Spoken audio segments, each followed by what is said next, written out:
what's going on, everybody? And welcome to the Sunday Night Football Watch Along with your host, NYGJeffPT85. And I'm going to be bringing you the Sunday Night Football Watch Along as you're going to be having the Pittsburgh Steelers taking on the Baltimore Ravens in a classic AFC North matchup. The Ravens, they're still looking to win that division. The Bengals right now hold on to the divisional lead. And the Pittsburgh Steelers, remarkably, are still involved in the playoff hunt going into tonight's game. So both teams have something to play for going into this game tonight. Going to have to see how it's going to carry out going forward. Just to talk about some of the games that happened earlier, obviously on the Thursday Night Football game, the Dallas Cowboys, they took care of business. They defeated the Tennessee Titans by the score of 27-13. Dallas is on a roll right now. Dallas was able to pick up that victory on Thursday Night Football. Tennessee pretty much sat all their starters in that game. They pretty much are just getting ready for the game on next Sunday against the Jacksonville Jaguars. That's going to be for the division. So the Dallas Cowboys, the Cowboys are now 12-4, and the Titans are 7-9. Obviously, my New York Giants, they pulled off the big victory today. Giants are in the playoffs now. They were able to pull off the victory in convincing fashion, 38-10. The Giants actually scored 30-plus points for the first time since Week 4 of 2020 when they played against the Dallas Cowboys. That was the last time they scored 30-plus points until this game today. Daniel Jones and the defense were the key to why this team won this game. Absolutely excellent job. Giants are 9-6. Colts fall to a miserable 4-11. I think Mr. Saturday is about to be a one-and-done player going forward. The Atlanta Falcons defeated the Arizona Cardinals. It's just a game that's there. Nothing really that special. 20-19. Falcons now move to 6-10 on the season. The Cardinals, who are just absolutely having a miserable season right now, they're now 4-12. So they're going to pretty much just be looking to see what they can get from the quarterback position. But yeah, the Cardinals are going nowhere.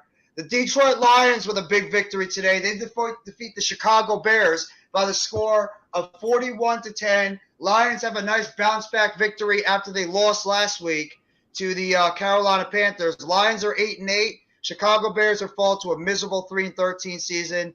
They're going to be looking to see what they're going to do maybe at around that talent, see if they can get anything around Justin Fields. But Bears are in the middle of a rebuild. And the Lions, they still have an opportunity to make the playoffs.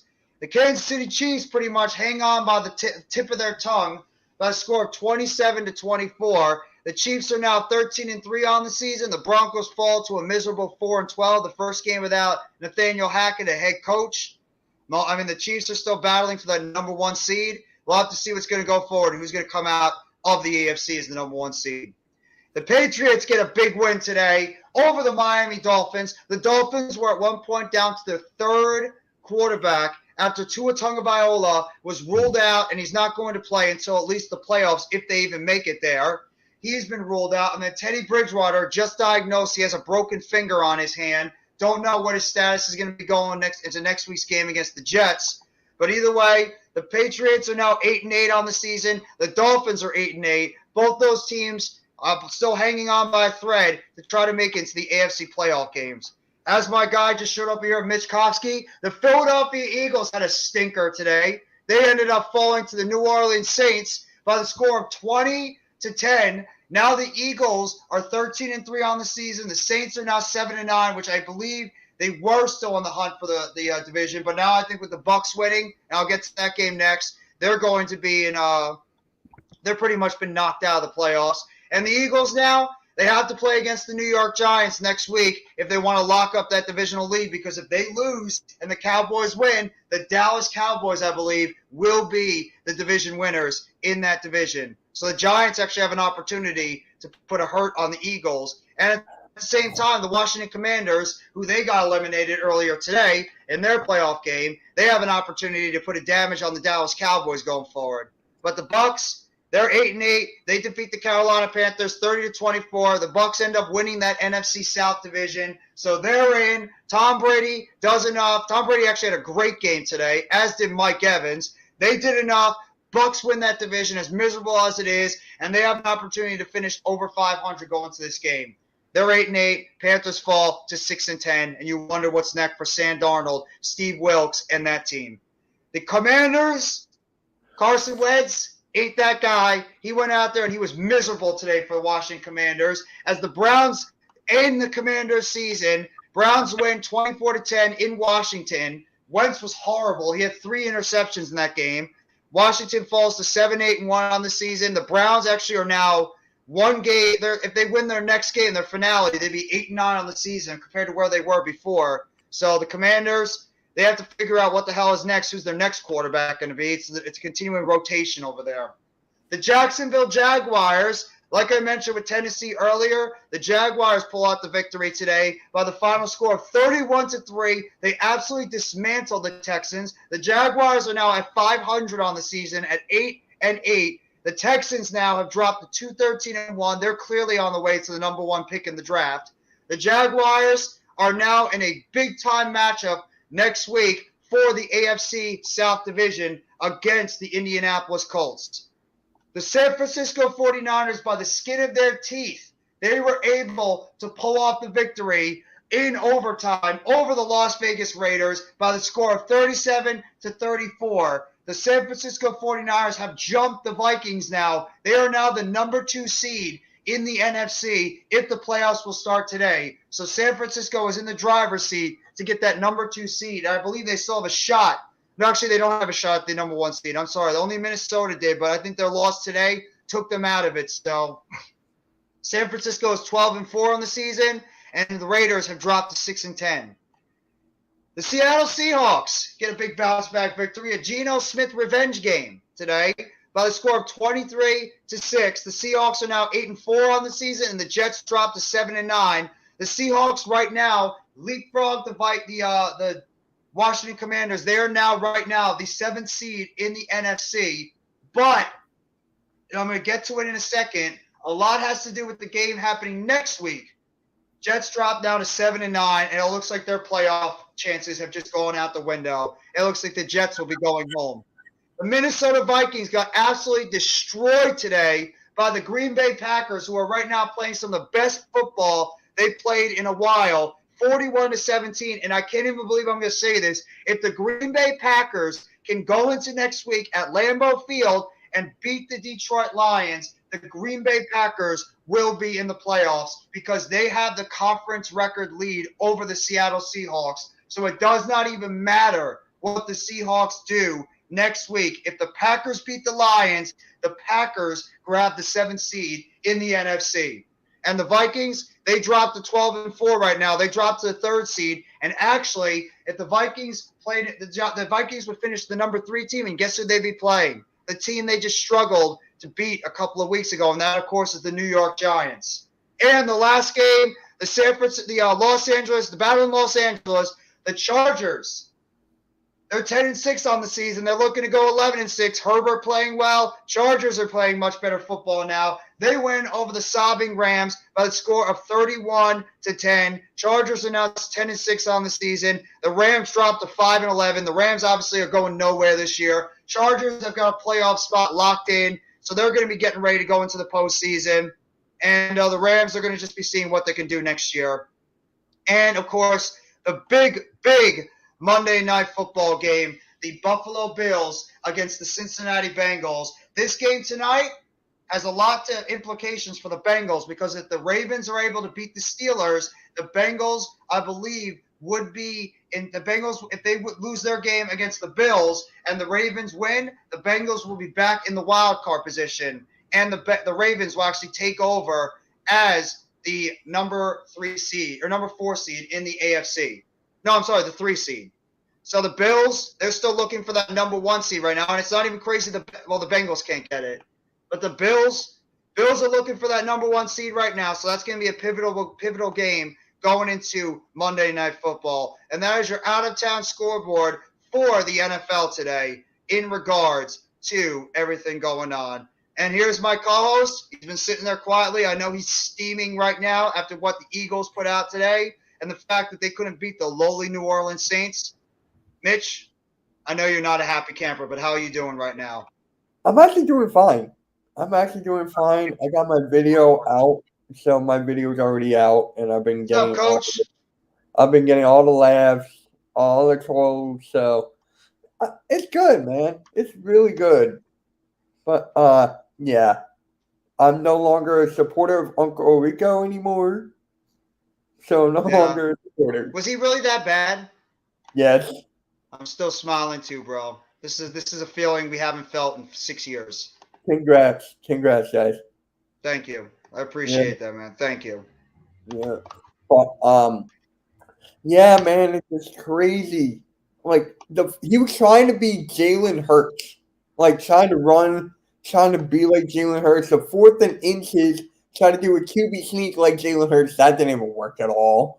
So it was just like it was bad. People were calling to him shave his mustache Why? Was because he he the was reason why you guys lost this game today? Was he the reason why you lost? him, the coaching, the offensive line. And yes, we did miss Lane Johnson. We did, but the offensive line looked like garbage. That's not the offensive line I knew. That's not it. And with I don't even think Gardner Johnson played. Maybe he did. I just didn't notice, but it's how bad. And so Ty Scott did okay. He got an interception. So it is what it is. But yeah, you guys needed a blowout. That's what you guys needed, and you got it. No, we did. We definitely did. Coach, I sent it to the Big Blue Crew link as well as the Hardcore Sports. So if you want to hop on, you can. Randy, you can hop on as well if you want to vent about the game tonight. Go ahead. If you want to hop on to the live stream, damn F in the chat for Uncle Rico. Hopefully Hertz returns to full strength. I think he's going to be back at full strength. What's up, Mr. Coach? Hey. What's up, y'all? How y'all doing? Thank you, Next Shift. Randy, you can hop on too as well if you want. I'm doing good. I've been better. I feel you. I mean, hey, you seem to be taking it all right. When you have time. Yeah, I'm actually taking it better than the majority of the Eagles fan base. They want to shave Gardner Minshew's mustache off. Why? Okay. I don't know. It's so weird. That's so weird. That's Eagles Twitter for you. Yeah, it kind of reminds me of Giants Twitter, huh? How is Giants Twitter today? Quiet. Actually, surprisingly quiet because Daniel Jones was absolutely fantastic today. He was absolutely fantastic. He had 4 touchdowns on the game, 2 rushing and 2 throwing. I know, but there was like no one saying like "way to go" stuff like that. They weren't cheering. No, I mean, they're excited. No. But see, you also have to understand that usually, after a game, even win or lose, usually ripping Daniel Jones apart first and foremost. Exactly. And right now, no one is doing that. So, amen. Yeah. Now for the Eagles, the only question I have in my mind right now, I've been thinking about this ever since the loss, are the Eagles frauds? That's exactly what I'm thinking right now. Because without Jalen Hurts, right, we should be still making some sort of noise. Do you think you're frauds? To a point. I mean, this proves that Jalen Hurts is not just a system quarterback. This proves it. I mean, we got whopped. So, but I mean, it's also they were chanting Daniel Jones. Yeah, well, there you go, Daniel Jones. No. I mean, Jalen Hurts is like Jalen Hurts is what makes that offense go. He's that dual threat running quarterback that can beat you in multiple facets, and it's clear that they missed him. Aww. He's a dual threat quarterback that they need. So hopefully they can get him back. I mean, I can't wait for this. You know how important? Wait, hold on. The Packers won. Yeah, the Packers. If the Packers win next week, they're in. No, Packers win. They're in the playoffs. No. People are telling me that if the Packers won or the Packers win, the Eagles get a first round bye because the Minnesota lost. That's what people have been telling me. So It's Dallas. Dallas is right there You have behind you. Dallas. Dallas wins and you lose. If we beat you guys and Dallas beats Washington, they win the division. okay, You guys would lose the division if we beat you and Washington beats Dallas or Dallas beats Washington. So Okay. you guys now you have to play. You have no choice but to play next week because you're playing for the division. yeah, And Mhm. Dallas is playing against Dallas is playing against Washington that looks absolutely just. They look done after what Wentz did Now, today you in seen that game. Tymus at all? Like I No. haven't seen Tymus in like a while. I'll I text think Thomas is probably right now in a corner, just very upset after what his team did today. And he just finally was getting on the bandwagon. And then after that Giants game, it's just been all downhill for Washington. Yeah. No. Okay, because people are telling me that if the Packers won, we get the first round bye, and I was like, No, you guys got to beat us. You have to beat us. If we Yeah. beat, like, if Mhm. you guys don't beat us and Dallas beats Washington, you're in the wild card, and Dallas wins the division. Yeah, but who will get the first seed then? The Oh, Niners? it's true. Mac just said it too. If the Eagles lose and the Niners win, the Niners get the number 1 seed. Mhm. Right now, they deserve it. We don't. I'm keeping it a buck. They deserve it. I don't know after this game. Yo, Jeff, what's going on, Arku? And the game just kicked off. The Steelers and the Ravens. So this is going to be a very interesting game too, because this has a lot of playoff implications as well for both teams. Yeah. And here's another thing too. Thank you, Arku. Thank you for that. But here's another thing. When not Josiah Scott, Josh Sweat. When Josh Sweat got injured, like he had a really bad neck injury. He had to be Yeah, I heard carted about off that. to the hospital. Thank I heard God his about form that. is okay. But for me, because like I think that was like a momentum. I think that was like that shocked our players. That like put us all out of a loop. When you see a guy that's important to your team or one of your teammates go down like that, it really puts like it shakes up a team. It does. It impacts the team. So hopefully he's going to be okay. But if you Eagles fans are jumping off, if you guys are jumping off the ledge after one loss, that's not a good sign. I'm not. I'm just saying. Going on Anto Sports Card. Mac, if you want to hop on for a little bit too, I know you're probably resting right now, but if you want to hop on, just chill, you can. Yeah. I mean, I'm keeping the buck right now. The Niners are playing better than us. So it's like I'm not jumping off the band. I'm not jumping off I'm not doing that. I'm just like, what's next? What's next for this team? Exactly what I said in my video. Well, what's today. next? You got to beat us at home. No, I mean, is Jalen Hurts going to play? That's just my question. He has to. Why would he not play? You have to beat us or you're going to lose. If you lose to us, there's a chance that you guys are dropping. You're dropping big time. And all that wonderful stuff you did earlier in the season, it means nothing. You have to play Jalen Hurts. And we're surging right now. We just had an emotional win this week. You don't think the Giants are going into this game wanting to get revenge against you guys? And we're going to not want to beat you guys? This would be like icing on the cake for us. We're not going anywhere. We're locked into the 6th seed. We're not going anywhere else. So this is icing on the cake for us. You will play the Vikings, correct? We're right now. If the playoffs started today, we would be going to Minnesota against the Vikings for the second time in a few weeks. Yeah. You're funny. I tried to say something else. Who did you play today in fantasy, Arku? Oh, I don't even care about fantasy basketball. I mean, football for me. For me, it's basketball. Pickett takes the snap, runs it up the middle. It goes Najee Harris up the middle down to the 42-yard line. Nice little game by Najee. Now, for the Pick and Roll podcast, Jeff, I got a great show in mind for Wednesday already. What's that? Remember the game we did like over the summer? Like we would rank like at certain positions, but you wouldn't know the player that came after. Mm-hmm. You remember that? A little bit, yeah. Yeah. So with your like 5 players, I pick a team at random, and then they go. That's the shooting guard, and then you have to rank them 1 through 5, and then it's the next one, so on and so forth. Yeah. Yeah, I think we'll do that, and I got other stuff in mind. So, yeah. Oh, man. Hey, you're living on cloud 9 right now. The Mets, the Nets, and, oh, my God, the Nets. I told you I haven't felt this well as a sports fan in a very long time. I have not felt this good about everything. And wrestling, too, is going into the best year with a guy that knows what the hell he's doing. Well, I don't know if you can say that There's after absolutely nothing I could complain about right now. I can't. Charlotte Flair. I don't care. I can get past that. I'll try to get past it. Pickett throws it to the outside, caught for a first down, running up the middle.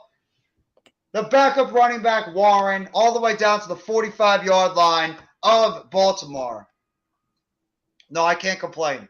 The Nets have won 11 in a row. We should make it 12 against San Antonio. The Mets, they're building themselves up to be one of the best teams in baseball. And then the Giants, first time in 6 years we made the playoffs. I mean, I can't complain about anything when it comes to my sports teams. I'm on cloud nine. This has been a long time coming. Long time coming for all the suffering I've had to deal with. Najee Harris up the middle, and he might have gained a yard on that play. It's actually Warren.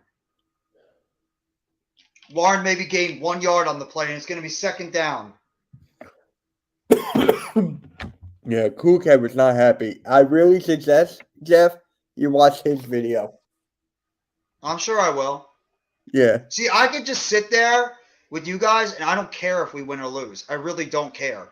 Because you guys could shellac us because we're not going anywhere. We're not getting any seeds higher or lower. We're locked into our spot. It's just who are we playing in the first round. I don't care if we win or lose. Wait, who's 5? Because you guys are 5 6. right now is Dallas. Oh, Dallas is locked on the 5 seed. Yeah, because we can't pass them because they beat us twice. So okay. Dallas is right now the 5. But if you guys lose and San Francisco somehow loses and Dallas wins, they jump all the way up to 1. Yeah. So did you see what I sent you in your DM yet? No, I haven't seen it yet. I've only checked my Twitter for a little bit today. I put up like one post, and then I just really had to hop on because I was on Max Stream.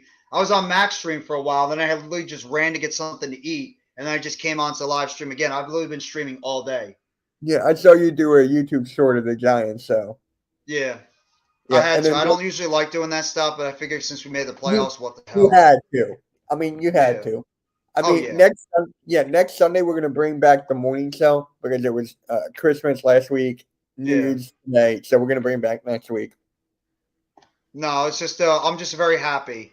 I don't want to just go one and done though. I actually want to win a game in the playoffs too. I'm not happy to just be there. I want to go into the playoffs and I want to win. But right now, I can't complain. I'm so happy right now as a Giants fan. I'm so happy right now. It's an amazing feeling. By the way, the Steelers are first and goal right now, all the way near the goal line. So the Steelers are right now looking to put up a quick touchdown. I think the Steelers are gonna find a way to win this game. It's that Mike Tomlin magic. Hey, Jeff. So touchdown, first down, Pickett. So I'm doing the college football championship with Rob. So you want me to set up a stream for you for next Monday? It's not tomorrow; it's the next one. I'd like to do the college football game. I mean, unless if Earl's all right doing it, but I wouldn't mind doing the college championship game. Okay. I mean, I'll ask Rob. I mean, it depends. Rob won't care. Rob won't care. I know Rob won't care, but I'm just letting you know where the Earl. That's the thing with Raw. I mean, if Earl wants to do it, he can still do it solo. I mean, if he really wants me to do the Raw watch along, I'll do that. But I mean, I really would like to do the college football game. I mean, I would just really like to do it. I'm telling you right now, the views killed me and Further combined for It's not even about the views. I just want to watch the game and be able to do it with all you guys. I don't care if I get a lot of viewers or not. That is true. Oh my God, the last 2 games were insane. Ohio State the games were terrific. Terrific. Ohio State lost. Yes. Yeah, the Big Ten took it on the chin yesterday. That's for sure. Yeah. They took it on the chin big time. The Ohio State coach should be ashamed of himself for how they coached that game.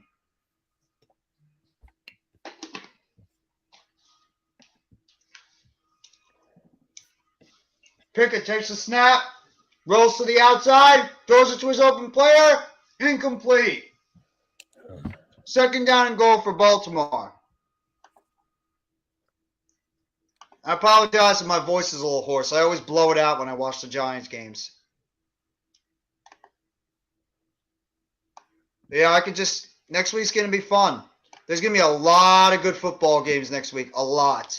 There's going Yeah. to be a ton of good football games next week, and I don't even have to worry about mine. We already know where we are. You guys have to panic more than we do, which is Yeah. crazy to think. You guys actually have something to play for. We don't. All we have to do is just make sure nobody gets hurt. Nice run by Najee Harris all the way down to the 2-yard line on that play. It's going to be Wait. 3rd down and goal. All the games next week are on Sunday? No, there's some on Saturday and Saturday Sunday. too. No, I'm looking at it. Games on Saturday? They didn't officially set anything up, but there are going to be some Saturday games. Okay. Yeah. It's just there's no games specifically set up for times or anything, so Yeah. we don't even know who's playing late. So Yeah, I that think makes there's sense. 2 double headers, I believe, next week. 2 double header games on Saturday and Sunday. Teddy Bridgewater has a broken finger, so he's unlikely available next week. So Tua is still in concussion protocol. Oh, Pickens almost just made a nice one-handed catch, and it's going to be 4th down and goal. So that means the Dolphins are going to have to roll out Skylar Thompson as their quarterback because Tua's not playing either. Mm-hmm. It's not even a possibility. I think it's a probability because if Bridgewater's not playing, they already said Tua's not coming back until potentially the playoffs. And you can't risk him. You can't throw him out there to win because the kid's already had 3 concussions. So he can't play. Right now, go ahead, man. I'm sorry. Coach up. No, go ahead. You first. Okay. Jeff, this Saturday, since there's no Sixers, I'll do any football game you want. Yeah, I'm pretty much thinking about double dipping on the football games. I'm definitely doing one. I might double dip. I'm obviously going to do the games on Sunday. I'll join you. All right. Coach wants to join too. That's fine. And then next Sunday, the 8th, the Sixers are on the same time as the Eagles. God dang it. Well, next week I'm actually going to be calling my first Nets game in a while too because we're playing the Pelicans on Friday. We're playing the Pelicans on Monday again, so I'm going to do that one. Oh, here is the draft order right now. Let's see it. Number 1, Houston. Number 2, Chicago. 3, Seattle from Denver. Number 4, Arizona. Indianapolis is 5. Detroit from the Rams. Vegas is 7. Atlanta is 8. Carolina is 9. The Eagles are 10 from New Orleans. Tennessee is 11. Houston is 12 from Cleveland. Jets are 13. Pittsburgh 14. Washington 15. Green Bay. Detroit, Miami's is forfeited. Then it's Seattle, Jacksonville, Tampa, New England, the Giants at 23, Chargers, Baltimore, Cincinnati, Minnesota, Dallas, Denver from Frisco, Buffalo, Kansas City, Philadelphia. Damn. You know who's the biggest winners out of all of them? The Lions and the Seahawks. Right, yes. Those trades that they made years ago are really benefited for the Eagles. The Eagles are in the top 10. And the Eagles, too. That's true. Eagles are in top 10, too. So the Eagles, the Seahawks, and the Lions. Don't forget, because you can do some maneuverability being in the top 10. So, if there's somebody slipping, because everyone's probably going to be looking for a quarterback. Some of those teams, let me see, because Houston, yes. Is Seattle going to? That's the question. Arizona, I don't know. Indianapolis. So right now I'm looking at 3. Detroit, I don't know. Vegas, maybe Vegas if they get rid of Derek Carr. Atlanta. So Carolina. So, I don't think Seattle's going quarterback. I think they're going to be willing to roll with Geno Smith. I think they're going to roll with Geno Smith. Remember, Geno's still a free agent. So, somebody else sign gets him. I think they'll sign him. No, I know. I think they'll sign him unless somebody puts money on the table that they don't want to match. That's true. Because remember, besides DJ, he's probably going want... to be the biggest quarterback on the free agent market. You think so? What other good quarterbacks are going to be on the market? Well, maybe Derek Carr if he's let go. But it's going to be Derek. If Derek Carr's a free agent, then he'll be the biggest. Yeah. It'll be Carr, it'll be Jones, and it'll be Geno Smith. They'll be the 3 biggest on the market. The Eagles, What's up, Kate? Thank you. The Eagles win because they can also trade back and get a plethora. Happy New Year to you as well.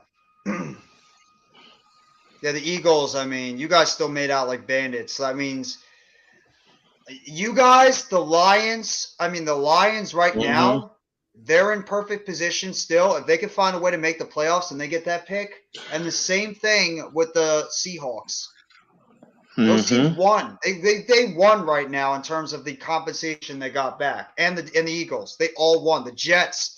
If they want to get a starting Uh, quarterback, they took it on the chin. they're not going. We already just talked about that. They want to bring Wilson back.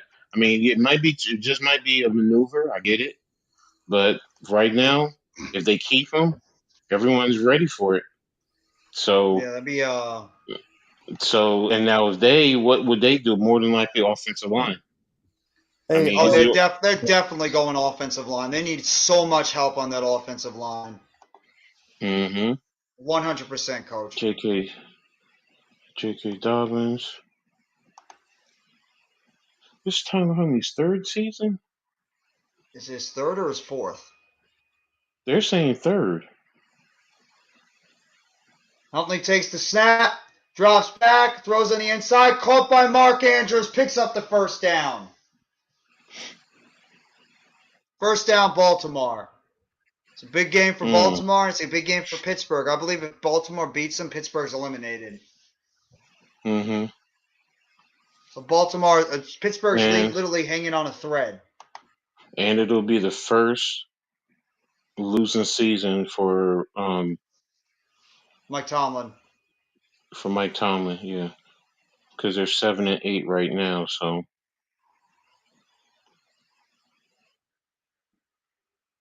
a Huntley in the win or shotgun, takes the snap, hands it off, Dobbins up the middle, and he's going to pick up no gain on the play. Nice tackle there by J.J. Watt. mm-hmm. By the way, shout out to J.J. Watt. He officially is going to retire after next week. Hall of Fame career for Mr. J.J. Watt. How good that guy was when he was healthy. Mm-hmm. Over 100 sacks for his position. He was more of a defensive tackle than he was a defensive end. That's incredible. 100 sacks for a defensive tackle. Mm-hmm. Huntley in the shotgun, 3 wide down below, one on top, takes the snap, drops back, pressure in his face. Huntley rolling to the right side. Huntley trying to pick up the first down, and it looks like he just came up short. Oh, they're going to give it to him. It looks like they might give it to him on that play. I thought he came up short on it.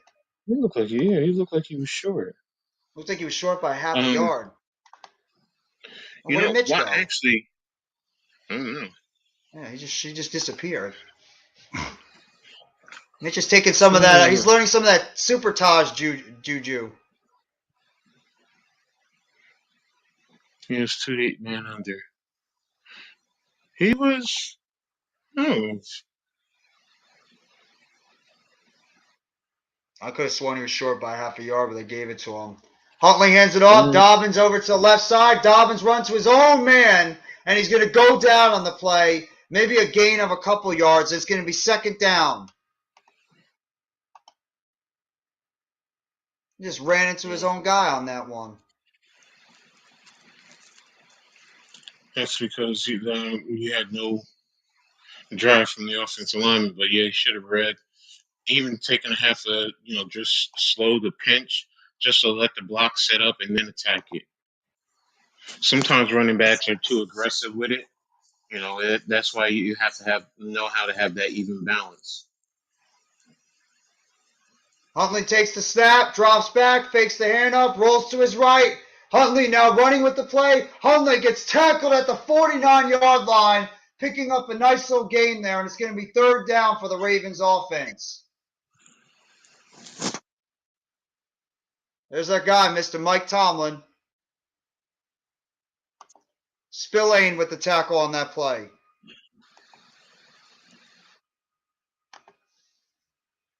This kid's had a pretty decent season. Mm-hmm. It's going to be third down and 6 for the Ravens. 3 wide up top, 1 wide down below. Dobbins in the backfield takes the snap, drops back, throws it to his left. Caught by Mark Andrews, and he rolls over the first down marker. First down, Baltimore Ravens. Mark Andrews, the all-pro tight end, gets the first down for Baltimore. Basic concept, real simple, clear, outcut. So usually always the easiest play for a tight end with a clear and some type of a stick concept. That's the kind of person I want Bellinger to be like. He's like a Mark Andrews, a bigger tight end that's not exactly speed or anything. What's going on, Miz? How you doing, bro? I just want like a guy that can go out there and be able to, get open on some of those quick plays and just pick up some of those first downs. That's what I'd like to see Bellinger do. So I think he's got the same type of skill set. Mm-hmm. The So first quarter's nice. already almost over. It just seems like some of the games went real fast today. I know the Giants did. It's more, Mares, I love Jones too, but it's way more than just Jones. There's a lot of reasons to be excited besides Daniel Jones. There's a lot of reasons to be excited about the future. And I also look at that defense. That defense gets me excited. The Giants defense gets me excited too, with the players we have on that side of the football. When you guys got Kayvon Thibodeau and Dexter Lawrence and Azeez Ojulari and Xavier McKinney and Julian Love and even Landon Collins. That's what also gets me excited besides Daniel Jones and Saquon Barkley. It's also those guys on the defense that get me excited. So it's a whole package of things. It's not just about Daniel Jones as well as he played today. It is a team reason why we won this football game. Daniel Jones was part of it, but it also has to do with that defense too and how they played. Defense was incredible today. That's the biggest thing. You have to have that balance. You talked about it early, like with the run game, giving balance to the team. That's definitely what is needed. And then each plays its role. The defense plays its role. Offense. Doing what you're supposed to do respectfully. So. Mm-hmm.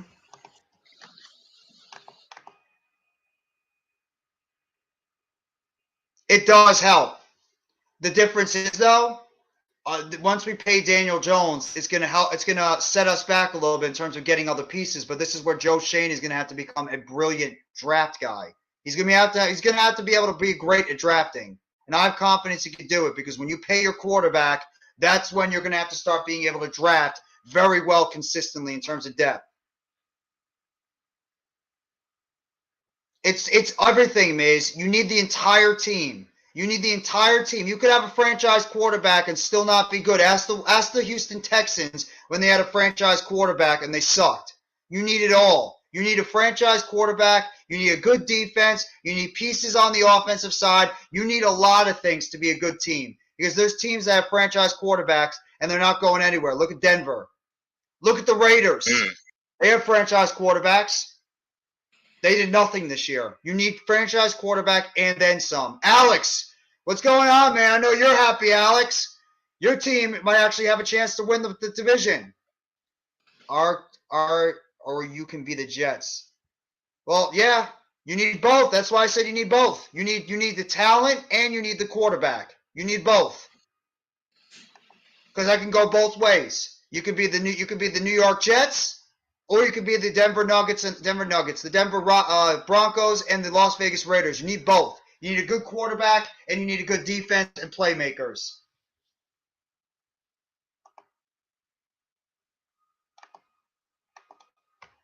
I don't have to talk about DJ. I'm not just gonna I don't want to get into this crap about the DJ stuff again. I really don't. DJ went out there and played a terrific game, but I'm not we're not going to start the DJ lover and DJ hater crap. I don't want to hear it. This is a team win. I'm happy about how everybody played, not just Daniel Jones. Everybody played well. Okay? I'm not just going to make it all about Daniel Jones. He was great, but I'm going to give everybody their props, and it's a reason why we won this game because of Daniel Jones and the rest of the team. Eagles will lose to the Giants next week. They could. Thank you, Coach. Appreciate it. Make sure you sub up to Coach as well. Go sub up to Coach Ed Gladney. I don't care. I see the DJ stuff I don't care about the DJ stuff anymore. The only thing I care about is wins. That's why I don't sit on Twitter and go back and forth with the stupid DJ narrative. I only care about one thing, and that's winning. Baltimore almost just threw a pick, by the way. I don't care about the DJ narrative. I really don't care. I want to win. If Daniel Jones is my quarterback long term, which right now it looks like it, awesome. If he's not, that's fine too. We just want to win. That's it. That's what it's all about. I'm not in the business to start arguments about this kind of stuff. You see what I have up here? That's what our Giants are. Our Giants are Exactly. warriors. Plain and simple. Don't Thank matter. you. A win is a win. It's a win. You know, Exactly. you're You're right, right. Coach. It's some things. We're wrong with some things. Who cares? We're in the playoffs. Let's enjoy that. Let's focus on that. It's It's the been a only thing long I time care coming. about. It's what I care about, So Coach. We're in the playoffs. That's it. I don't care who. I'm not starting this DJ narrative because if I don't want to hear it. I'm happy. I'm so happy DJ played well, and I want him to be our guy. But I'm not going to go out there and start the DJ lover versus the DJ how, hater stuff because I'm sick of it. how about we I do just want to this? see him How play about we well. do this? How about we do this? We go back and talk about on second and third down by our own goal line, and we do quarterback sneaks. Let's talk about that. Or can we just sit back and enjoy? We're in the playoffs. I'm enjoying All it. right. I'm There enjoying the we hell go. out of it. I love it. This is the Right now happiest we're I've been as a looking. Giants fan in 6 years. Now we just sit back and enjoy this Ravens Steelers game and let everything else take care of itself. And we can even go into next week and enjoy the game too, because guess what, Coach? We don't have to be worried about anything. We're locked into our seed. Philadelphia has Mm-hmm. more to be worried about than we do. We could just play the game and we could play spoiler next week. We beat Philly and Dallas wins. Guess what? Philly drops all the way to the wild card and Dallas wins the division. We could spoil it for Philly. How sweet would that be for Giants fans? We get to go down to that freaking field and we get to spoil the Eagles' party. Wouldn't that be beautiful? To be honest with you, I don't care. I just want to see us go out, get the W, but play well, compete like we've been doing. You know, we have been getting a nice rhythm. So and just play and get ready for the playoffs. That's it. That's all I What a want. run up the middle by Dobbins, all the way down to the 17-yard line. I don't care about the agenda. I never was part of this agenda at all. I'm not a DJ lover, nor am I a DJ hater. I like DJ. He's my quarterback. I want to see him succeed. But if he's not the guy long term, it's fine. If he is the quarterback long term, it's fine too. I don't care about a narrative and trying to, prove anybody right or wrong. I understand what you mean, Miz, and I have a feeling we know what you're talking about. No, I know what you mean, Miz. I know. I personally don't care because I'm too busy enjoying the win. And it's a team win. It's Daniel Jones and the team. I'm happy about winning because I haven't felt this good about the New York Football Giants since 2016, if you even want to call that a year. That's what I feel about. I feel so good for Landon Collins getting a pick six today. That's what I love to see is Landon Collins getting a pick six or Kayvon Thibodeau just absolutely dominating the game on the outside or Dexter Lawrence pushing the goddamn offensive lineman right into the face of the quarterback, or also seeing guys like Isaiah Hodgins and Richie James go out there and make plays, seeing offensive line play well, seeing the defense step up. Even Darnay Holmes, who I've crushed all season, actually played pretty well today. So I'm giving praise to everybody out there. It's not just about one guy. This entire team wins. Baltimore's playing a nice physical game right now. I love this. They're This is running. old They're running school Ravens quarterback and trap. Steelers. Exactly. That quarterback trap is a beautiful thing. You know, the way they're running it and executing it, that offensive Exactly. line is really moving people. So this is going to be a good game. It always is when these two teams face each other. When Steelers and Ravens face one another, it's a physical monster. Well, why do you say that? If the Lions beat the Packers and you guys win, you're in the playoffs. You're in the playoffs. You just better hope that Green Bay doesn't beat Detroit, because if they do, you're out. And the Green Bay gets the last shot. Because Green Bay right now, they control their own destiny. If they beat Detroit next week, they're in. And the Seahawks and the Lions are out. Because of the fact they have the better conference record, which I don't even know how that's possible, but they are. Remember, Damn right, we're going back to Minnesota. Wait a minute, I think it's the division record first. Your division. No, the Detroit. It's whoever will. I think it's whoever. I think Detroit wins, but Seattle wins. I think Seattle has the breaker over Detroit. But if Green Bay beats Detroit, it doesn't matter what Seattle does. Green Bay makes the playoffs, and Seattle and Detroit are both out. So Green Bay is really the team that controls their own destiny. I just saw it before. So Green Bay wins, they're in. Okay. So basically, what he's saying is he's saying they're not going because he thinks Green Bay is going to win. That's Well, really if what that he's was the saying. case, then Seattle would have been eliminated already. Seattle would have been eliminated already if that was the No, case. he's saying next week.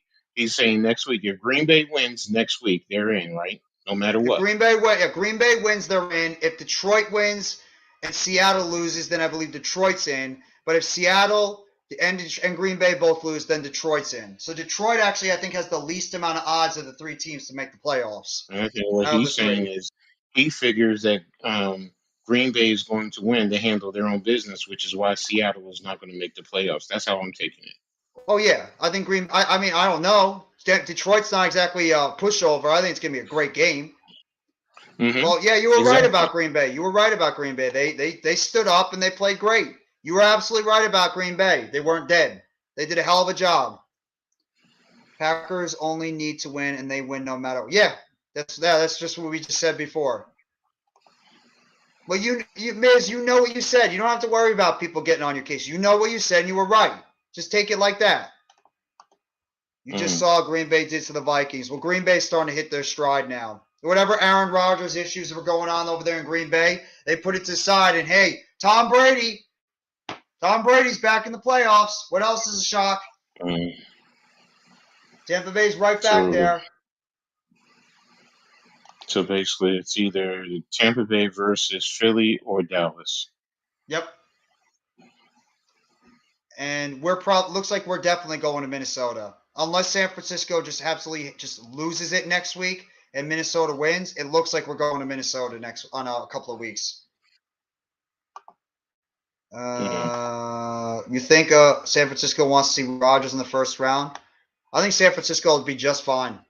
That's the team I worry about the least. Even though the rookie quarterback gives me concern, but the rest of that team, I think, can push them over the edge. As long as the quarterback doesn't self-destruct, then I think San Francisco is the deadliest team in that conference. NFL wants Rodgers in the playoffs because he's a big name. Well, it's also because they earned it. Oh, just missed him in the end zone. Nice coverage nice coverage there. Deshaun Jackson they were trying to go for in the back of the end zone. Good coverage there by Pittsburgh. That was Levi Wallace on the coverage.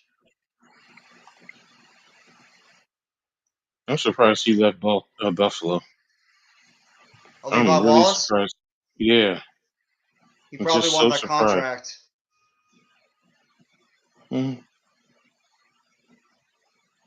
Yeah, no, I get it. You want the contract, you want your money. I mean, he probably knew they were going to draft somebody behind him, so he wanted to probably test himself out there in free agency. Plus, they just paid Tre'Davious White a big deal, so I don't think they were going to pay two cornerbacks high top dollar. Niners do not want to see Green Bay. Trust me, payback game. Don't forget. Yeah, well, I don't think Green Bay wants to see San Francisco either. I don't think Green Bay wants to see San Francisco on San Francisco. Either way, because San Francisco is right now clicking. I know they had a difficult time against the Oakland Raiders. I'm calling them Oakland still because I think they're still Oakland. But I don't think Green Bay wants to see San Francisco either. That's the scariest team in the NFC. As long as Brock Purdy does not turn into the rookie quarterback, the 7th round pick, like we think he could be, the San Francisco 49ers are the scariest team in the NFC. Nobody wants to face that team right now with how they're playing. And Debo's coming back. Don't forget about that. When Debo comes back, it's only going to make that offense more scary. Green Bay plays the Niners. I'm going with Green Bay. I'm going with San Francisco. I don't care what Green Bay is doing right now. San Francisco I'm picking San Francisco. I think San Francisco is a deadly team. I actually think San Francisco is if I had to pick who I think is going to represent the NFC, obviously as a Giants fan, I'm going to obviously want my team to be there. But if I had to be realistic, I'm picking San Francisco. That's who I think is going to represent the NFC. I don't know how you feel about it, Coach, but if I had to pick, I'm picking San Francisco. Right now, based on the way teams are playing, I can understand that and I can accept that. But next week is going to tell me everything I need to know about all the teams. I think if Philly wins, and they get that first round bye, I think that helps them a little bit more because they can get more guys who are injured back.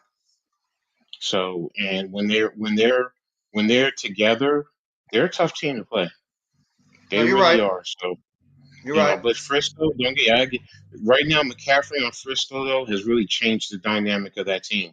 It really has. So, they are real tough. So I get it. I understand because their defense is elite. So, I do understand, why you're selecting them, and it does make a lot of sense. So, It's not even their defense. Their offense is elite too. And I'm sorry, CWE. I don't believe in the Vikings. Kirk Cousins. That's why I don't mm, believe in the Vikings. Happy New watch Year Kirk to you, Levance. How you doing, bro? Thank you Vance. for coming by the live stream. Happy New Year, and we're going to the damn playoffs, Levance. What's on the menu tonight, buddy? Levance, what's on the menu tonight? Steven, what's going on, bro? Had to pop out this afternoon, but had to jump on and say, let's fucking go. What a season. You damn right, bro. Thank you for popping back in, and you damn freaking right. What a season. Thank you. Do whatever you need to do. Don't worry about it, bro. Just appreciate all the support you always go. Well, I know you don't root for the Niners. You're a Seahawks fan. You're not going to root for your enemy. That'd be like us rooting for the Eagles or the Cowboys. It's never going to happen. So I understand why you would never want to root for the 49ers. They're your mortal enemy.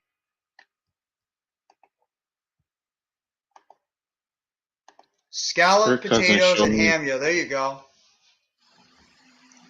I'll What's up, take the Coach? potatoes. Well, the potatoes sound good. Yeah. Kirk Cousins showed me who he is today. Yeah. I mean, that's just even Jefferson had a meltdown today. Justin Jefferson had a meltdown today for the Vikings. He literally lost his mind. He got that inner diva inside of him when he went off today and just like literally got frustrated. So nice little run there by Najee Harris for a nice little pick up there. It's gonna be second down and inches for Minnesota. It's Pittsburgh.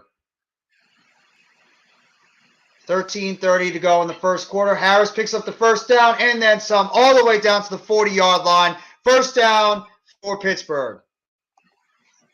No, I'm not worried about the Vikings. I'm not. I'm not worried about the Vikings at all. If we play them in the first round, I feel confident we're going to beat them. I do. Don't forget, I do think we're getting Adorney back. So. Oh, Dory is going to be back. I just wonder if they're going to play him next week or if they're going to hold him out for the playoffs. That's what I wonder with Dory Jackson. Ocean. Oh, man. Oh, my God. Pickett just fell right on his face, and he just got kneed in the head by his own teammate. That's not going to make Tomlin happy. Why is he just laying there? He should have gotten up, though. I mean, think just don't lay there. He got touched. He got tripped. Yes, sir. Unless he got tripped by the defender. By his own player. Oh, yeah, he did. He got tripped so you up by Najee Harris. Up. Yeah, it's get up. This ain't college. If you're talking about college, okay. He must have thought he was still at the University of Pittsburgh. Pickett takes the snap, drops back, throws it to the inside, caught over the middle. Deontay Johnson down to the 46-yard line. It's going to be third down and short. Daniel Jones, starting franchise quarterback for the New York Giants. Yep, you're damn right he is.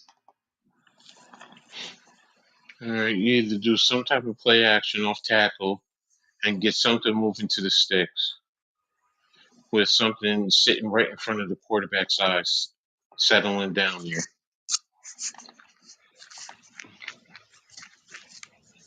They try the sidelines to Pickens. Tight end, it doesn't matter. Oh, blitz off the edge, and he missed him.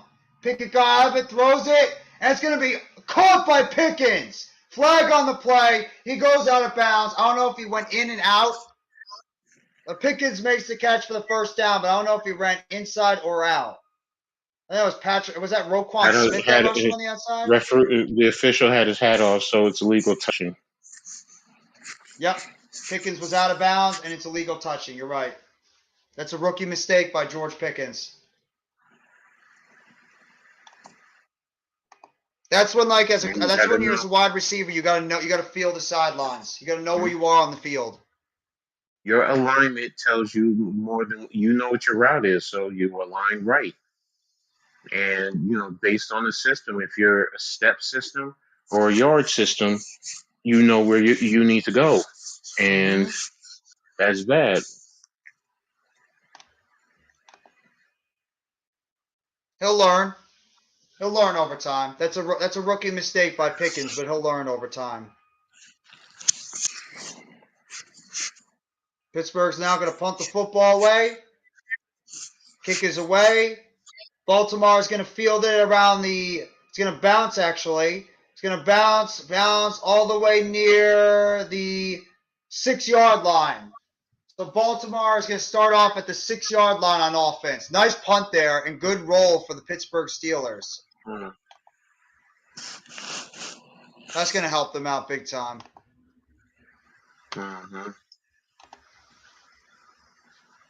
I can't wait until next week, though. Next week's going to be a lot of fun games. Like we were talking about on Max Stream. It's going to be a lot of good games next week. Yeah, it's going to be very interesting. Rivalry games, so teams who are not in the playoffs want them impact the opposition if they're trying to get into the playoffs, if not possibly knocking them out completely. So that's the one thing I'll give the credit to the NFL, even though I don't like giving a lot of credit to those people up there, the commissioner and them. But I will give credit that the NFL going with these divisional games towards the end really do help out a lot in some of the things we see. So I really love seeing that. And you're going to have a lot of good divisional matchups towards the end of this week. So, I think it's going to be terrific. Detroit and Green Bay is going to be great. You got Cincinnati and Baltimore. You got Pittsburgh and Cleveland, I believe. You got the Giants and the Eagles, Cowboys and Commanders, Jacksonville taking on Tennessee. You got Dolphins and Jets, Patriots and Bills. You couldn't ask for anything better than right now. You have, I think Tampa Bay's playing against New Orleans or Atlanta, I believe. Why would NFL want to market Lions or Seattle in the playoffs over? Well, I know you like the conspiracy theory a lot, CWE. You say that a lot about the Nets too when it comes to the Bucks. No, it's about whoever wins. Because the Green Bay Packers played well enough to come back in. You got to give them credit. NFL doesn't care in that regard because they want that even balance. They want parity because then that's viewership. That's money being spent on NFL merchandising. When you have one market that's consistently in the trash, you lose as a business. So that's why, and like you said, they care about the money. Well, you get money in the Detroit market, in the Seattle market. If you look at television viewership, those markets in terms of TV are bigger than Green Bay. Yeah. Green Bay is one of the smaller markets in terms of their television product. They don't fix games. If they fix games, they would lose out on their business. They want their star players. Yes, okay, I get that. But they're not going to fix the games. Well, it's also because that division that Brady's in, let's just be real, the Bucs were the best team in that division by far. It's just they struggled just to win it. So Huntley takes the snap, hands it off the middle. Dobbins maybe gets to the marker. It's actually, I believe, Justice Hill. Oh, no, it's actually Edwards, the former Rutgers running back. Gus Edwards. NFL won't put Watson Browns in the playoffs again because of the situation he had. I know you love the conspiracy theory stuff, CWE, but no. That's not true. If that was the case, then why let him play in the first place? Why? If it was really all about that, they could ban him from the league. They don't fix games. No, they can't. Huntley runs out of the play, throws a short cut, and it's going to be just short of the first down marker. Throw it to Deshaun Jackson. He's short by at least a couple of yards or by a yard on the play. It's gonna be third down. Well, they might fix game. I mean, you never know, but I don't. If they ever did and it got found out, that's really bad for the NFL. I will say this as a football fan: you fix games, you lose me as a fan. I'm dead serious, and I Yeah. know I'm nobody, but I don't deal with that. You know, No, I let it don't blame play you. out. You play to win the game. Period. Well, maybe that's the case because there's a lot of people that don't like Deshaun Watson right now. I mean, I don't know. I don't watch That's Browns marketing. highlights. That's called marketing. That's not fixing. If you're talking about not showing what he's doing, okay, I can accept that. My whole thing is the fixing. If you're saying that they're fixing because they want this person because he's a fan favorite or that player because he's a fan favorite, and that and he's always talking about the integrity, protecting the integrity of the shield. That strips at the integrity. Ravens punted away. Steelers are going to take the fair catch at about the 35-yard line. Steven Sims Jr. gets the fair catch. Mm, Chiefs not going to find out okay. because they aren't going to believe it. No, you're right. You said the same thing You're about the right. Bucks too when it came to the Nets. That you think the Bucks fixed the game, or NBA fixed it for the Bucks to win. I don't believe in conspiracy theories. I don't. You go out there and you win. You lose, you lose. You win, you win. No, I don't have Instagram. I don't. I'm not an Instagram person. I'm really not even that big of a social media person. Holding on the Steelers, so they're going to go even further backwards. Mm-hmm.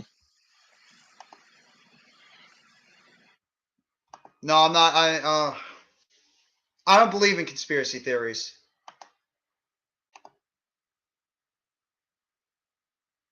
Well, I appreciate that. You can't really take a smile. You can't take the smile off my face when it comes to my basketball team either. My basketball team has made me very happy this year too. I always love this commercial. What commercial is this? I just love the greenery, the view, the concept. I like the It's visuals. just, the way you have that green, the plant life behind, even the That's a nice house. underrated house too. Yeah, Kind of yeah. reminds me of that design over like one of the buildings in New York City, sort of design like that house. Like the different layers on it, sort of. Mm-hmm. I kind of like Mm-hmm. that design a little bit. It's pretty cool. It's very futuristic.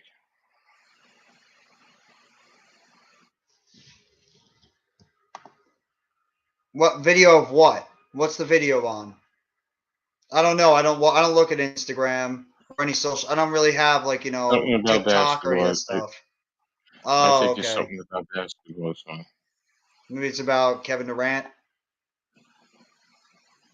I have no idea. Hey, I can't complain about the Nets. They've won 11 in a row. Should make it 12 in a row tomorrow night against the Spurs. Handle your business. So, really, as a sports fan, what do I have to bitch about? The Mets look like a dominant team that they're building in the offseason. The Nets look like one of the best teams in the NBA. And the Giants just made the playoffs for the first time in years. What do I have to complain about? I guess I can bitch about Rutgers, but I get it with Rutgers. I can bitch about the Devils. I'm not really a Devils hardcore fan, but they haven't looked great lately, but I'm not going to because my three main teams I root for are all looking pretty good. So I can't complain. I'm very happy right now for the first time in a long time with all the sports franchises I root for. Fortunately, I can't say the same for Coach, but he's trying. Well, the Yankees are good, and the Giants now are too. I remember that rivalry. I remember that rivalry between Terrell Suggs and Ben Roethlisberger. Those teams back one against each other. Mm-hmm. Kevon Seymour. And they lost Stevens to a hand injury. What happened to Marcus Peters? Marcus Peters get injured? Maybe. I really don't know. I haven't. I don't think I've seen him tonight. No, they showed the lineup earlier, and I saw this kid Stevens was playing, and Humphrey was at the other cornerback position. They never showed Marcus Peters, unless he's on IR or something, or he got benched. Mm. I mean, their secondary was giving up a ton of points before, so maybe they did. Let me see this play. So second down and 5, I believe. Yeah, second down 5. Handoff right up the middle to a speedy wide receiver. First down. I'm not sure where 89 is, but that was a nice little play. I have no idea who 89 is, but he just picked up a nice play for first down. I don't know either. That was Cole Beasley for a second, or like Switzer, former Clemson wide receiver. Mm-hmm. I have to say, I actually kind of like how Pickett's playing too. Pickett's been playing a lot better. Mm-hmm. Nice run. There's Warren. I think Pittsburgh, if they can get a little bit better of an offensive line, Pittsburgh's going to be a good team again. They have the foundation on all their skill positions. Yeah, I mean, Tomlin, that's what he wants. He wants that physical offensive line because come this time, you need to be able to run and you I need know to you're happy, pound dude. Juice. So, Mm-hmm. yeah, he's definitely gonna probably. I see them going for offensive linemen. Yeah. Really invest in a couple of offensive linemen. I know you're happy, Juice. There's a big win for you guys. Even though I believe you guys got eliminated because the Bucks won, good win by you guys today against the Eagles. I know you're feeling amazing. I definitely think they're going offensive line because they got the quarterback in Pickett. You got Najee Harris as your running back. You got Freiermuth at tight end. You signed Deontay Johnson to a long-term deal. You got George Pickens as your number 2 or number 1, whoever's the 1 or 2. I think they're both 1 or 2, whichever. So when you have the skill positions, you just need to be able to put together the rest of the team overall. Mm-hmm. What happened to you before? You pulled a what do you call it, Taj? No, I said I'll be right back. I told halftime I would jump into his. Oh, he's starting another live stream? No, he was on it an hour ago. After the playoffs, that pick went down more. Well, that's true, too. That is true. Saints screwed the Eagles when it came to the draft pick. That's true. Yeah, they see now Juice is laughing at you. Good. Mitch, that bum. That's not nice.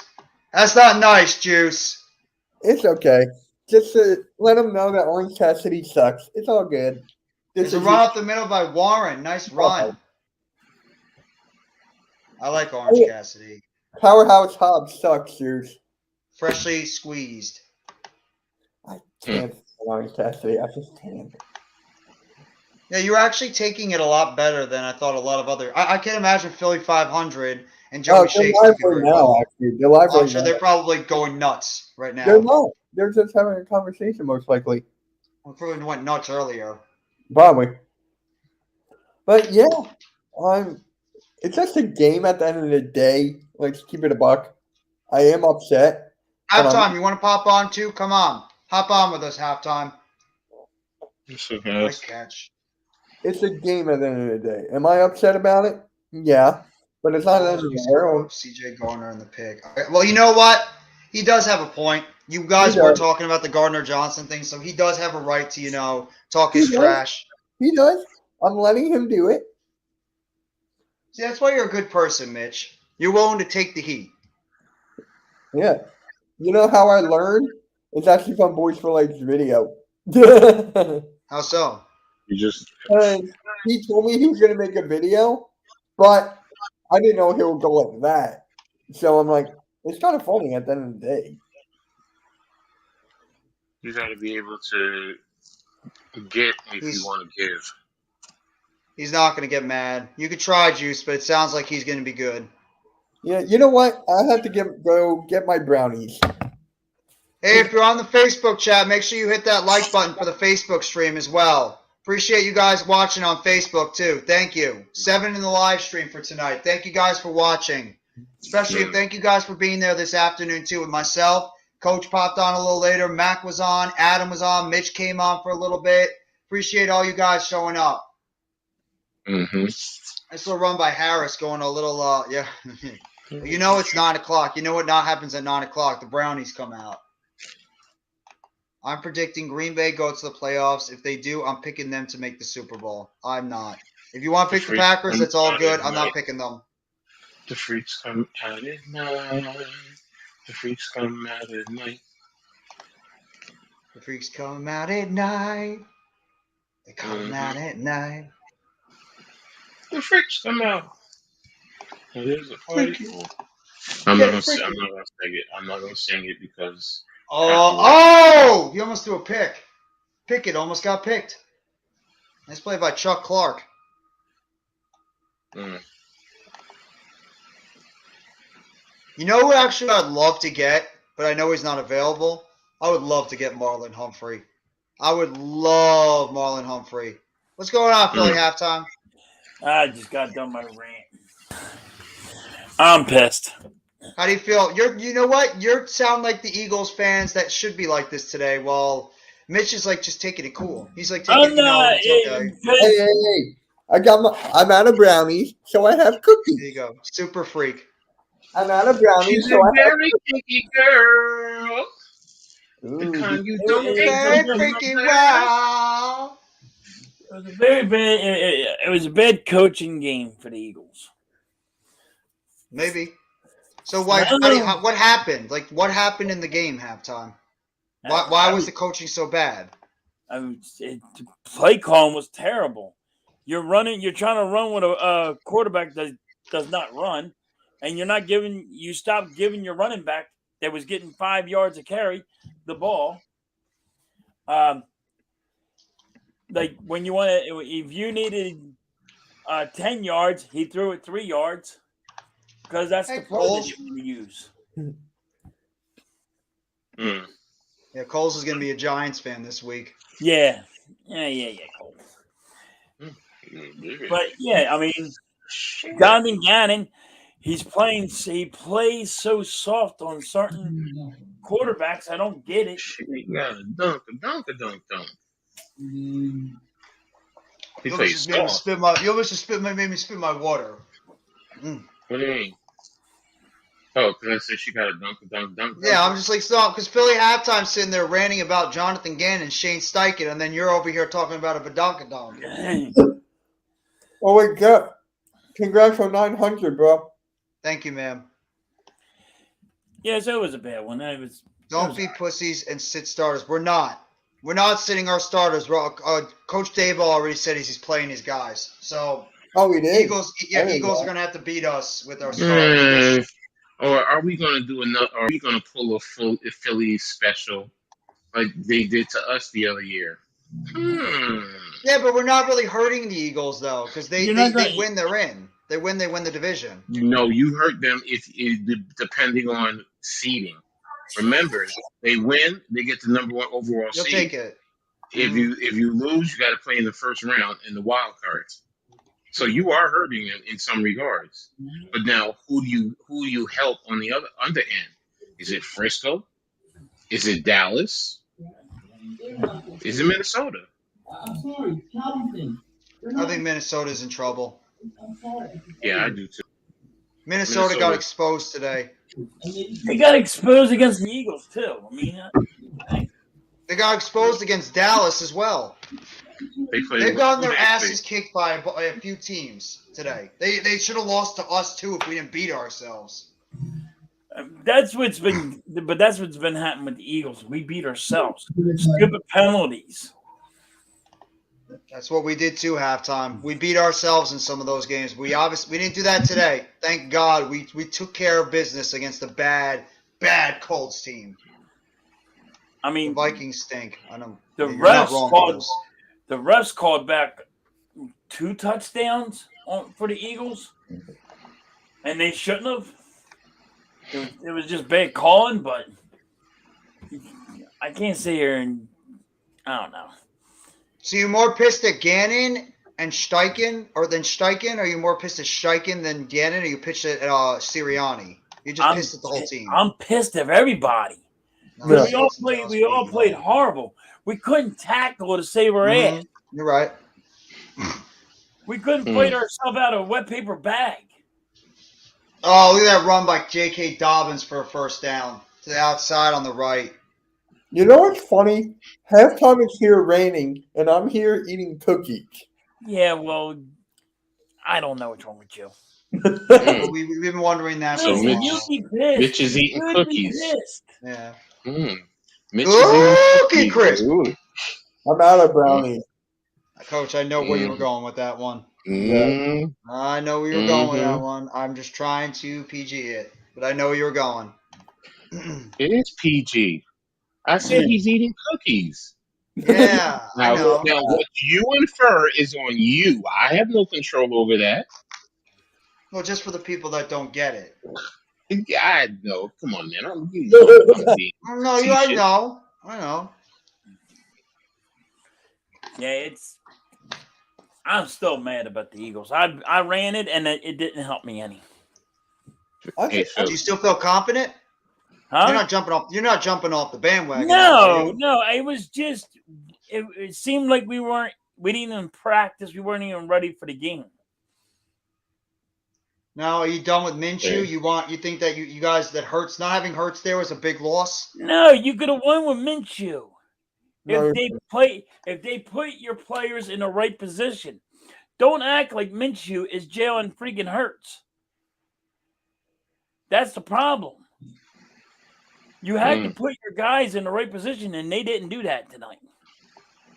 Well, Mitch was saying before that the Eagles fans were all pissed at Minshew, that he was a big reason why they lost the game. It was everything. It's not one thing. Gotcha.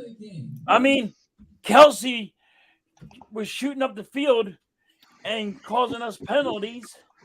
That hurt us because we had a couple Kelsey first had downs. a bad game. Oof. We had a couple first downs, and he caused us. He had some penalties. Mm-hmm. I mean, the offensive line could not block to save their ass. Mama, we know, CWE. You think there's an agenda out there with Rodgers that they're going to put him in the playoffs because he's Aaron Rodgers. I get it. There's no agenda, okay? If Green Bay wins because they deserve to make it in, there's no agenda with the NFL. Listen, you're not thinking like that, but there's a lot of people that think that the NFL's fixed. What are you You're not wrong. You're not wrong. There are people out there that think the NFL is fixed. Patrick Mahomes is going to be the face of the NFL. So, you know how it goes. Okay. There's people that think that. Oh, okay. Yeah, Hey, that's Jeff, nice. I think this is a good question for you. Out of all the, majority of the Giants content creators, correct? You know the majority of them. Well, no, you're right about that. Yeah. What about the Giants content creators? Like, most of them, right? You can say most. A good amount of them, yeah, I know. So, out of the people you know, who is the biggest Giants fan? I'm not talking about the content creator. Excuse me, my throat. Sorry. I'm not talking about the sub count. Who is the biggest Giants fan out of all the content creators you know? Well, I can't say that because I think everybody that does it is a big Giants fan. I don't think anybody's a fake. So I can't really say who's a bigger fan than anybody else. I'm not saying that's a fake. I could say right now I'm the biggest Giants fan that's a content creator. Coach could say the same thing. He's the biggest Giants fan that's a content creator. It's hard. I mean, everybody's a big Giants fan. It is definitely hard. Well, I'm just making an example. I'm making an example. Who I have to pick? I don't know. I don't know. Adam and Miz. Well, I could say I'm as big of a Giants fan as they are. No, I mean just under. Okay, let me understand the context when you say fan, because to me, are you talking about a fanatic? Because that's what the word fan really means. You're a fanatic for a team, or you're just a strong supporter and rooter of that team. I'm guessing like a fanatic, or another way I could say it. I got another one.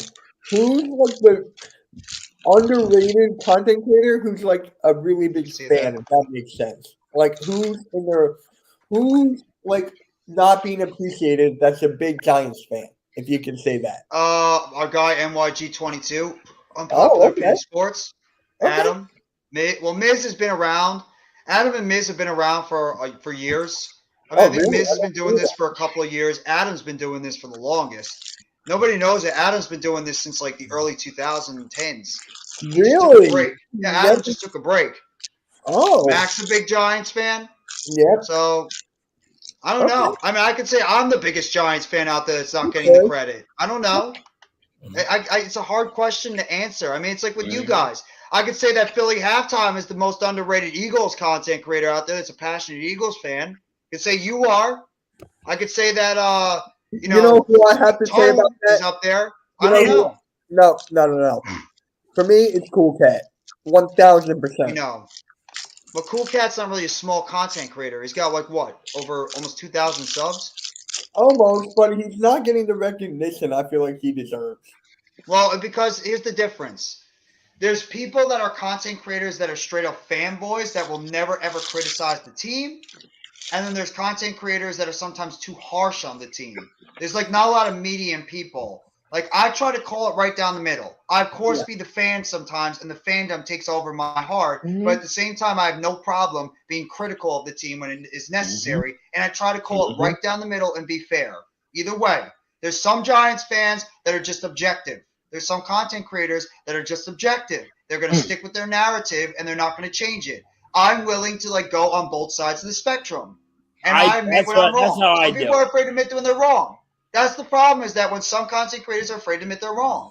And they're acting more like fans than they Mhm. do act like content creators. When you're a content creator, you have to be objective. You have to be able to Mhm. go out there and tell it, in an honest way. You can't just fanboy all the time. Or I'd say right now, the Giants are going to the Super Bowl and we're going to win it all. And honestly, no, I don't think we're winning the Super Bowl this year. I don't think we're talented enough to win the Super Bowl. Is a fan of me going to want that? Yes. Am I going to be realistic right now? Yes. I don't think we're a Super Bowl team. I think we're a playoff team that has the opportunity to win a game, and maybe a game or two. You never know, but you got to be objective. Some people aren't objective. Imagine the more Mhm. hype if YouTube was big around the Giants upset. Oh my God! If that was the case, that would be amazing. I think actually Cop Hizzle and I don't know if Bad Dog was there, but they were like really the original Giants content creators back in the day during the Super Bowl year. But that's a hard question to All right, answer, Mitch. Mitch. Mitch, let me ask you this Go because you for it. said something that's interesting. You said get the recognition. Yeah. Get the recognition from who? Just like the majority of People, the Eagles fan base. Because I feel like if you look at his channel, Coach and Jeff, if you look at his channel, the views are not matching up. But I know what this guy goes through day in and day out. So I know what kind of numbers he deserves to be getting. Okay, So but listen, you said the views are not matching. How can you say that if he's not getting the recognition? That means he's known. Number one, that means he's known. So, and I'm not talking about just a couple thousand people, 2,000 people. How many Eagles fans really are there? Are you talking about close to 100,000? So that's why it's like everything that we do in this YouTube, StreamYard, Spear, to me, really ultimately is subjective. Because when you say you want the recognition from who? Now, if you're trying to build this platform up so you can get into the media and create something and be a contributor in that regard, it's going to take time. And that means you have to really build yourself up to get what, 100,000, 200,000 fans what's to up, really be random? a true Michigan. content creator. Right now, we do this. We all in our little circles. Come on, let's be real. You know, Yeah. we don't have the fans really go out there and make a difference, but we have our circle, our however you want to Damn break it right. down, categorize it. Absolutely Otherwise, random.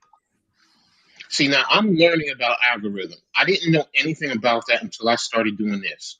I really didn't. So that's why to me this is subjective It's like, okay, yeah, you want to build it, but now, do you really want to build this? Then what do you want to do going outside of this? Because if you focus strictly on this, there's so much more you can do to this. Because I have so many people in Facebook. Like one of y'all said, who still uses Facebook? For my minor league semi-pro football, do you know how many people across the country use Facebook because of that? So It's true. again, it's using each platform, integrating it together and growing it. Also building you a website. That's a good You got point to right here by treat this Random. Learn what works and learn what website. doesn't. That's called basic business. You got to Hmm. treat this like a business. We treat this like you said. We're fans. We all are. That's why what he's saying is kind of hard because we're fans. You're fans of the Eagles. We're fans of the Giants. That's really all it is. It's It's it's true it's too. it's all social media, all of it. Whether you Instagram, I mean, you're talking about Twitch. I mean, it's just some type of social aspect to draw people in to interact. But do you want to build a platform to get onto something into really the news media? I mean, really go out there being a journalist, reporting for your team, and grow it the right way? Or are you just trying to be a fan and root your team on and blah blah blah yada yada yada? My team is better than your team. Come on. I mean, I do that. You can call me fanboy sometimes. Sometimes I admit it, but I'm a We all do coach. that. Yeah, we Yeah. I'm all a do. so that's why when you say to me who's the biggest fan and who needs recognition, recognition from who? This YouTube I sphere? don't even honestly I don't even care. If people want if I don't care if I'm popular or not, that's not the reason why I did this. Hmm. I did it because I want Hmm. to talk sports and want to be able to talk sports, enjoy sports, and click with other people out there. If I become popular because of it, so be it. If I don't, that's fine too. I don't care if I have 1,000 1,000 likes on a video or 1,000 views, or I don't care if I have one. I don't care if I become popular because I'm not on here to become famous. I'm not on here to become, a star. You know, if it Hmm. happens, it happens. I'm here to talk sports, and that's what I've always wanted to do. And this is not something that I'm just throwing out there to make, as a false preservative. I actually really mean it. I started it Hmm. because I saw people that love talking about the Giants and other sports, and I wanted to do this to be able to show my passion for it, as I'm sure you guys did. If anybody That's right. becomes if you become popular, look at Entertainer. Entertainer was just like us. He had nothing in terms of subs or views. What did he do? He built himself up over years. He was a fan at first, and now actually I think he believes he works for someone with the media. He's doing That's the interviews with the point. Giants people. There you go. Sometimes you got to work yourself up, and maybe Hmm. people are going to recognize it, and then that's when you become popular. Bad Dog, same thing. He's got over 100,000 subs because he did this. He was a fan. You have to sometimes do that. Authentic, same thing. Fan. Hmm. Everybody Well, also, talking Giants hmm fans. Now they're working for the Giants. So hmm you have to just so like build yourself up. that's really all it is, bro. I mean, I get where you're I know going you to, are. Mitch. I really do. I really, and I respect it, and I do appreciate it. Me But too. also keep it temper it down some to a certain perspective because you don't want to lose some people by going that route, presenting that aspect. Because then you could say, well, all right, well, he's taking it way too serious. Because some people don't take it seriously. Appreciate it. Thank you. Well, Got to I got start it. from being a janitor to CEO. You're right. Oh, I like that one. I like that one. Touchdown, Ravens. But Isaiah I mean, Likely. Mitch, you are good with what you do. I watch it. I see, your passion for the whatchamacallit. But The how Sixers. objective can you be? Can you sit down and really analyze and break it down? Not just your team. I mean, any sports. Because I Well, think you do. I think you can. You have that ability. It's just fine tuning it. Any one of us could do it. Halftime could do Hmm. it. Coach, obviously, he's a coach. He can do it. I can do it. Mitch can do it. Anybody can do it. You just got to put in the work. But you can't just I'll go say into this. this. You can't go into this thinking you're just going to become a superstar immediately. You got to build Hmm. yourself up. I know I never thought I was going to be Neither anything. do I. So Neither do I. I'll tell you, this is how I started. My son said, "Hey, yeah, you told me. old man, stop yelling at the TV and start going to talk to people and watch while you're watching the game. You can yell with them and talk to them." I'm like, "There's what on YouTube? Social There's what?" fandom. I Mhm. didn't know. Social. I didn't know you guys even Hmm. existed until Exactly. my 7-year-old kid told me, "Hey, can we do something? Because you're looking really weird, old man, yelling at that TV. You can How go it was talk to last year. somebody." So That's I'm like, I social. got a 7-year-old saying, "Dude, go talk to Social hang out fandom. with them." Yep. Yep. Social fandom is exactly what it is. That's why, to me, it's subjective. It's just like being in the stadium in the game. I mean, you have the Right? sections in the stadium. What You is sit everybody doing? Rooting for your team. You're in different sections, whatever. Nowadays, with today's technology, because when I used to go to games back in the '80s, '90s, we didn't have this. So you're just talking to those who are sitting around you. That's it. That's And then that's how I am, Coach. It's like we didn't have this back in when I Appreciate it. Thank in you, the Randall. early '80s and '90s. We We didn't have appreciate this. you too. there How the you hell did go. this come along? So Yeah. then that's that. Now that's the benefit of social media because you connect at a grander spectrum than being in your local area. Ooh, ooh. I love I doing thought this he was stuff. I love shooting the breeze, like with you guys, But Big it's Blue Crew, actually whoever it like you're is. at the I love doing this.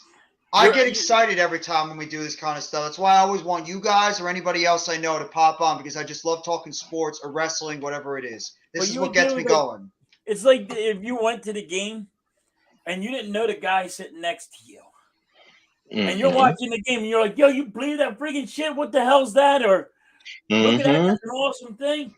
And this is all we're doing. Yeah, Just act like Exactly. we're all in the stadium and we're talking football. Or we're That's it. exactly. talking wrestling or whatever it is you Bingo. guys are great of. But Halftime. Baltimore leads 10-3. yep, I'm watching it. But yeah, I love doing this stuff. And whoever thought that you'd have two Giants fans and two Eagles fans just shooting it up, having a civil conversation about this Listen, kind I'm of gonna tell stuff. you now, I have Eagle fans. They're like, yo, you're really just sitting there just shooting a breeze with Giants fans? And I Yeah. said, yeah, we're not trashing each other. We're not. It's No. not We're like not. it wasn't like me and AK Boys for Life and Yeah, HCAP. but you guys are buddies though. That's the fan coming out of you. You're not like, Mm-hmm, it's just part of the mm-hmm, mm-hmm. stream. Yeah. So like I said, the biggest thing to me is when people, and it's not just here.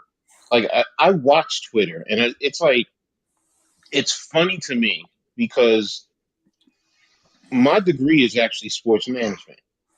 So this all fits into my realm. I've done journalism. I've done it at a very small aspect. I haven't just done coaching.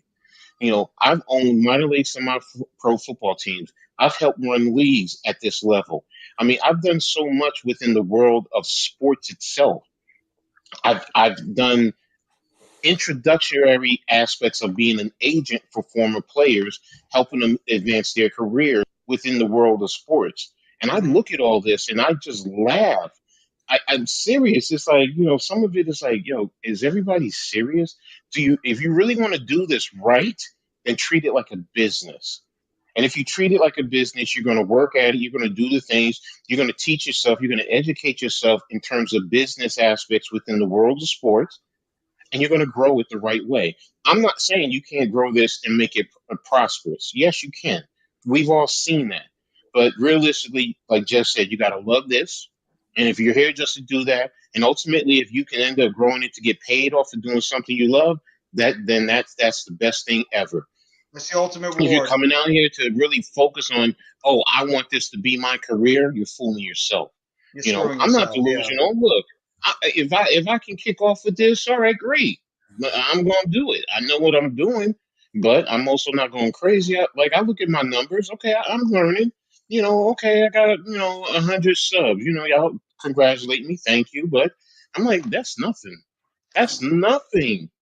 Like, if I go to minor league semi-pro football in that world, y'all ain't seen this. This is nothing, man. I've been up Yeah. and down the East Coast, the Southeast, going to done games in the Midwest, in the Northwest, on the West Coast. It's like I've done games internationally, so it's like I know more people there than I do here. But Yeah. and with that, it's like I did that for the love of it. Like, because when you're a quote unquote owner at a minor league semi-pro level, you kick out more money and you don't make any revenue. It sounds What's up, Rob? crazy, but you're doing it so guys can go out and play the game that they love.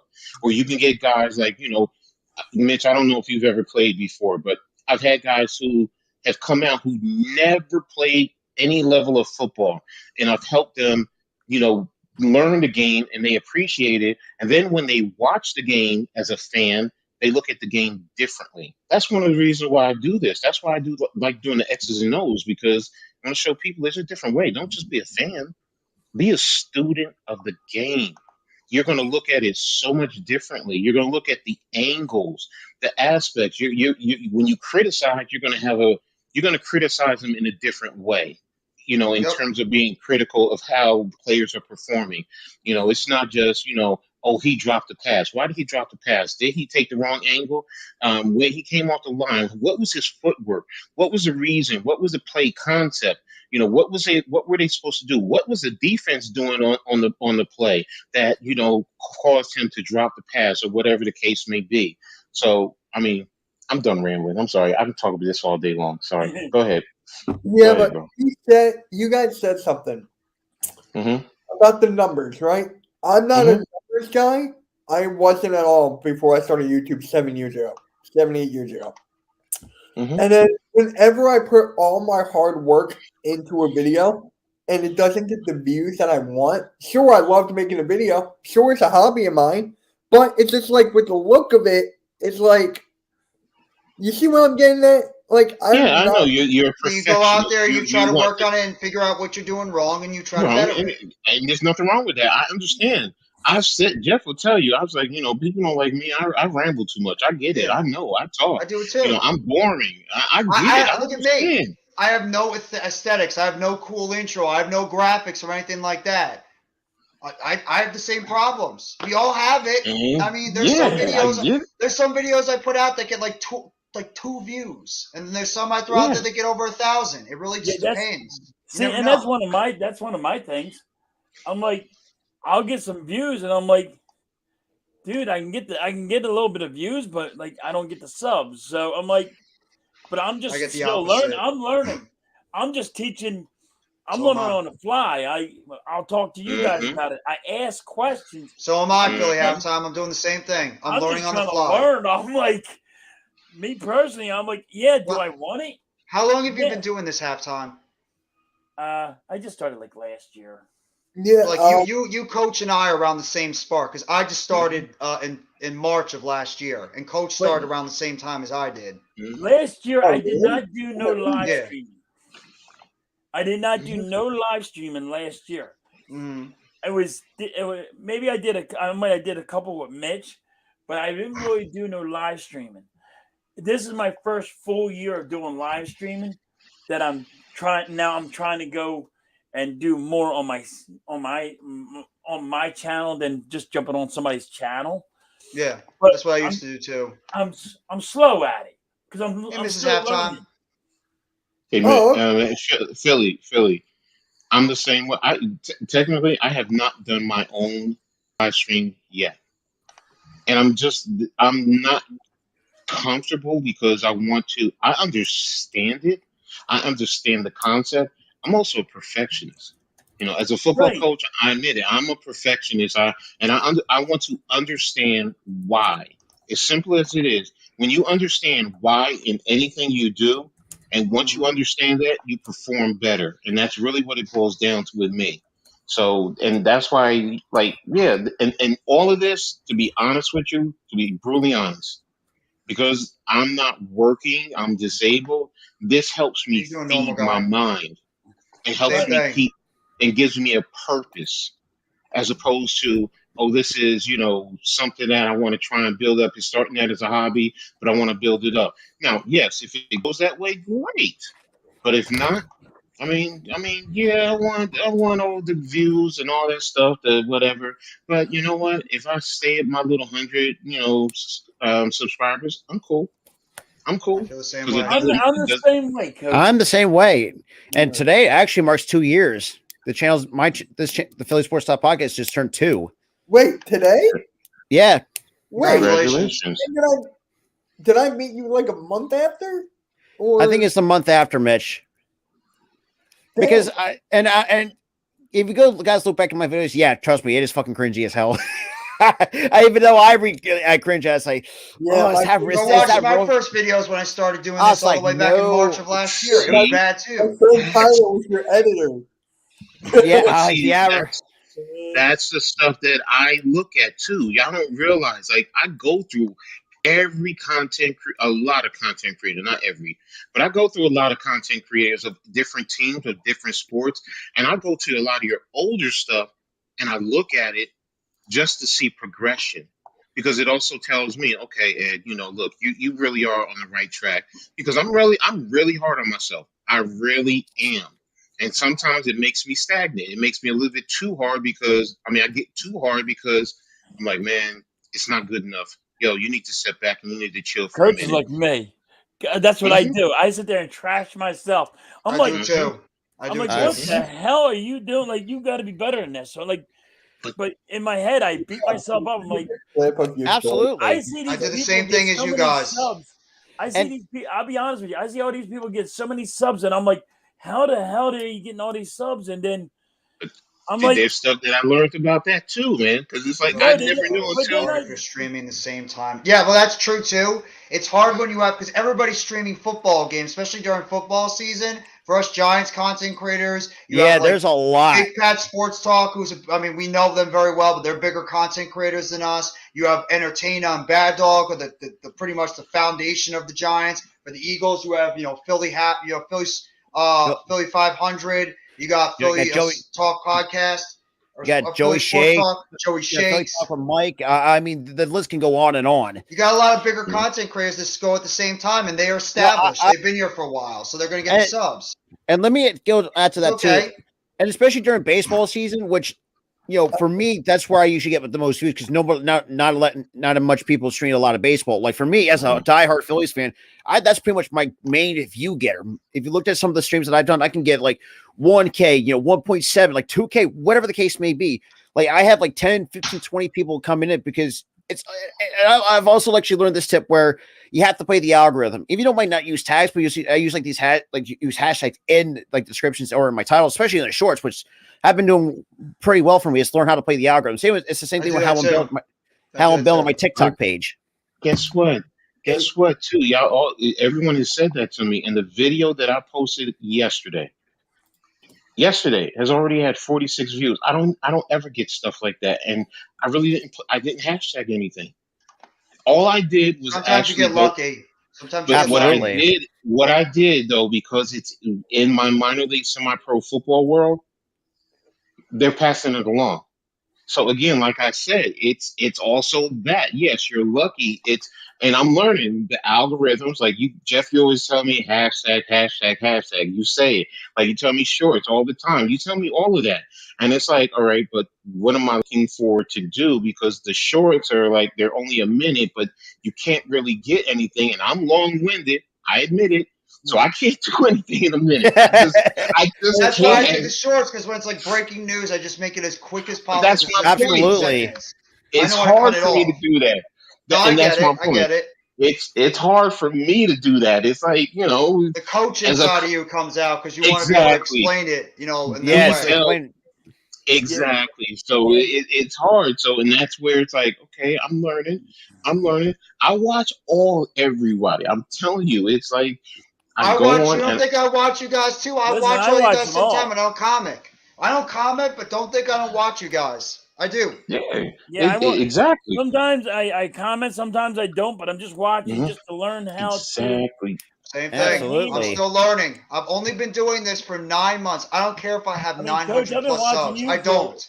I've been watching 900 you plus for a subs is couple of great. months now, and I'm like, yeah, I never commented on your stuff, but I'm like, that guy is smart as hell, and I like, how can I do this? I'm like, and I just always try to pick something out of everybody. Yeah, you got to pick our brains. And, I'm with Coach Gladney right here because I've been around baseball for over 10 years, so I kind of get to know the ins and outs, and especially from the coaching side of things, which I have done. And kind of give my little bit of a take on it because that's kind of where I have more of my expertise. as a baseball guy, which still currently is still an athlete, it's like, like, and I've watched college baseball too. Like, who's going to be the next big thing coming out of college or in international props, whatever the case may be, especially with the draft coming up, and especially in college baseball.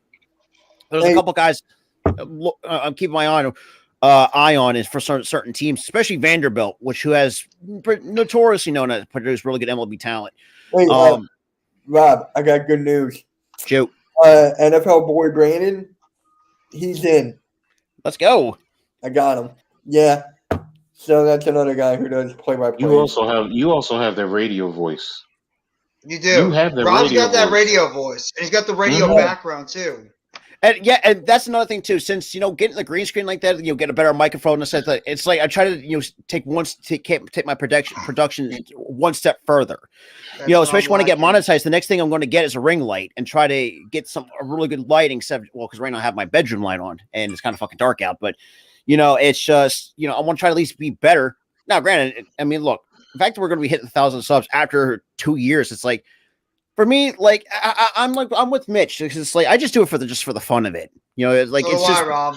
Because I'm about to hit 1,000 subs too soon, and I don't care. I'm doing it for fun. Exactly, that's what I'm saying. Like I'm just enjoying the ride. Shit, if I get 1,000 subs, great. It is. I love doing this kind of stuff with you. I love just sitting on the live streams. I know this is sound like this is great stuff for the YouTubers. Like, well, call the game, shut up, and start talking about how much you love it, and actually call the game. People are going to say that, but still, this is why we do this. It's about the passion. You do this kind of stuff because you're passionate. And kind of give our take. And shit, if you looked at, I made a couple, like 3 Bears videos. It's funny because I've actually trashed and spoke facts about the Bears ownership, and it's funny because I have like salty Bears fans. You'll kind of coming at me because I'm not speaking for. Say hello, like have you seen the product on the field the last 30 years? Don't get me started, because trust me, I just posted a short of AJ Brown subtly getting. If you looked at my short that I just posted, you can tell that AJ Brown is pissed off suddenly. Yo, Rob, can you text me that? Yeah, he's pissed off at the team, or he's pissed Gardner off Minshew.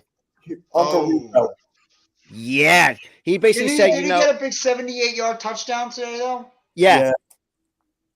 Because you know what? Wait, hold on.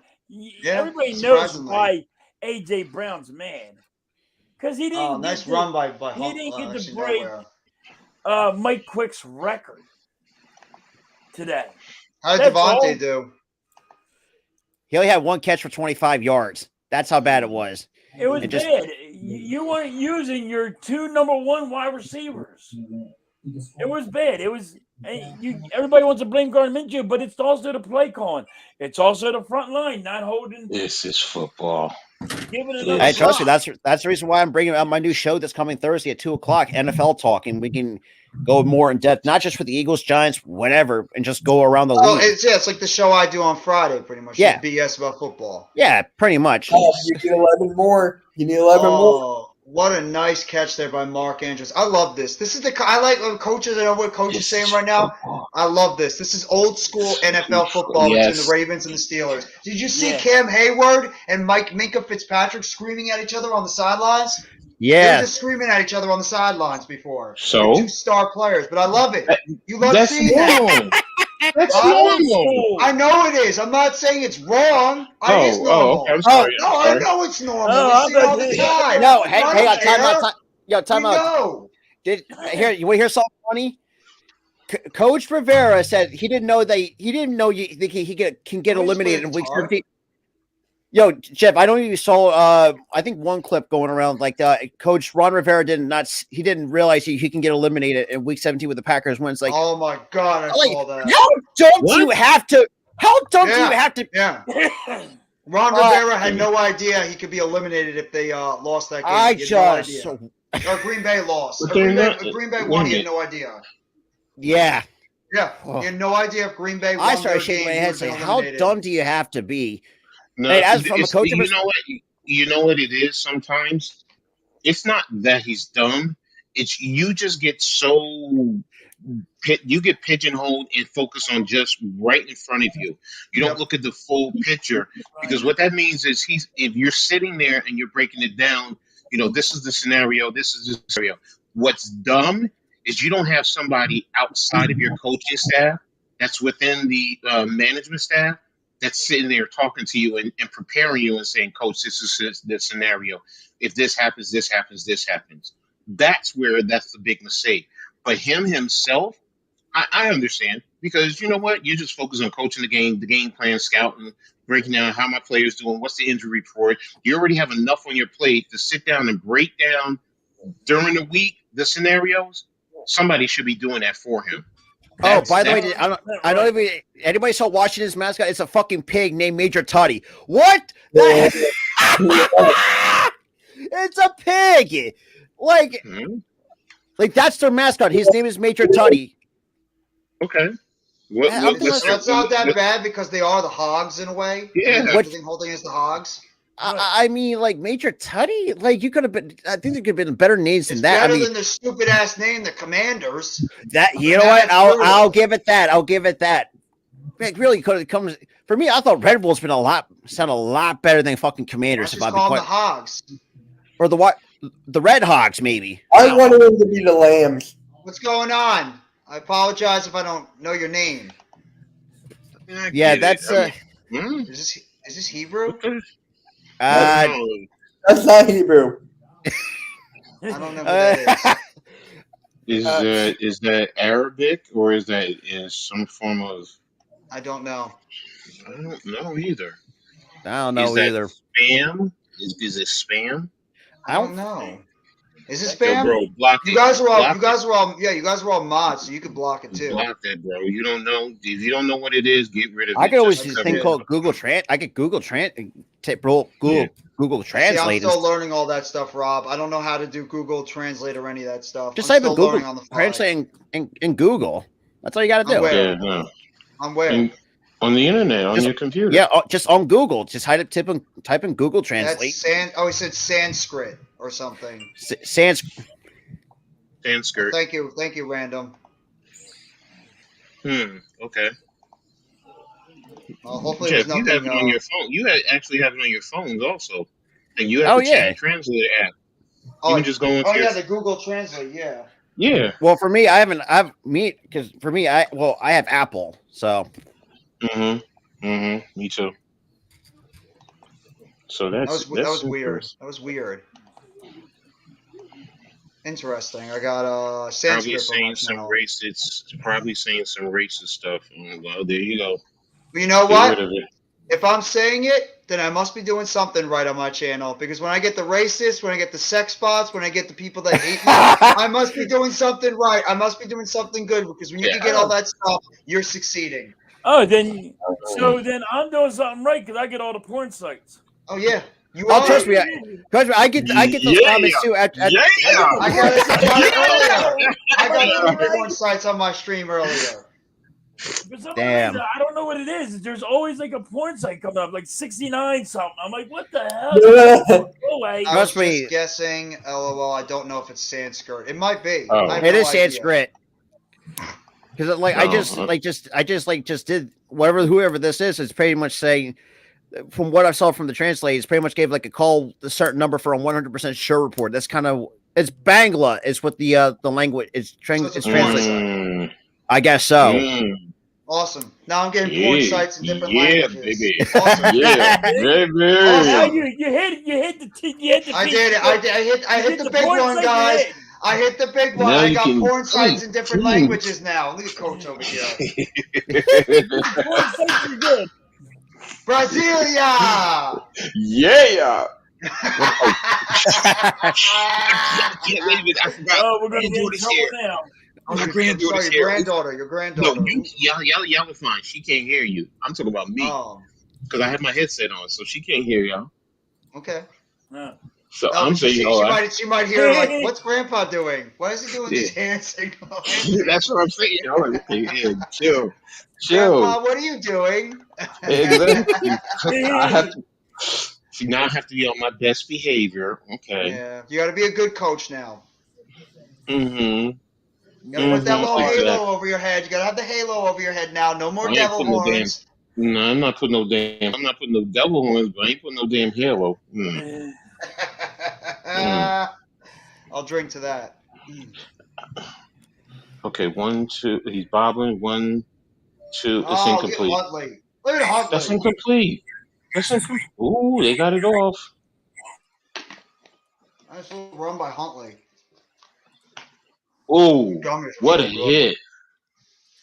Was that TJ Watt? Cam Hayward. I love Cam Hayward. That dude's been a hell of a player Watt for so chased many him. years. Okay, Watt chased him. He gave pursuit, but Oh my God, that is beautiful football there from a guy that knows hard hits. That's Cam Ooh. Hayward. ooh. Oh no, it's no. Okay. There's no targeting. That's a good hit. No, they couldn't have called that targeting. Speaking of Rob, did you see that game last night with Ohio State? How did they not call that target? I mean, I understand why they didn't, but it looked like they were going to call targeting on Marvin Harrison Jr. and they didn't on that big hit in the end zone. That put him. Yeah. They lost. Yeah. That's all I care about. They lost. Shut up, man. Yeah. But I gotta say, too, man, I'm He really ain't talked liking. the whole entire time. Now he just pops up. I don't care. They lost. Yeah. But that's not that. Well, saying from assault for me, at least I don't care because at least my team's not even a college playoffs because we completely. No, shit our the bed. team hasn't been competitive in a while in Rutgers. We haven't Yeah. even close. We weren't even Because close. I'll say this too, because the only reason why we didn't make it, because number one, we lost to fucking Notre Dame. That's still going to not sit well with me. We lost 35-14 to them. Then we dropped the last game of the year to Clemson or to South Carolina for in-state bragging rights, and then we just completely shit the bed. So I mean, and then win a couple bowl games, but that was pretty well. Then we did shit the bed against Tennessee, which Tennessee's is a really good football program, but. They were. The Hendon Hooker kid when before he got hurt was really good for that team. Dude, I'm really liking I'm really liking Marvin Harrison Jr. from Ohio State because that kid's a beast. He's a that beast. kid, I mean, if he hit him and his dad, Coach was just saying he would be the number one pick in the draft if he was. I wouldn't be surprised. I would definitely agree with that because his dad was actually really very fun to watch back then. And I can see why. I mean, 6'4", 205 pounds, and still has what his dad. That's He's nuts. got his dad's skills, and he's bigger. He's a bigger player than Marvin Harrison was like 6 foot and doing that. I think like This 6 kid's foot, got like it all. It's like 6 that. 5'11", 188, 190. That's what Marvin Harrison Sr. was. I used to watch him when he was up at the Q's because he used to kill RU too. So yeah, that man was, and what Junior is doing, that right there, that game showed you how impactful because C.J. Stroud is a top quarterback, possibly the number one this year, but he was regulated and he wasn't the one that could win that game without Marvin Harrison Jr. So that tells you how important that player was and what it did to their defense because it would have forced their defense, defense into a whole different way of plan of action. Georgia. I mean, he's killing Georgia's defense. We all know Georgia has Georgia has a good defense, but he was killing them. He had 3 touchdowns and over 100 yards in that game before he got hurt. Yes. In the first half? Yeah. Exactly. That's scary. Then when he went out, the whole team just changed.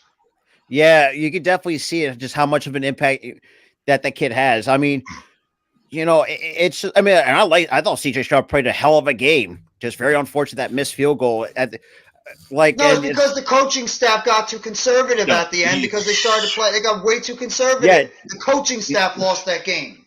No, it's not even the conservativeness. First of all, that first down play where you go off tackle left. No, if anything, go off tackle right, putting the ball in the middle of the field. And then you want to go 2 pass plays. I mean, it's like, first of all, the pass plays that you're trying to do, all right, the quick in cut, all right, I get it. I didn't like it, but I get it. But then when you have Stroud trying to roll to the right, I mean, it's just send it 4 verts, send it into the deep corner, and either let your receiver go get it, overthrow it, or try and get a penalty. But the main point is get the ball in the middle of the field. When you put that on that left hash, that's a lot of pressure, number one, on that kid. Yep. To win the game. And what did he do? He pushed the ball to the left. Where if you keep the ball in the middle of the field, I think it's in the middle of the field, he squeaks it in between the uprights. So yeah, he was there, and then the defensively when they allowed Georgia to get downfield, going too deep, man under. I mean, it just opened up the scene because the safety. What did he do? He jumped number one, not staying with the tight end because he's supposed to stay with the number two receiver, read 2 to 1, and Mm-hmm. then that way he can go to the sideline, push to the sideline. Worst case scenario, you get there, you push him out of bounds, you stop them from going deeper where the scene and went even further downfield. So to me, the end of that game was typical Ryan Day. He'll do well during the season, but then when you get to the money time, they choke. Sorry, they choke. He's not Urban Meyer. And this is He coming from folds. somebody who's a Rutgers fan. Yeah, I Mhm. know Ohio State. I watch them. That team is too damn talented to lose like that. That. They shouldn't have gotten blown out by Michigan. Losing is one thing, but getting blown out at home That's and then that's not great. No, that's that's abysmal. and Now you let me have ask you guys, where do you think CJ Stroud's going to go? Is he going to go 1 or 2? For me, I think he might go number 1 overall. One. depends on the team. It depends on the team. Right, because right now the only team that's really looking pretty with that number 1 overall pick is the Texans. Yeah, but you have the Texans and not Chicago. You have the Texans Chicago's in 2. there. Chicago's 2. I had it earlier. Where did I Isn't have like it? Detroit or Seattle in the top 3 or 4? All right, let me ask you this: like, how did anybody Seattle's not? not I think go ahead. Seattle's 3. Yeah, Seattle's 3. I think Detroit From might be Denver. 4. Wait a minute, I do have the draft order via Tankathon. I'll give you an idea. Yeah, No, I'm Denver's sorry. 4. yeah. No, Seattle's 4, 3. Because part of that Okay. Wilson that Good. horrible Russell Wilson trade. Oh my god. Mhm. Arizona's Oh 4. my You got the God. Indianapolis, the Colts 5. Vegas, Colts gonna need a Detroit quarterback. 6. Yeah, Raiders are going to need We a don't know quarterback. what's up with it. We don't know They're what's up 7. with Atlanta's Detroit. 8. Carolina's 9. Oh my and we're god, 10. what a catch by George Pickens. Wow. He just took that away from that defender. What a catch by Pickens. So the only team that does not have a first round pick is Miami, because apparently they had that forfeited. Oh man, I was dead wrong about The this. Saints Pickens don't have trade. one either. What a catch by Pickens. That was Saints nice. pick is ours. Yeah, Yeah. we're sitting at 10. Yeah, And you got Houston. right now, but Yeah. if the Saints win again, So next week, here's the thing: it can teams go who down. might Teams who might need up more. teams that might select a quarterback. Houston, yeah. Seattle, we don't know. Are they bringing back? What you call Geno? it? Or are they bringing them back, or are they going to go with a quarterback? Arizona, what's happening with the head coach and with Kyler Murray? I mean, Maybe are Detroit. they going to blow it up? I think Detroit's Detroit sticking is with Goff. Indianapolis. What are they doing Indy there? for sure. But I would be surprised if they somehow fuck it up. So, I mean, realistically, if you think about it, Houston, Seattle's a possibility, Arizona, Indianapolis, Indy. Detroit, Vegas, Atlanta, Jets. Atlanta got what's call it, Carolina. Should be the Jets. I'm talking about in the top 10. I'm just looking at the top 10. Oh. So that's 1, 2, Vegas 3, 4, possibly. 5, 6, 7. There's 7 teams that will force teams to maneuver, to make trades. That also pushes other players down. So, I mean, it's interesting. So, and the quarterbacks that are coming out, C.J. Stroud, and is Houston? Bryce. Does Houston want to go with Young or Stroud? Realistically, if you had whoever had the better season they're going to look at everything. They're going to evaluate. Yeah, you're going to have to because either you can't go wrong because both are 2 really good quarterback prospects. I mean, you got to give some love to Will Levis at the same time from Kentucky. That's the thing. It's Levis. And what about Anthony Richardson? Is everybody going to start buying into stock with him? Exactly. Yeah, I forgot about that. And then the question is Hendon Hooker. I mean, is he going to be well enough to at least go out there and throw? And is he because he's first round talent, but because of his injury, does that bump him down? So I think that does knock his for me, I Go do ahead. think that knocks his draft stock down. But if he comes back healthy, I think he can really. But if he doesn't decide to declare, I'd say if you give him one more year and actually stay healthy, I think he definitely is a first round talent for sure. I mean, isn't what the hell's his name? Caleb Williams. I think that No, was he's a sophomore. He's got another He's a year. sophomore. He's got He's next not year at coming least. out, and neither is whatchamacallit from South Carolina. So right Yeah, now they're you're gonna looking be at Rattler. yeah. Oh, and the other one is that's who it is. Tanner McKee from Stanford. I knew I was Yeah. I haven't really watched his tape. There's what the hell's what's his face from North Carolina? He's been kind of getting a little bit of hype around him, but it's just I don't know. It's just like there's certain quarterbacks from different colleges just never really pan. Talia Tagovailoa, is he coming out also? That's I don't know. Wasn't he a senior this year, or is it junior? He's a If he's a junior, he should. He's a redshirt junior. Okay. So technically, remember, he started at Alabama and he's played 2 years. Is it? Yeah, no, I think it is 2 years. 1 or 2 years in Maryland. He's played 2 years at Maryland. So he was did he redshirt his first year though? Yeah. So, I mean, he could come out unless he wants to try to boost his stock up and maybe be able to come out the year after. Now, but either way, there's some projections have him anywhere from 4 to 7. So he may be better suited to go back one more year or so. But right now, to me, you're looking at probably 4 to 5 quarterbacks, maybe depending on Hooker, what they think about Hooker, and 6 is someone desperate. But then again, you have the situation the following year. So, because Caleb Williams and Spencer Rattler. Well, no, this one has Rattler in here. Rattler's junior or senior? I think Rattler's a junior. I think he's the I think he's a transfer junior. He transferred where? Arkansas? No, he was South Carolina. South Carolina, South Carolina. Because he came from Oklahoma after Caleb Williams had a better season at Oklahoma because before when all that I won't say controversy, but kind of all that kind of went down. Oh no, they protected him in the 3rd round, so yeah, he might be coming out. Spencer Rattler? Yeah. I don't know. For me, I think he's a high 2nd rounder. I mean, I agree. Because I think he's got enough. He's got a really. I mean, from what I saw when he played against Clemson, I like what this kid brings. I mean, he's got a good arm. I mean, even though he can scramble, but he's not one of these, like a Jalen Hurts dual threat. But he can give you every so often, give you 10, 15 yards when you give him the opportunity to let him run. But he's a really good all around player. I mean, I wouldn't he'd be a high 2nd rounder, low 1st rounder. Richardson's the wild card. Richardson's the wild card in this draft. It's like you said, low 1st, either high 2nd, low 1st. So with Rattler, that goes to what I was saying about the teams and the projections and their needs. Out of the top 10, or do you think any of those teams might push him up if they're in love with him? Yeah. So, but that also is going to push other players down. You guys at 10, you can also change the whole dynamic. How you doing, bro? Because you can trade. You got Tennessee right behind you. They're going to need no, they have Malik Willis. Never mind.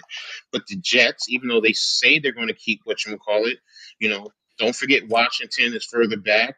So there are teams that may want to trade with you and give you up because you don't really need the 10, so you're in a position of power. So that's absolutely true. It's interesting with the draft and how everyone is graded and where you because the quarterbacks, we all know quarterbacks are always going to be pushed to the top of the board. They just are. Oh yeah, absolutely. Yeah, rightfully or wrongfully, they're going to be, because to me, they're not, the quarterbacks this year do not deserve to be in the top tier of the draft. I mean, Will Anderson to me is the top tier. He's that type of player because he's playing. He might. I'm sorry, I'm just answering his question. Is Dory Jackson going to return next week? Possibly. It could bring. Yeah, I've been hearing a lot of rumblings because of that. And who y'all got winning? Well, I don't know. The Eagles have to play this game now. They have to play the game to win the And then we division. just got Gardner Johnson back off the injury. We just activated Gardner Johnson. Mm-hmm. But I'm That's looking gonna at be a close game. I'm looking at this year's mock draft. They have Will Anderson going 2 to the Chicago Bears. But Kinda- I'm telling you, in terms of grading, I agree. The quarterbacks are going to push him down. So it's a matter of if Chicago doesn't trade out, then I see them taking him because he ended up in a No sense problem, man. makes up for whatchamacallit they ended up trading away. Mac. Roquan? Yeah, Khalil Mack. Not only with Mac, I'm just saying as a defensive end. But to me, he's the number 1 overall draft pick for me. Hands down. I mean, I know you could say you're going to make the argument of Bryce or Stroud, but I'd either go Anderson or even Jalen Carter from We have Jalen Carter 4th to the Cardinals. Yeah, so I mean, Either way, you can't go wrong. I'm also, I mean, I'm going to evaluate and break down Murphy a little bit more, but I mean, you're gonna like this kid. I mean, I'm really liking Miles Murphy and Brian Breesy. Part of that front seven. They're just when Who's the best offensive lineman coming out this year? Skoranek from they argue Skoransky from yeah. Northwestern. He's kind of like whatchamacallit that Chicago had. Same school, same type of 6'4", Jenkins? 320. No, with the Chargers. No, it's Rashawn Slater? Yeah, Rashawn Slater. Because Chicago's definitely got to go offensive line. They need offensive line help for Fields. Offensive line, wide receiver, and for the love of God, spend money because you got a shit ton of money to spend. No, they're not going to go wide receiver that early. They're going to probably go offensive line, if anything. Well, I'm not saying in the first round. If they fall in love with Johnson, I could see them doing that if they really. Yep. If they fall in love with him personally, I'm O-line. I'm going to say O-line. It's talking about Paris Johnson Jr. That offensive line is awful. Quentin Johnson. Quentin Johnson. Quentin Johnson. That kid's going to be special. He's good. So we love him to fall to us, but there's probably a chance he's not going to because we're all the way drafting in the 20s. Well, they haven't projected him. They haven't projected to be number 9 to the Carolina Panthers, according to Tankathon. Well, Andrew Thomas is not a rookie. He's a third-year player. There's different sites. They have him going from Evan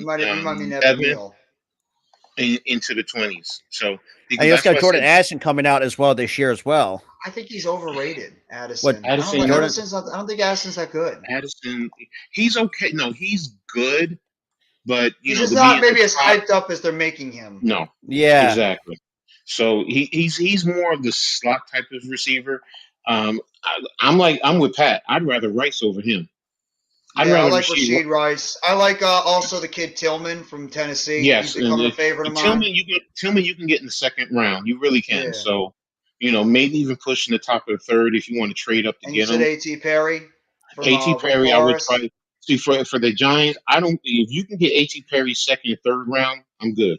Well, the thing is, too, they actually had since you got 23, they had to project you taking a linebacker in the first round with Trenton Simpson. I would have no problem with if we can get Trenton Simpson, I'll take it. Dude, that kid is special. Simpson, I'll tell you. If you do somehow land him. What's his name? Sewell from Oregon. Sewell's brother. Yeah. Yeah. Thanks for having me on. I got to bounce.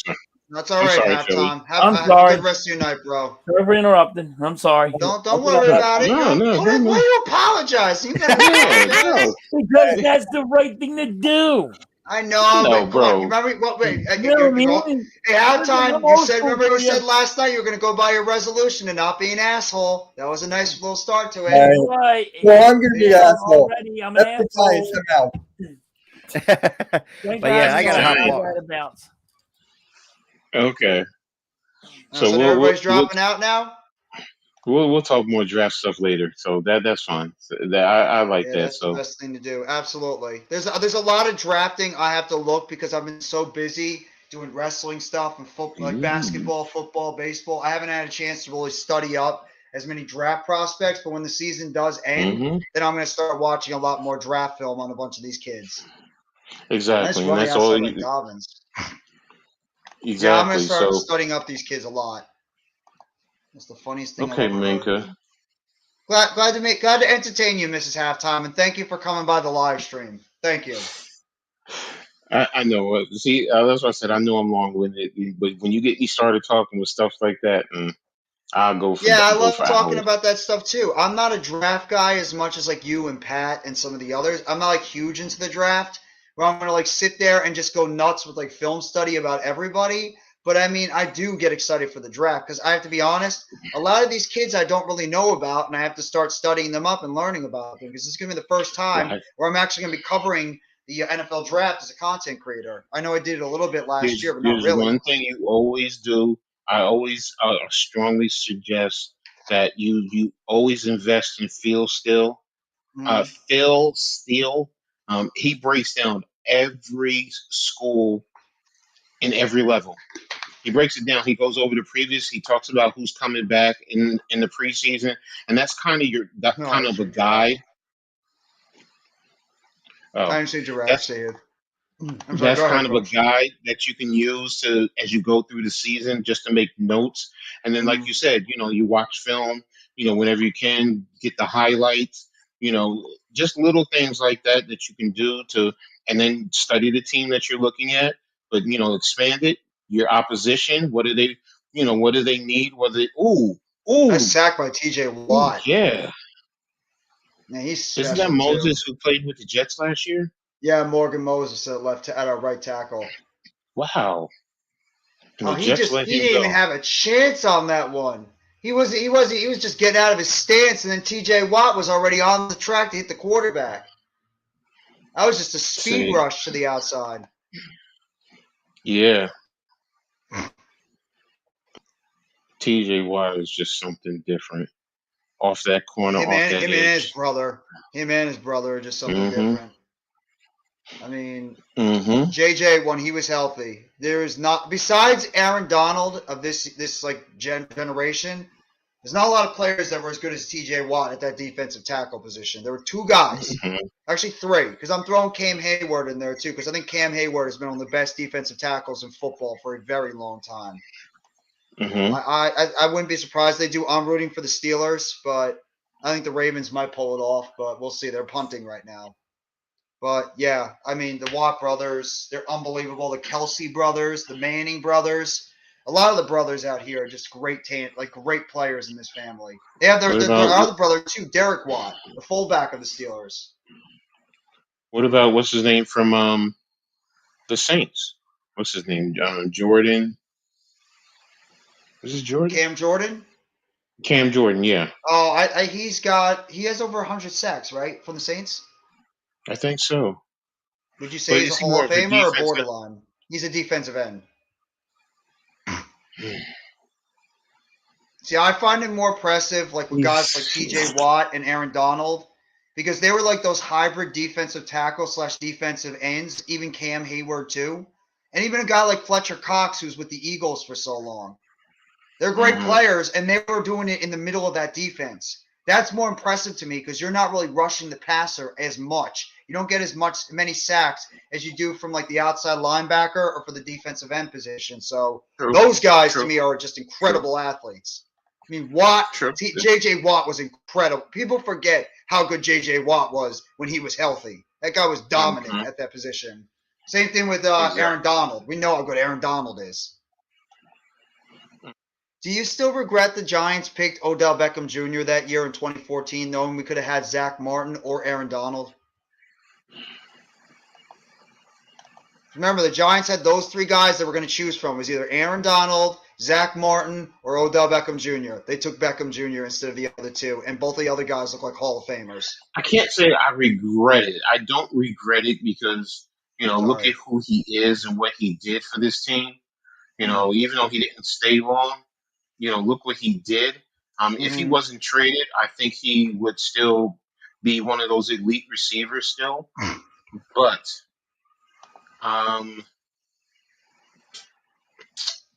I can't say I Zach regret Martin is Zach Martin's a Zach potential Martin. I Hall of know. Fame guard. I did want Zach Martin, being that he's a Golden Domer, and I've been following him. So yes, I understand. But to say I regret, no, because we still did get something productive. I mean, it's one thing if you had said we didn't get any production, but we did. It's So, true. It's true. it's no, I can't say regret. Don't bring up the Saints. Okay, No, so because since you he's an say that, Eagles. He's an Eagles fan.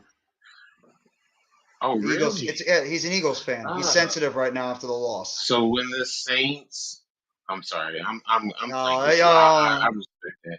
I respect hey, you it. know what? The Eagles. You know what, Coach? The Eagles needed a little bit of a humble pie today. They were all high and mighty. They need to get knocked off their pedestal, and that's exactly what they did. They got knocked off their pedestal today. It is what it is. I Sorry. mean, it's football. So you're Yeah. gonna win some, you're gonna lose some. I mean, Exactly. in the end, let's cut to the chase. All right. Whatever happens this season, all the teams that make the playoffs, if you end up, somebody's going to be unhappy. Most teams are going to be unhappy. There's only going to be one team that's happy at the end of the day. You don't have to regret it at all, Saif. You don't have to regret it. Would you have made a different Saints definitely were marching in. Yeah, they were. Yeah, they were. They marched in, they marched on, they marched over, they marched any single way over your team today. No offense. All I can say is Andy Dalton. Oh my God, Andy Dalton. Andy Dalton. But Andy Dalton, then again, was probably living it up because of TCU the night before, so he's probably riding high. So that's Andy Dalton's shocking moment of right now because he's not going. I will say this, Randall. I will say this. All jokes aside, you say that now, but you go far in the playoffs. Dare I say, win the whole damn thing? Are you going to care about losing to the Saints? No, not at all. You're in the playoffs. Okay, yeah, you're fighting it for playoff positioning, but you're in the playoffs. Mm-hmm. That's the biggest thing. That's the biggest thing you want. You're in the playoffs. So if you're in the playoffs, go from there. Hey, everything Randall, else, just beat us. Beat us next week. Even though we're going to be playing our guys, we have nothing to play for. Beat us, and you guys get the number 1 seed, and you're on home field. So everybody's to go through Philly. Just beat us. So Andy Dalton is your daddy? Andy Dalton is your daddy? Ooh. Andy Dalton's your daddy. It's like Pedro Martinez. The Yankees are his daddy. Yes. I'm so sorry, Eagles fan, but they have to lose next week. See? Sayith knows what's up. You don't think us Giants fans are thinking about what happened a couple of years ago and we want payback? We want to win too. We're not just going to walk into Lincoln Financial Field and just let you guys win. We want to win too. No, we want to win. This is a big time game. What's a game for us too? We want to end our season on a 2-game winning streak and go into the playoffs strong. I bet Lou's probably pissed off right now. If we win next week, Lou's giving like the motherfucker command. He already said it. Yeah, he said it. He said mother effing Commanders. But he's gonna say it especially. No, he said because my prediction would have been right. So, but I will say this, man. We talked about Dable as coach of the year. What about Peterson down in Jacksonville? What about Campbell over there in Detroit? Yeah, Campbell in Detroit. I mean, what about Carroll over there in Seattle? That's my point. It's like, you know what? There's a lot of people.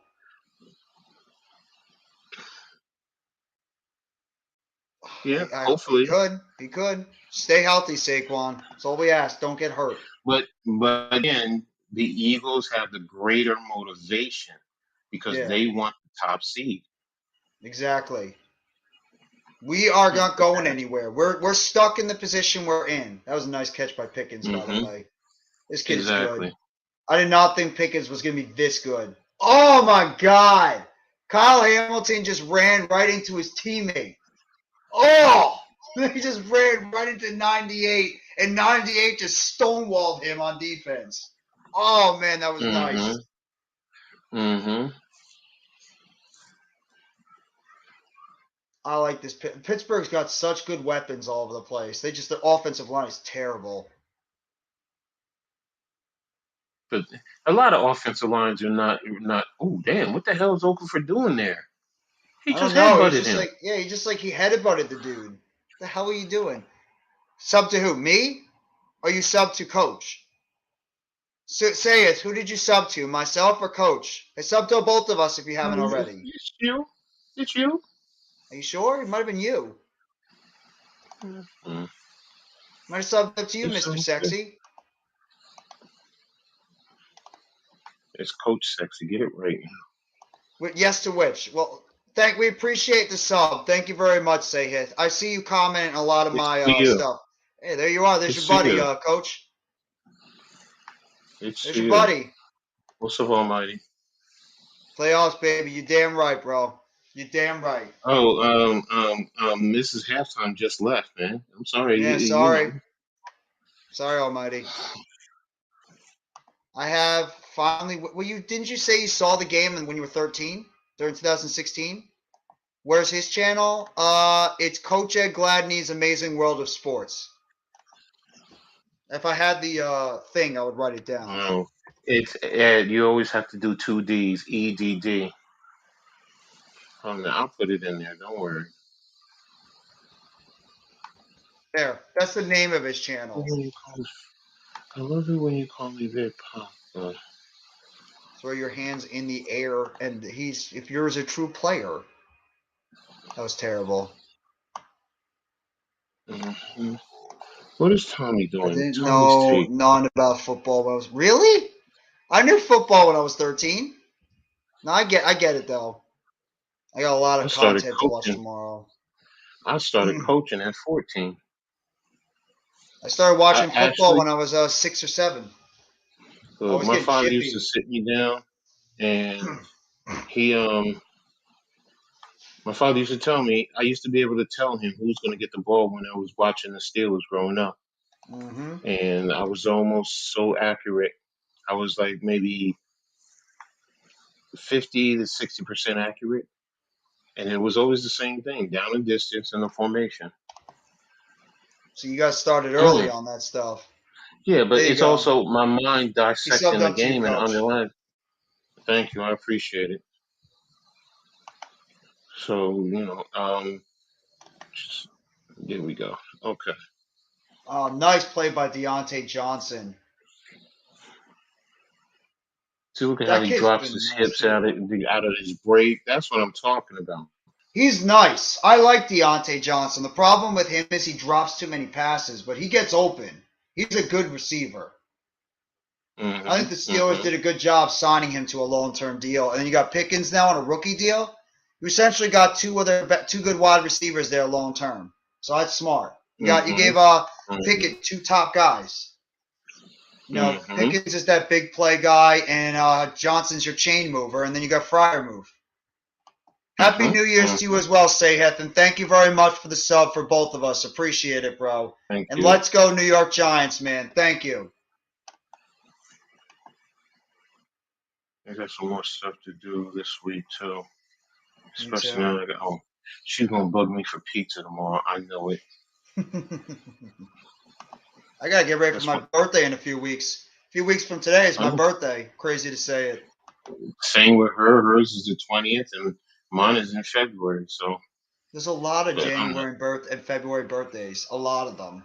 Yeah, it was mine in February. My first wife, God rest her soul, hers was in February. So yeah. Yeah, there's a lot of people that were born in January, February around that time. Two of my ex-girlfriends, one of my ex-girlfriends, when we were in high school, our birthday was the same exact day. Mm-hmm. So it was just interesting. So, and my family birthdays are in clusters. Where the hell are you throwing the ball to, Pickett? Look at Tomlin. Tomlin's got that look on his face. You know you fucked up. Mm-hmm. That might have been on Steven Sims Jr., the former Kansas wide receiver. I remember him when he played on the Redskins.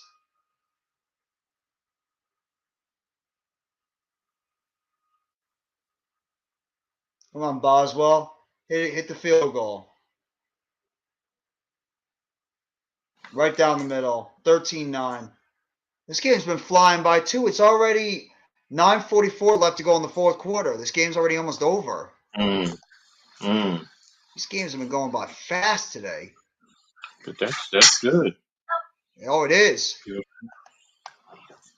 That was really good. I gotta get ready for it in this week. I gotta fix up my car. Oh, Mm. I gotta take my car to the shop. I'll trade. I want my old car. Ooh, damn, baby, shit. Oh, she's gone. Damn it. Are you surfing again on the internet? It's not. Yeah, in a sense. See? It's just I was on my YouTube page and you get these but she young, so and, I mean she legal, so that's all that matters. Like a And bot? she no, it's one a girl doing one of her dance moves. You know how they do these dance videos and they turn around and they do everything and then they start twerking in it. Oh god, yeah. On YouTube? So On like all that yeah, it's stuff? on YouTube. Yeah. Yeah, So it's yeah, like I've seen when that. you they show you whatever. Oh wait a minute, your attitude will get you arrested. Oh, blue watch. I know what that is. Mm. Some of these people, I watch. So like I'm all over the place with YouTube. I gotta catch up to some of Pat's stuff. I haven't really watched Pat's stuff a lot lately because I've had to watch so many other people, so I gotta check out more of his stuff. I I feel know you. Pat. I know Pat's probably put out something really good about Daniel Jones, so I gotta definitely check out his content. Wait a minute, they're doing because they're doing They're doing they're the also Sunday doing the night game game. too. Yeah, Yeah. they're always Oh, doing the games. They bounce off on each other's channels. I think like Pat does yeah. one on his channel, and then Lou does Mhm. another Joel. one, and then Joel does the other Yeah. one. So they bounce Yeah. between the So three of them. it's just I always go in and just at least give them a like.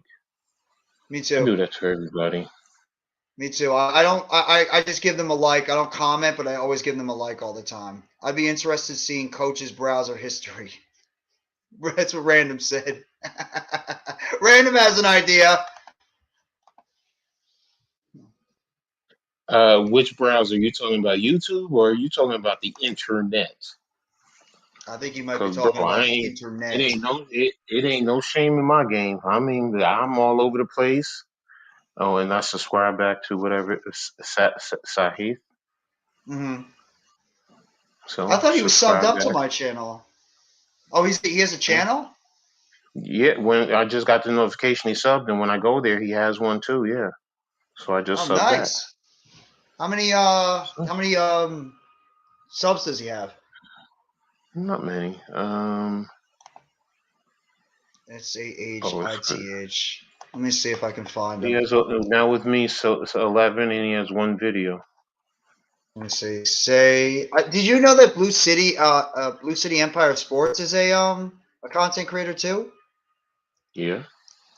I didn't know. I didn't know if you knew that because he's usually comes off as more of a fan, like not really a content creator. He Say wants to it. see my inter. Ooh, what's going on? Is he going? Is he going all the way?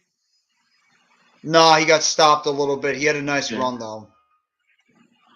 30, 35, 40, 50. Now you put it in plus territory right there off the bat.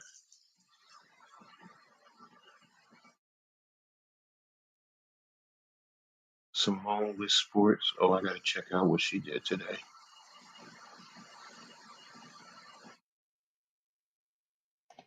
No doubt about it. I'm just gonna give a shout out to the guys over there on the Big Blue Crew.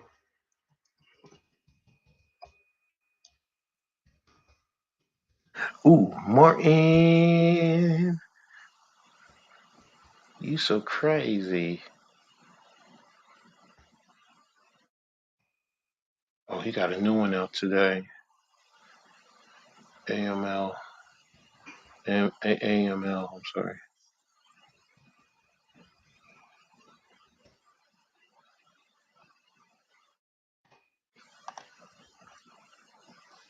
Oh my God, TJ Watt is a beast.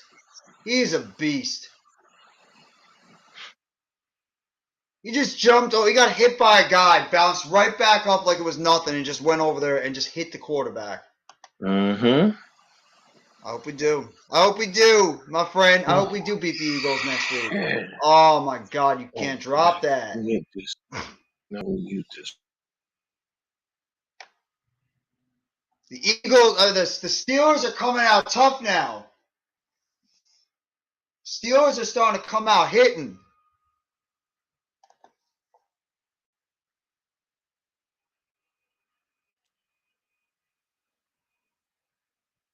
Yeah, yes, beat the Eagles next week. You're damn right, Almighty. We better go out there and beat the Eagles. Beat the Eagles, but equally as important is to play tough, Mm-hmm. play tough, play smart, play discipline.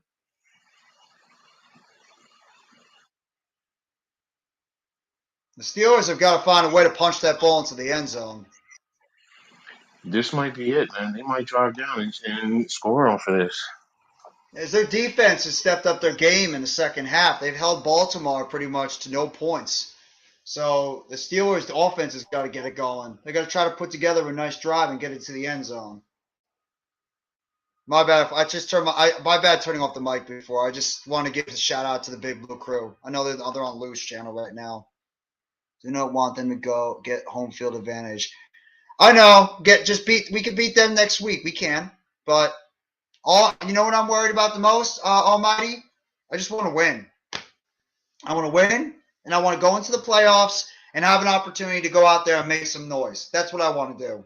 Go out there and make some noise.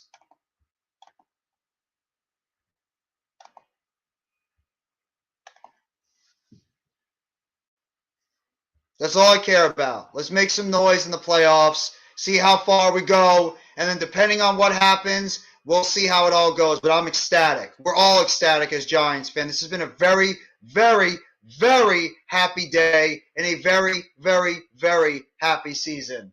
There's nothing we could complain about now because nobody expected us to go where we were. And the fact that we are a playoff team going into the playoffs with an opportunity to potentially win some games, how the hell could you not love that? It's such a beautiful thing. We're all ecstatic. We're all pumped up. Let's get it. Let's get it.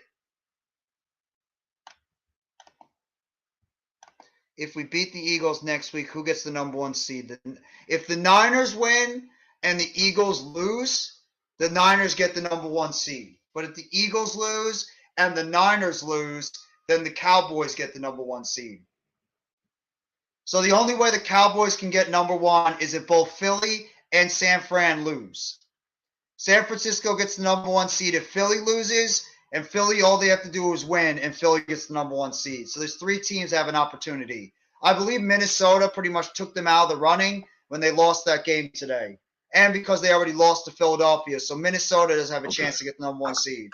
This Minnesota Vikings now have to pray that they win, and they have to pray that the 49ers lose, which I don't see it. I don't see the 49ers losing next week. They're not losing that game. Okay. I mean, where are they playing Arizona? No, they're not losing because Arizona is just a shithole right now. So yeah, Arizona's a dumpster fire right now. I honestly believe that it's coming down to Murray or it's coming down to what you call the head coach. So doesn't injure himself. Well, he's got to play though. You got to put him in there. You want that home field advantage. Cowboys can't get the number 1 seed, but they need San Francisco and Philadelphia to both lose. Then they get the number 1 seed. The best Minnesota can do is 2.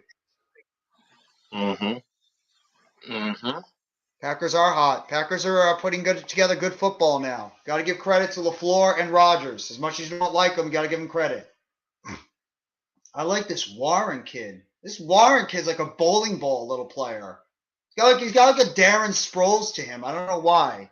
Like a poor man's Darren Sproles. I can accept.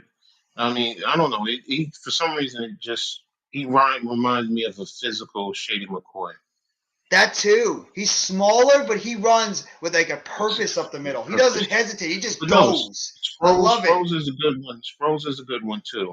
But you know or what? An Eckler. He's even like an Eckler. Exactly. That's what he's like an Austin Eckler. Yeah, from the Chargers. Yeah. Oh, he's going deep. Oh, did he catch that? Did Deontay Johnson catch that? He did. What a catch by Deontay Johnson down the sideline. Was this feeding? Wow. Oh, they said it is. They said he's in. Get down. You got to get going. Because if I was them, I would probably see the Oh no, he challenge. was out of bounds. He's out of That's bounds. what They're I going to just take it said. back. Yep, Yeah, he's out of bounds. his left foot went out of bounds. Seeing Landon Collins with the big, oh, you have no idea how good it felt to see LC get that pick six. That was the best thing. As much as I love watching Daniel Jones go out there and kill it, the best feeling for me was seeing Landon Collins get that pick six. That's redemption for him. That is redemption for Landon Collins. I loved it. I almost shed a tear when I saw Landon Collins make that pick six. That felt so good. And then seeing him and Shep on the sidelines embracing, that actually felt really good too. Seeing the two Giants that have been here since the last time we made the playoffs, that was great. Shit. Let me see about putting this in. Oh, there's Marcus Peters. He's inactive because he has a calf injury. That's why he's not playing. Yeah, the Commanders are done. Their loss today and the Packers win sealed their fate. Okay, so they really aggravated me because I did want it to be an all NFC East adventure into the playoffs. That was a terrible job by Pickett. That's a rookie quarterback mistake. That's a terrible job by Pickett. Even if just throw the ball away. You just got sacked and cost your team yardage on that one. Depends on if he was in the pocket or not, because it did look like there was an end on the outside, and if he can't get outside of him, he can't throw it away because then it becomes intentional grounding. So right here, is he in the pocket? He looked like he was going out of the pocket, and then he just ran into the pocket. He's in the pocket. He's in the pocket. He's in the pocket. He's in the pocket. He's in the pocket the whole time. He can't. That other end was right there, so he couldn't get outside of him. So there was no way for him to get outside of the pocket. Good stand there by Baltimore. They made the stand. If this is how it works in the NFC, if the Packers win next week against the Lions, they get the 7th seed. If the Packers lose and Seattle wins, Seattle gets the number 7 seed. But if the Packers and the Seahawks both lose, the Lions get the number 7 seed. That's how it works in the NFC. So right now, the Lions are the one team that needs help. Well, actually, the Packers control their own destiny. Seattle has to win and hope the Packers lose. And then the Lions have to beat Green Bay, and they have to hope Seattle loses. So Green Bay's in the driver's seat right now in terms of their playoff, prediction. I'm not sure about the AFC. I got to read up with the AFC. I think it's is it the Patriots in the 7th spot? Patriots are right now the 7th seed, I believe. So I think it's if they win, they're in, right? Yeah, they win. If they beat the Bills, they're in. Yeah, they have to beat the Bills, and it depends on if the Bills wrap up the AFC, which I don't think they did.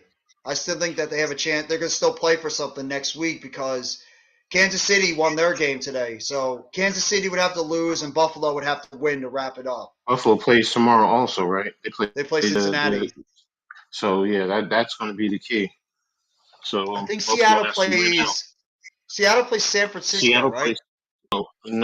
Plays they host the Rams next week. Oh, that's right. They play the Rams. So Seattle should beat the Rams next week.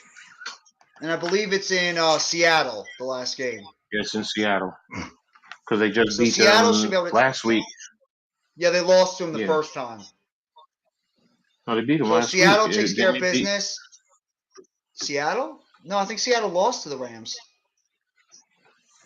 Oh, you know what? Maybe they did. They were losing. I don't know if they maybe came back and won that game, but I thought they might have lost the Seahawks might have lost to the Rams.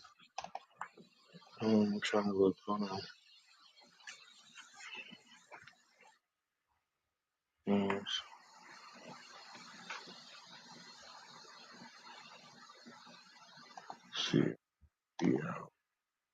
Steelers, they're going to need a hell of a lot of help. They're going to need a lot of help. Steelers are going to have to win. They're going to have to come back and win this game tonight, and they're going to need a lot of help from all these other teams. The Dolphins would have to lose. The Patriots would have to lose. I believe that another team would have to lose. The Steelers are going to need a whole lot of help to make the playoffs. Yeah, week 13, they beat the Rams in LA 27-23. Okay, so they did end up beating them. I thought they might have lost to Yeah. them. That makes sense. So they handle their business, and they got to hope that Detroit beats Green Bay. Mm-hmm. Look at this game. Look at the chippiness between both these teams. I love it. Look at Cam Hayward jumping on top of the damn Ravens on that one. I love it. I love the chippiness between these teams.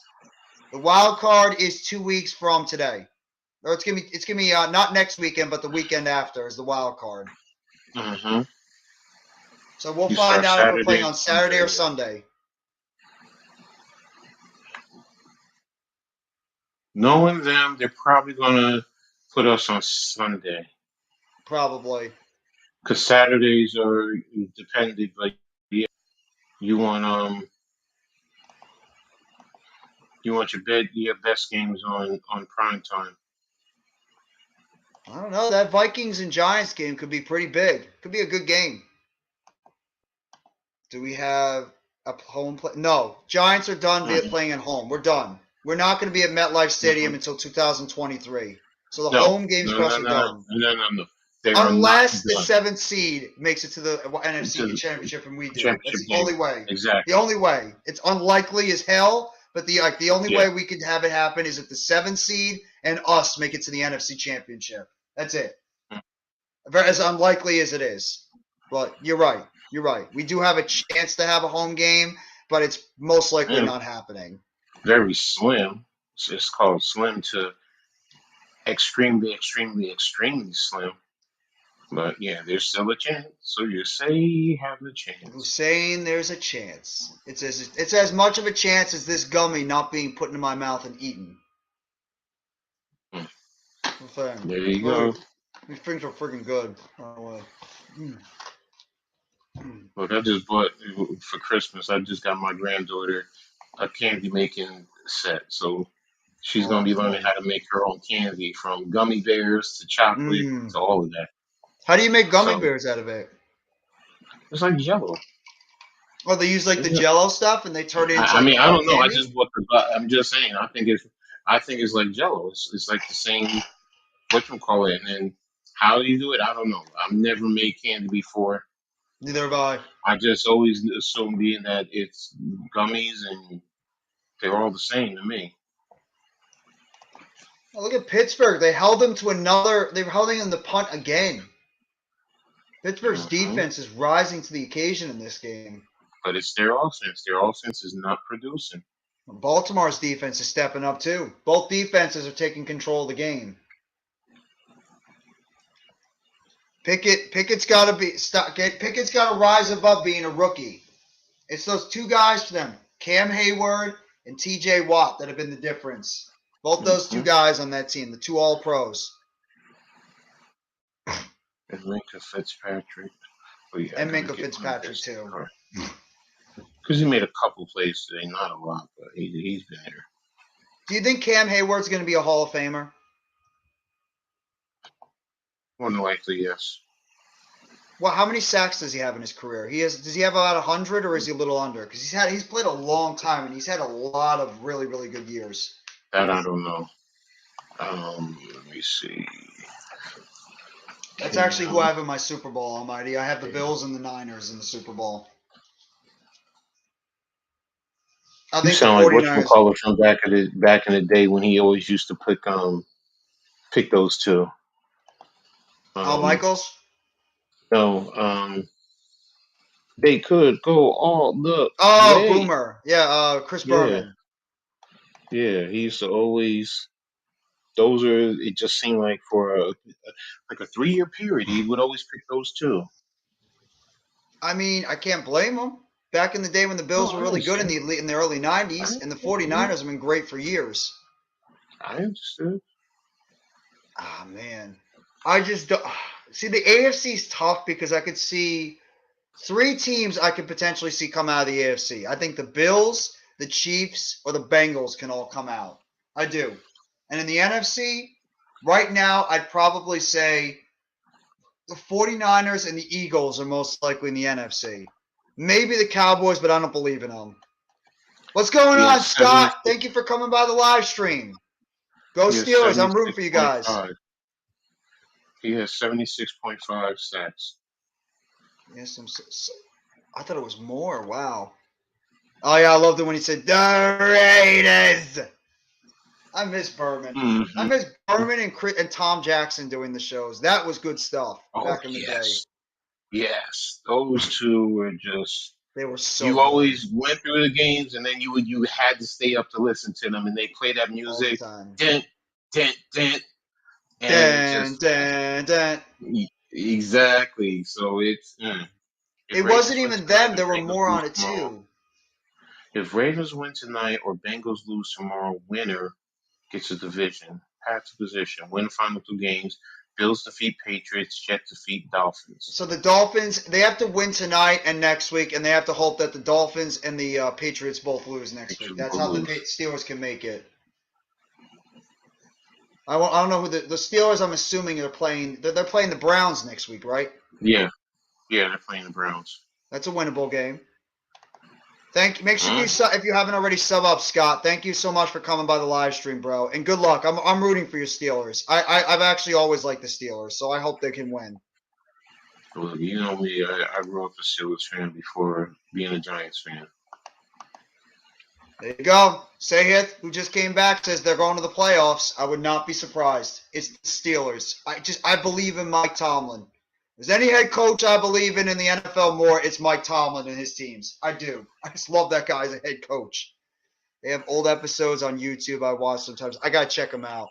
I miss like the Tom Jackson and Chris Berman and those old school. I used to watch them every single time on Sunday mornings before I watched the games. All the time I watched their shows. Are you going? If you don't get it, are you punting or are you going for it? And they're going to go up the middle, and it looks like Pickett got it.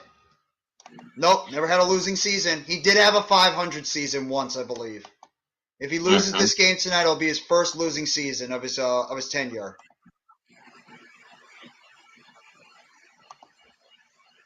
And you know what's so funny? I know Steelers fans that want him gone. Are they stupid? What? Why do you want Mike? She does not like Tomlin. She wants him gone. What? And I've said to her, Why? he's a Hall of Fame coach. You've won Super Bowls with him. He instills a winning culture mentality. And she's like, I don't care. I just don't like him. I'm Oh, like, nice okay. throw by Pickett. He's such a he's a Good luck. phenomenal coach. I love Tomlin as a head coach. If Daboll wasn't our head coach, I would want Mike Tomlin. That guy is the one guy that commands respect in those locker rooms. I think he's a tremendous head coach. He's a tremendous head coach. Mm-hmm. Oh, what a throw by! Nice throw there by Pickett to Steve Sims. Nice throw to the little guy, Steven Sims. That's a good throw by Pickett. 2-minute warning. Okay. Oh, there's a flag on the play, too. There's a hold.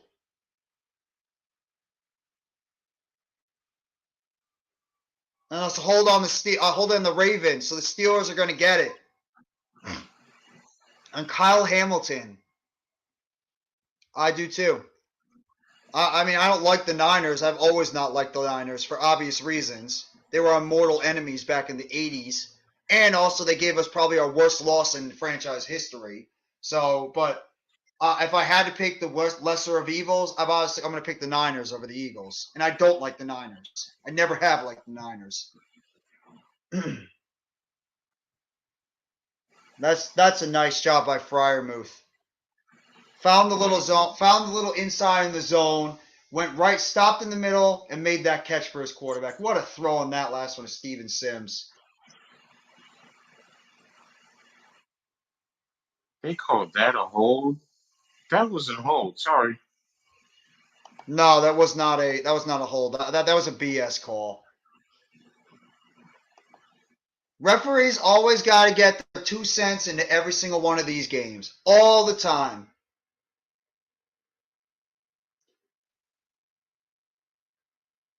Let's see if he can finish off the drive. You got 1 minute and 59 seconds to go.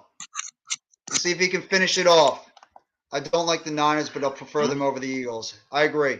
I agree with you, Almighty. At least they still have 3 timeouts. They still have 3 timeouts. So Oh, they tried the outside sweep with Steven Sims, but he only picked up a short gain on that one. I'm looking for that beast. I'm looking for that beast, George Pickens. I want to get that ball into 14's hands. Or give it to Najee. He looks so confident. Pickett, he does. No, I'm Tomlin. He's on the sidelines. Yeah, we got this. We got this. It looks like. Yeah, well, we know that, Sahith. We know that. There we go. Right up the middle. Najee Harris. Right up the middle. Did Baltimore just call a timeout? They were trying to. Yep, that's what they're doing. They're trying to see. That's smart because the Steelers. The Steelers get a touchdown, then they're going to at least go up by 3. So Baltimore you get the touchdown. I would say. I mean, I get it. You run it right now. Just get the first down. Mm-hmm. That's true. And then if you get the first down, okay. But in the same token, you still have your 3 timeouts. Okay, no, you're good. You're good. Yeah, Baltimore just spent their second timeout. They're probably just wanting to get that ball back, so they're going to try to conserve as much time in case that Pittsburgh scores. So at least if Pittsburgh goes up by 3, they'll have enough time to drive down the field and potentially get a game-tying field goal to send it to overtime. So, I mean, it's clear as day right now. Baltimore misses Lamar Jackson. If there's this game right here just shows they miss Lamar Jackson's dynamic ability. No disrespect to Huntley. He's a decent quarterback, but he ain't Lamar Jackson. He's not. It's 3rd down and 1. We're gonna try the same play, quarterback sneak. They are, and it looks like he's gonna get. No, they pushed him over. He got stuffed, and then Najee Harris pushed behind him and picked up the first down. Mm-hmm. Now get up on the ball. Get up on the ball. Get up on the ball. You don't want to take You don't want to take your time, but you don't want to rush. It looks like they're at about the 12-yard line and about a minute 25 to go.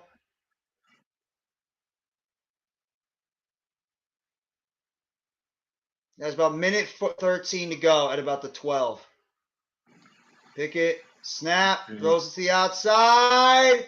Oh, my God. He tried to go for the one-handed catch, and he just missed it, Deontay Johnson. That's a risky throw by Pickett. That's actually the right throw.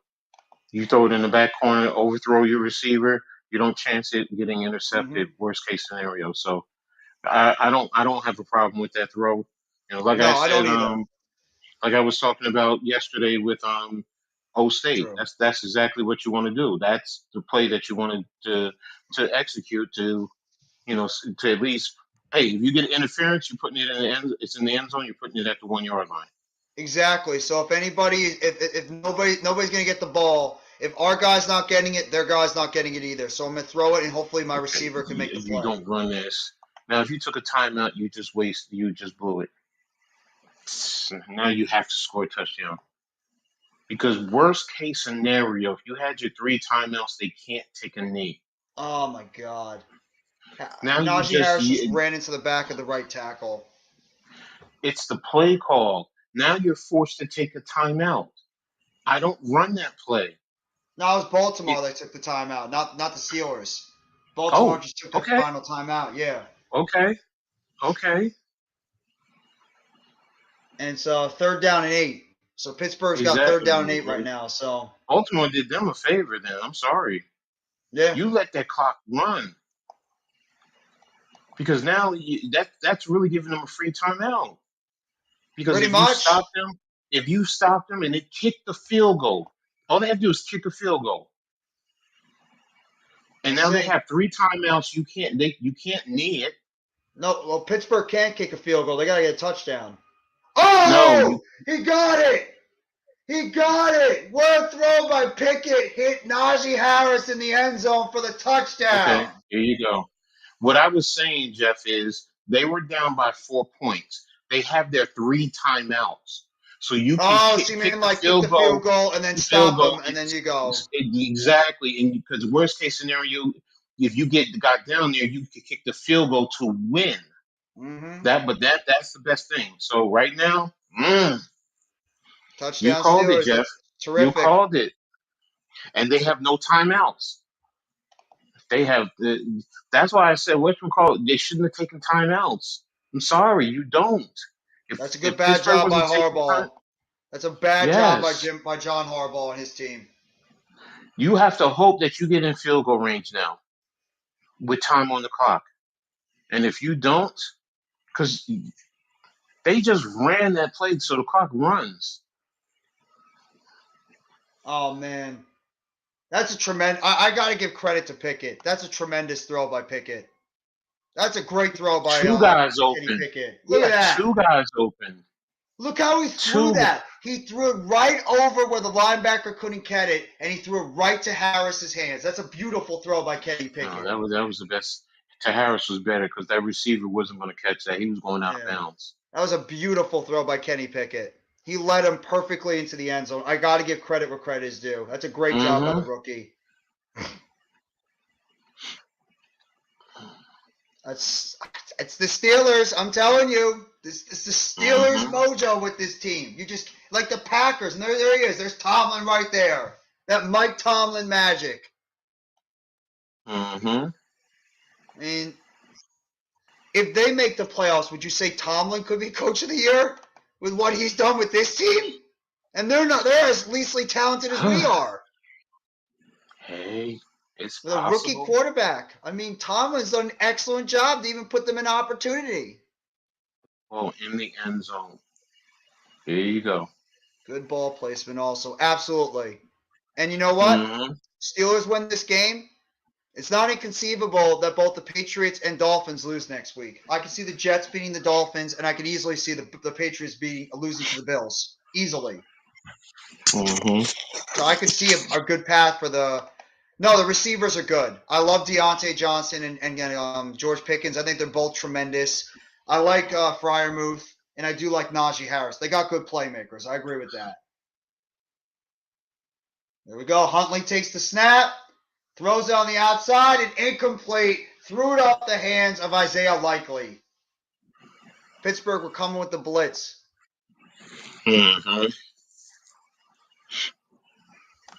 Good pressure Linderbaum. Linderbaum got beat on the inside. Mr. Linderbaum's getting a nice lesson from perennial Hall of Famer up the middle, Mr. Cam Hayward. He's getting a lesson from a Hall of Famer up the middle. That's what's happening. Remember, that was one of the things with him. Yeah, he's very, very smallish. So again, right up the middle. But Huntley's able to throw it on the outside, and it's almost picked off. Cam Hayward just bullied that guy on the inside. Bullied him to the inside to make that play. What's the flag? It looks like Tomlin's saying it's on. Holding on the Ravens. Holding on Baltimore. Actually, yeah. It's on Linderbaum. It's on Linderbaum. Let's see. I think he was on trying to hold. I think it was on Cam Hayward. Oh no, it was on 99. I don't know about that call. I don't know about that one. I could, it might be a flag. I could say that's it's ticky tack. No, that's not. All right, that's changing direction and the defender changing his direction, lunging to get to the quarterback.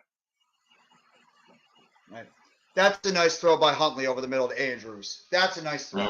Pick up that yardage, and now you have a 3rd down and 2. That's a good play by Huntley. We go, 3rd down and 2, takes the snap, throws a short, 1st down, Andrews. Wait, what? Is that a fumble? Are they calling that a fumble? Are they actually calling that a fumble? Yes, that's a fumble. Oh, wait a minute. No, is he giving himself up? He just got up. Was he giving himself up? if he's giving himself up, then the play is dead. It looks like he was. Yeah, he gave himself Yeah. up. If you guys don't know, Steelers got the football back. Yeah. And who was it again? Shocker. Cam Hayward. Mm-hmm. Cam Hayward again making the plays. 21 seconds. And it looks like Like, that was an awkward stance. This was a weird play. Let me see. He caught it. Nobody touched him. he gave himself up. Let's see. He caught it. He Well, got back technically, you up, don't and know. Fitzpatrick just hit him. You don't know. That's a I mean, you weird know what play. he's doing, but realistically, no, it's not. He should have just stayed laying there. What was hard to Oh, determine. that's it. That's it. Huntley just threw a pick right to Minka Fitzpatrick. It's over. Here you go. There you go. Pittsburgh gets the win. The Pittsburgh Steelers are still alive. Going into week 17. Where's my guy, Chad? Chad, where are you, bro? Your Steelers are still alive, bro. Where are you? Where are you, Chad Schrader? Your boys are still cooking. Mm-hmm. That was pretty much just a prayer throw by Huntley. That was a prayer throw by him, hoping to just try to make a play. There's a flag again. Unsportsmanlike. I mean, yeah, It's it's probably probably gonna be unsportsmanlike on Pittsburgh. taking off their helmet or something. Probably. Yeah. Yep, unsportsmanlike conduct on Pittsburgh.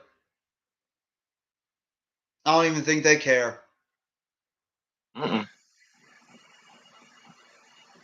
That's just Pittsburgh. It's that Mike Tomlin magic. Does it again. How ironic. The teams that have been good for years are starting to come back to life.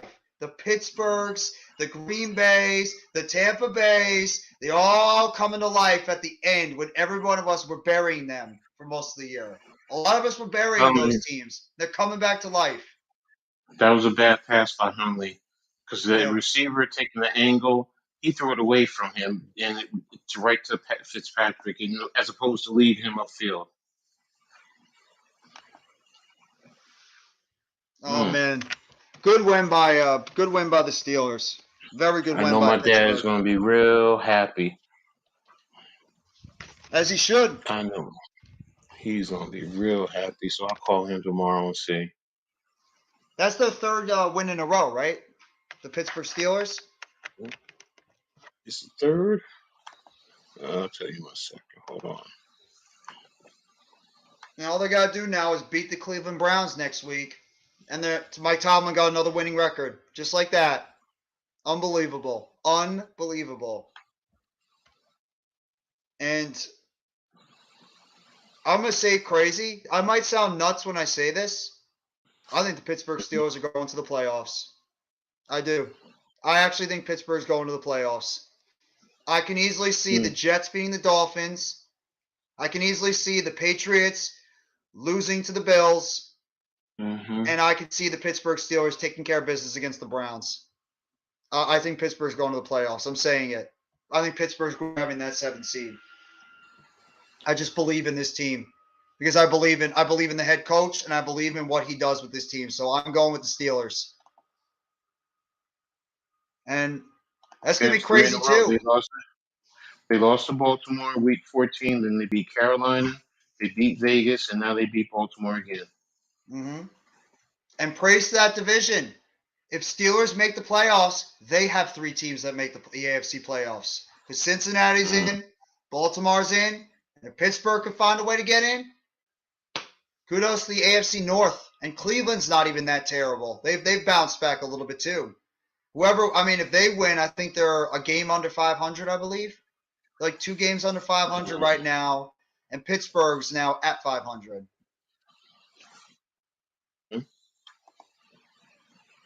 Well, we already won. We already won, Sayhith. We don't got to worry about that. We already got our W. We got to worry about next week where we're playing. If we're playing on what's going to happen with them next week. That's all I care about is what's going to happen with the team next week.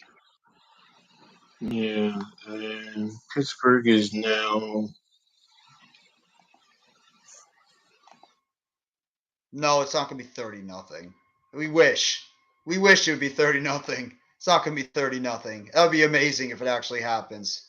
But I think Philadelphia is going to put up some points against us. We all want to beat the Eagles. We all do.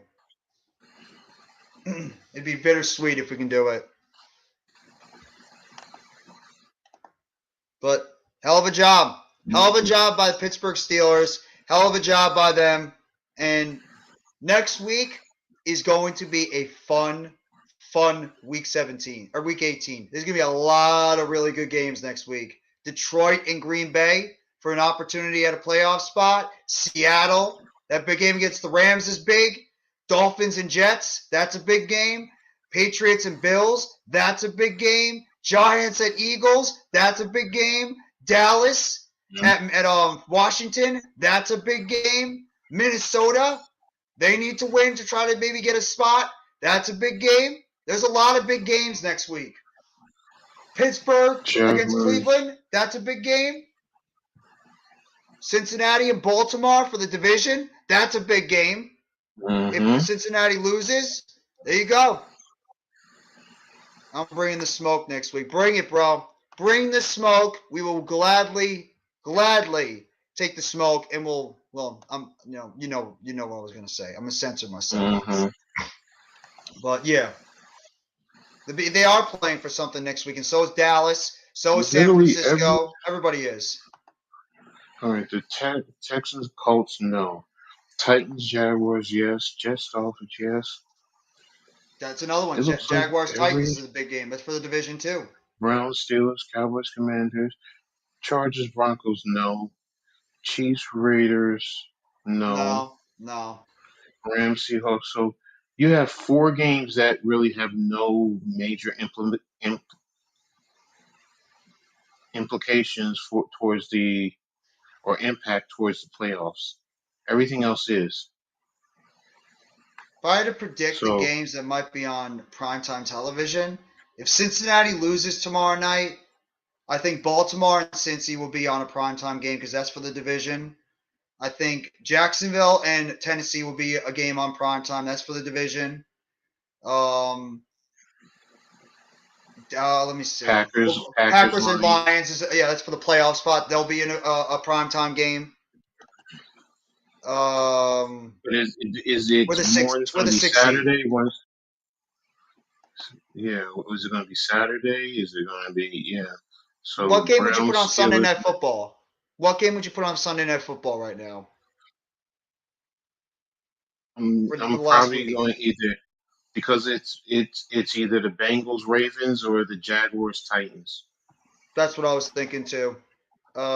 Probably one of those 2 games, or maybe even if you you could say Detroit and Green Bay. But you can also make that Saturday night. You can make that Saturday. Yeah, probably more like Saturday night. Yeah, so I was thinking Saturday for them, but because the other ones are for division titles, that's why I'm putting them ahead of them.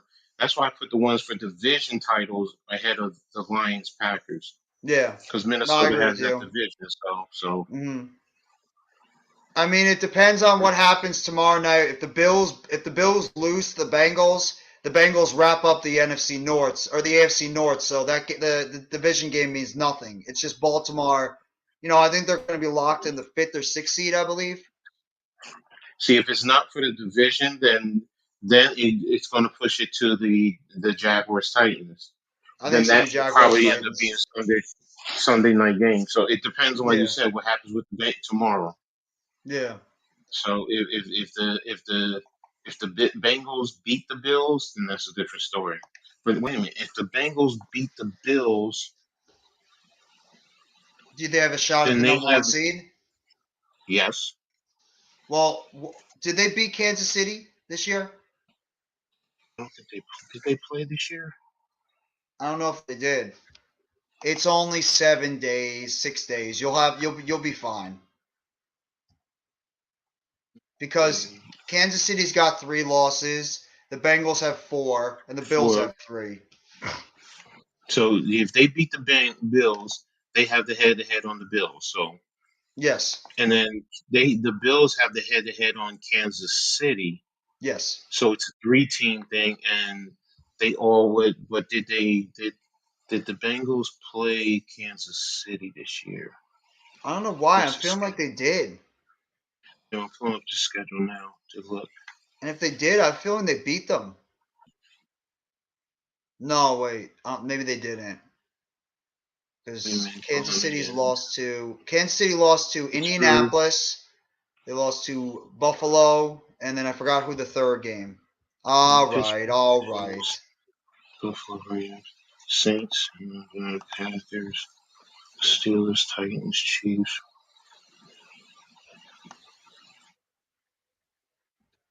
Wait a minute. For Kansas. They beat Kansas City. The Bengals beat Kansas City. So if they beat the Bills, they have the number 1 seed. Well, Kansas City has 3 losses, though, and the Bengals have 4. So Kansas City would have to lose next week, and Bengals would have to win to get the number 1 seed.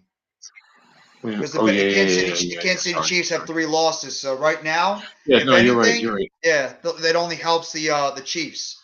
Because the Bills and the Chiefs are tied right now with the same record, So and the then, Bills have the advantage. next week when they're playing, who are they Thank you, playing Random. next week? The Bengals are playing the Ravens. No, I mean the The Chiefs. Chiefs are playing the Broncos are playing the Chiefs playing the Chargers, The right? Raiders. Or they're playing the Raiders. That's what I'm looking for now. If it is, that could Shoot. be a game the Raiders are going to get up for. And the Exactly. Because Raiders played tough against San Francisco. They actually almost beat them. So that's going to be interesting. That's going to be really schedule. interesting. That's another thing too. If Bills beat Cincinnati next week, then Cincinnati can't get the top spot, and they're going to be either Yes. way. Cincinnati has something to play for next week. Either they win, they have a shot at the top Cincinnati has seed. something to play for tomorrow. They have something to play for tomorrow. The next 2 Yeah, and games. next week too. Yeah, they have something to play. Yeah, Either if that's they what I'm win saying. or lose, they have something to play for.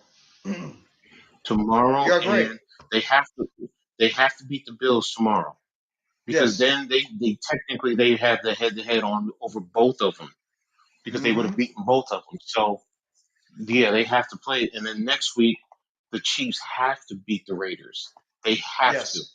because if they Yes. lose and the Bengals win tomorrow and then next week, then the Bengals are the number 1 seed overall in the Yes. AFC. So yeah, these games are really interesting. The Yes. Bills right now, the Bills control their own destiny. All the Bills have to do is beat the Bengals tomorrow night, and they have to beat the Patriots next week, and they Yes. win the conference. They control their own Exactly. destiny.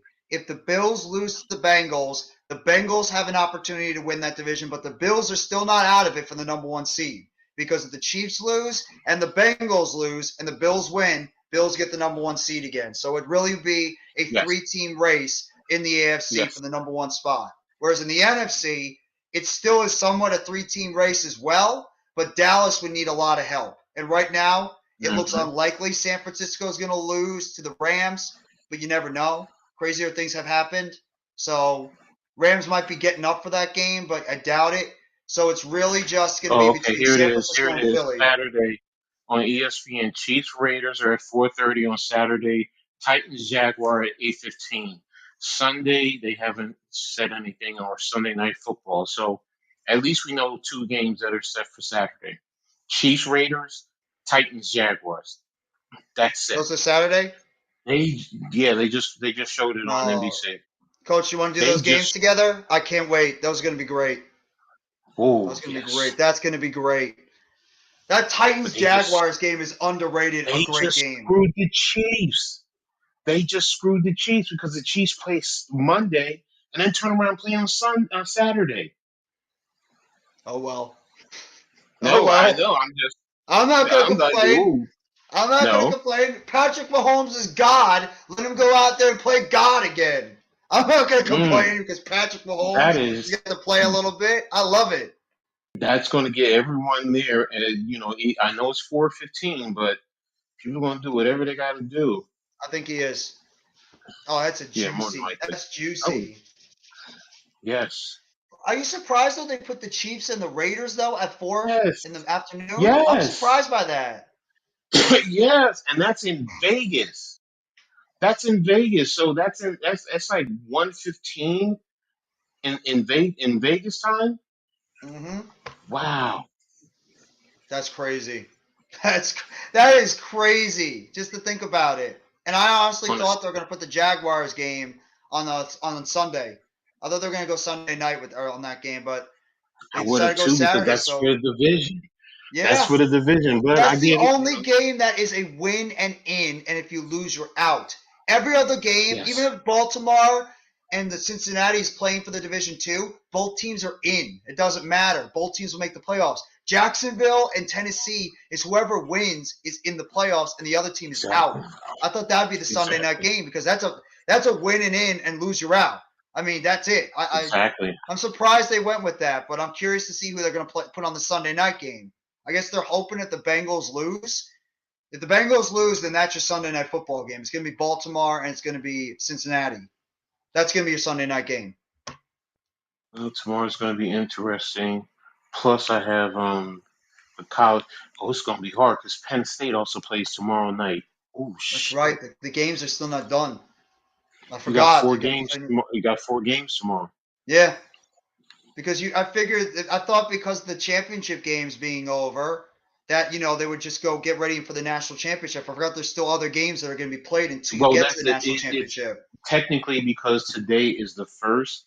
If this wasn't Sunday, those games would have been played today. You're But right. because it's Sunday, you bump them to because of the NFL. You bump them to Monday. So Did they release the Sunday games yet, or they just released Saturday? no, they just released the Saturday games. So it's just the two of them. No other games are played on Saturday. They didn't show who was playing on this Saturday, what time, or who's playing Sunday night. Nope. Okay. So I'm Let me guessing let me both go those back games are to going to be on CBS. hold Oh on. no, they're on It's, ABC. I'm sorry, they're on ABC and I mean, ESPN. I'll tell you in 1 second. Hold on a second. I'm rewinding.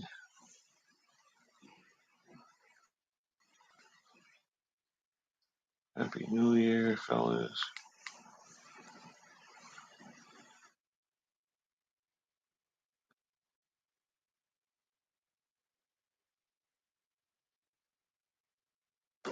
Okay. Let me take this picture real quick, and then I'll post.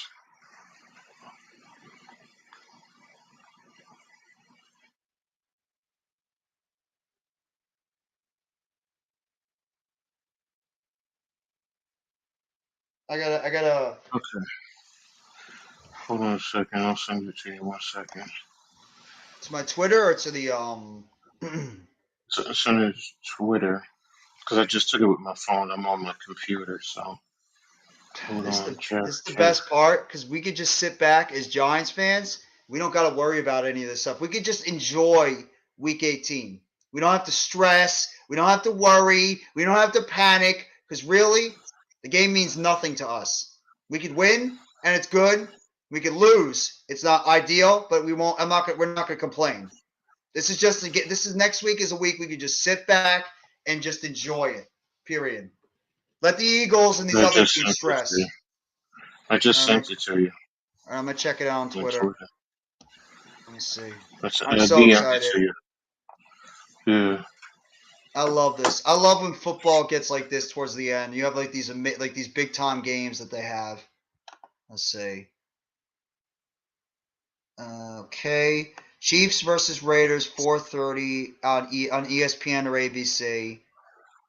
So Titans and Jaguars.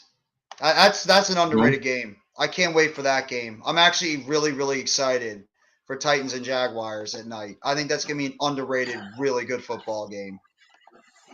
I mean, if Doug Peterson could get that football team into the playoffs, that's the one guy that I could see being the potential rookie of the year. Because I mean, that Jaguars team has been playing with nothing either. They really haven't. You could even argue they've had less talent than we do. Go look at And David Tyrese. Go look at David Tyrese's tweet on Twitter. He just posted it. Let me see. David Tyree, Twitter. It says "fight me." It says "fight me." That's deep. Let me see. We were just Where is talking it? about. Show more. Why am I not seeing his thing? All right, I'll send it to you. Don't worry about it. No, I had it before. I'm just not getting the tweets for some reason. Who follows, tweets, and replies? No, I don't want that. I just want to go to his Twitter page. Let me know, and I'll send it to you if you need it. Oh wait, that's not David Tyree. Never mind. Oh, Okay. my fault.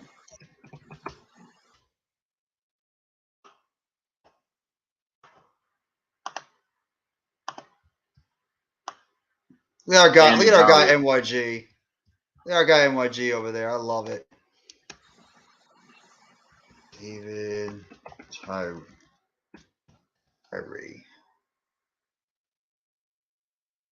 That is deep.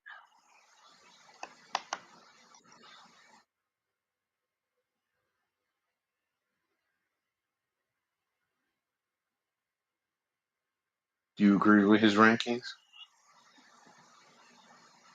Oh, Jerry Rice 11. Mike Most Evans. and Tim Brown 9. But the way he's ranking them, he's putting Mike Evans over Tim Brown for the most consecutive 1,000-yard receiving yards in NFL history. Bro, nobody talks about how good Mike Evans has been. Everybody just We were you kind talking of about forget it. about how good this guy has been for so many years. We were just Mike talking Evans has about been him and tremendous. Adams today too. Yeah. So that's deep. No, he's been That's great. deep.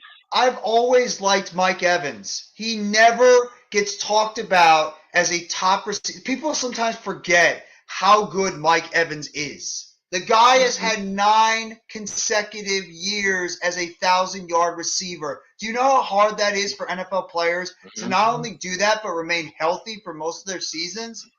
And Evans has played on bad Tampa Bay teams, and he's been good for a very long time. The guy is, to me, I put him in the Hall of Fame. Not even a debate. Mike Evans, to me, is a Hall of Famer with that resume and the fact he got a Super Bowl.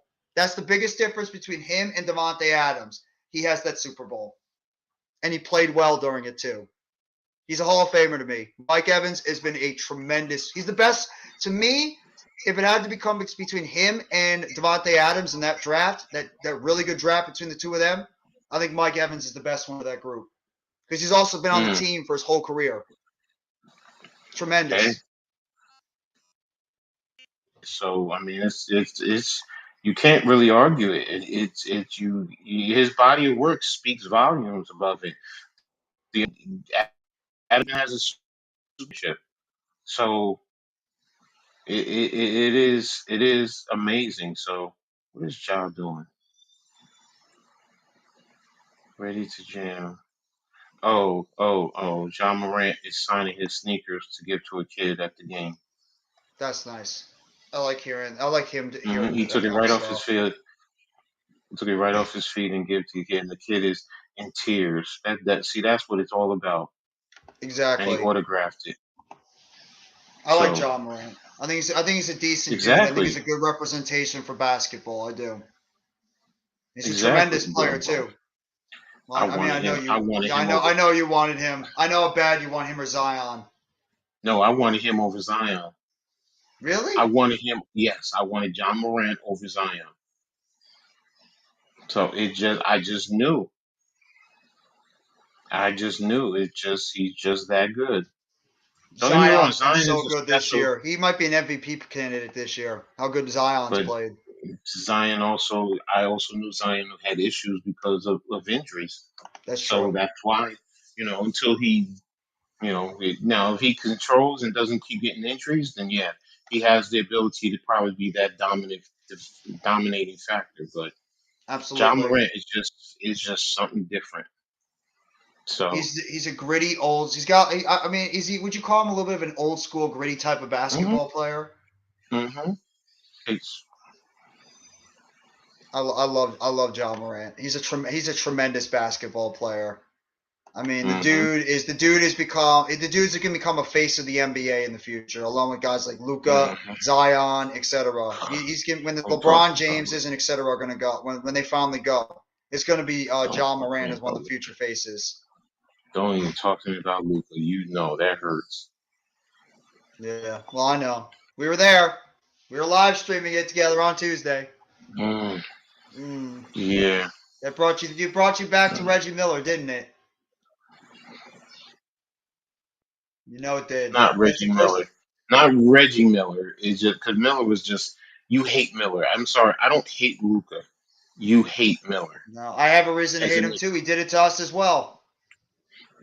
so yeah, so I get it. So all right, so Not a lot of people everything talk is about Reggie Miller being a great shooting guard. I think Reggie Miller was one of the best shooting always guards of all time.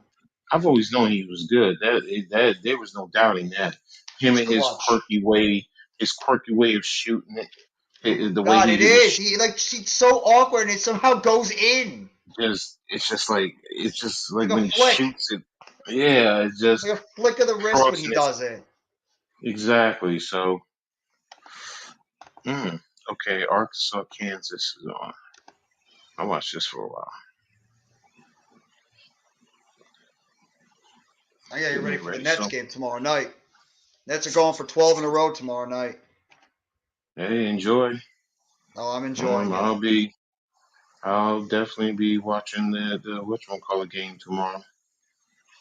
The So Penn I'll State see. game? Yeah, I'm gonna do Penn State, but I'm probably also gonna. I'm trying to debate if I'm gonna watch the NFL game. So Oh, you gotta because watch. That game is so juicy. I mean, that game is so juicy. A game you I have to. know I wish I was gonna watch it, but I'm doing the raw watch along with Earl. That game is a juicy football game. so There's it's not a lot of just football games that's been that good with the yeah, Bengals and the Bills. and that's the point. It's like okay, so Yeah, that's tough. we'll see. I even Mm, talked to Earl during the breaks. I'm like, I have to watch some of this game. This game is just too good. Especially, I think the last Monday night game of the season. I mean, the NFL got hmm the perfect game to end it with the Bills and the Bengals, especially with the See, major playoff implications they got. there's one thing I can do though. I can also while I have one on TV and I'll be on my computer, I can pull up my laptop and put the other game on there. So Yeah, so you can multitask with them. You can watch multiple of them at the exactly. same time. I can't do that unfortunately because if I tried to do it, because if I want to do Sling, I can't put Sling on twice on the same, both on the same thing. So if I want to do Sling for watching the football game, and then if I want to do Sling on the television for the hmm wrestling, I can't do it. It's not going to work. It's going to cut it both off because I'd be operating my same Sling for two separate channels, so I'd have to pick one or the other. That's what sucks. Yeah, they Yeah. want you to pay for two separate accounts when you don't want to do that. So, No, it was on basic TV. I could pull it off, but hmm it's gonna be too difficult for me to do it. But man, that's such a good football game. I mean, oh, and the national championship game next week. I mean, that's gonna be a hell of a hmm way to cap off the week. I think it's gonna be a very good national championship game. I believe TCU is gonna give a strong fight to Georgia. I think TCU's got a chance to win it. hey, the I way they do. played against whatchamacallit, yes. Yeah. If they play that well against Michigan, like the way they play, if they played this well against Georgia like they did against Michigan, and Georgia sprung some leaks. Georgia wasn't flawless in that hmm game. If it wasn't for Ohio State making some bad coaching decisions, it'd be Ohio State and TCU right in the finals. And I definitely believe TCU could beat Ohio State.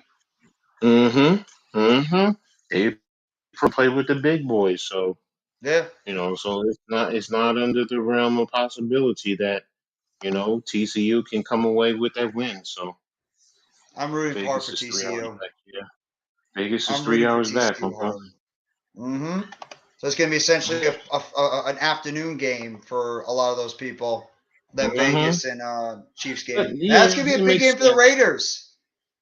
Yeah, plus it's you play it early and people can still go out and party at night. So I get it. I get it. But I would have rather seen Tennessee at night. I mean, at first, and then see that game at night. So, but Now, here's a hey, question for you. Is this hmm going to be the last game that Josh McDaniels coaches the Raiders? Or you think he's coming no, back next year? he's coming back next year. I do too. I think they're not I going to give mean, up on him. if they're already basically giving up on Derek Carr, now the question is Devontae Adams. Can you trade him, Do though? you I mean, think you just signed him to a monster yes, deal. you can trade him? Any team in the league, if they have the money, they will sign. They will trade for him. Think What do you about think it. it would cost for him?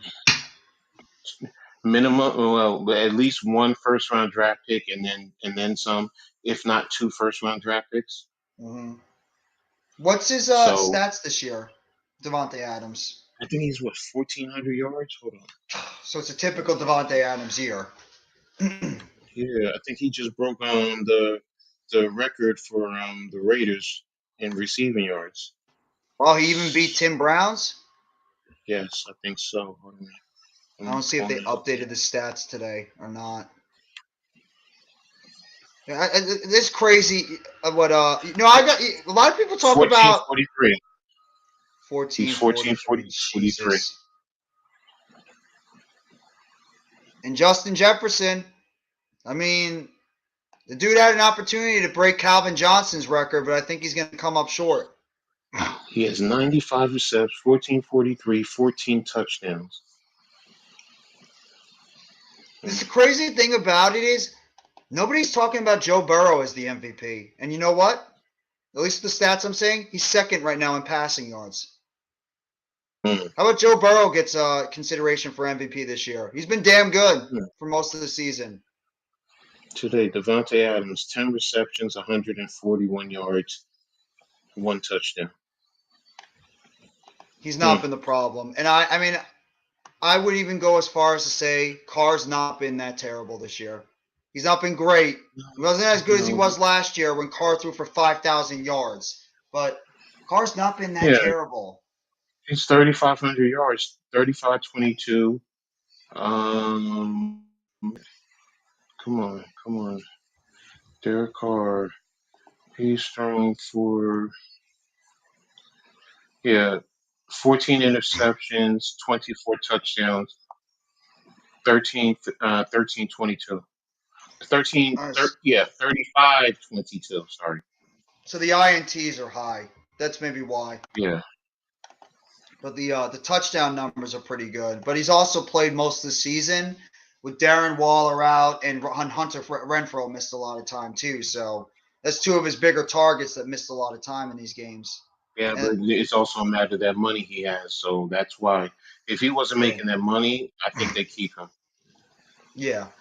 And But you know it's with obvious those, they sat him because of the money, hmm which is a shame because of because the course dude has been you hit great. incentives, you hit certain incentives too. Then certain things kick in also. So which sucks. But hey, the team has the right to make that decision.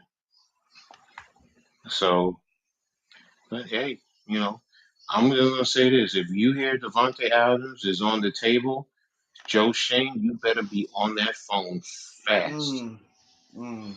But if you fast. trade for him, you take on his contract, and that's going to take away a chance to maybe sign Jones or Barkley long term. Because you can't pay There's all these ways guys big money. you can extend certain things. I know people don't want to hear it. Leo's contract is the one that you're going to extend. And don't forget, you're going I have no to problem with get that. rid of Galladay's contract. So you are going to open up money. Don't forget with the salary cap raising, and we're not even including the TV money. Everybody wants to talk about, oh, we only have 54 to 60 whatever $million. But there is going to be that other money, and you could do certain things with Leo. You can extend certain guys, young guys now, drop their cap hit now, so you can do certain things for the future. Does Joe So Shane want and to do it, that, though? and if worst case scenario, you can bring him in and Adams. You can also extend his contract, put dead money at the back end somewhere. Adams So is what, because you 30?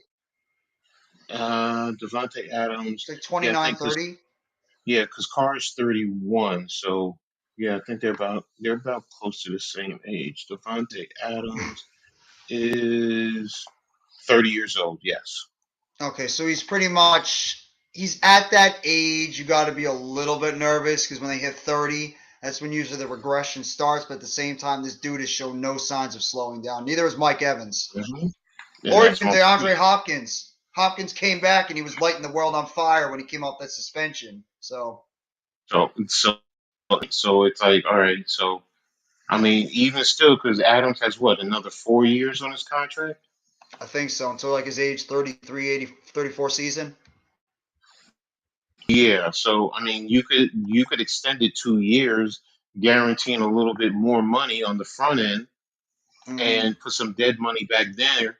And if you say 5 million a year on each, so there are ways you can do it. To think that you can't, that's that's It's gonna be that's tough though. that's being. No, I'm not saying it's not going to be easy, but Joe Shane, you trust he's going to really look into all of that. That's what I'm saying. But Devontae Adams, he's worth it. He's worth it. I'm sorry, he is. He's that Oh, type of I would receiver. I would trade for him in a second. He's been the number one That's best receiver for years. And that's my whole That dude point. is And he would love to be in the New York market. He would. oh my god, he's got it all. The only thing that guy doesn't have is like elite 6'2", 6'3" height, but the guy is a beast. He's a great route runner. He's He creates separation so well. He's like 6 foot, I think 6'1". Yeah, he's 6'1", 215. He's Okay, just so good. He's 215 pounds. You know what he reminds me of? A healthier Hakeem Nicks. good one. Yes. Healthier Yeah. because Hakeem Nicks had those same measurables, about 210 pounds. He was 6'1", big-bodied wide receiver, and if Nick stayed healthy, he could have been Devontae Adams. He So could have. that's why He's on to that me, trajectory. that's why if the Raiders do now, do I think they're going to really get rid of him? No. No, I But think they're gonna keep him. but now he did tweet something about because of David Carr and the way he's being treated. Yeah. So now he does say, "Get me out of here. I came here to play because of him, and you're getting rid of him." Now, but then does that also say that can he force them to keep him also? Because that's the other thing, and you just have to work out his contract, whatever the case may be. But if Adams wants him, he wants his money. We all get that.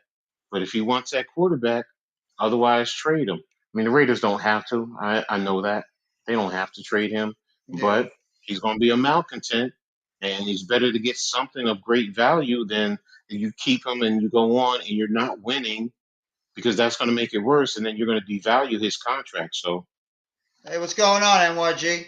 I'd give up a first, maybe a fourth or a fifth. I'm even willing to go to two first round draft picks in back to back years if I had to. What does he make? Hold a minute. Pro chat. NYG, if you want to hop on for a little bit, I'll send you the link. I know you were just on a Lou's stream a little bit earlier. So if you want to hop on for a little bit and just chill, that's all good, bro.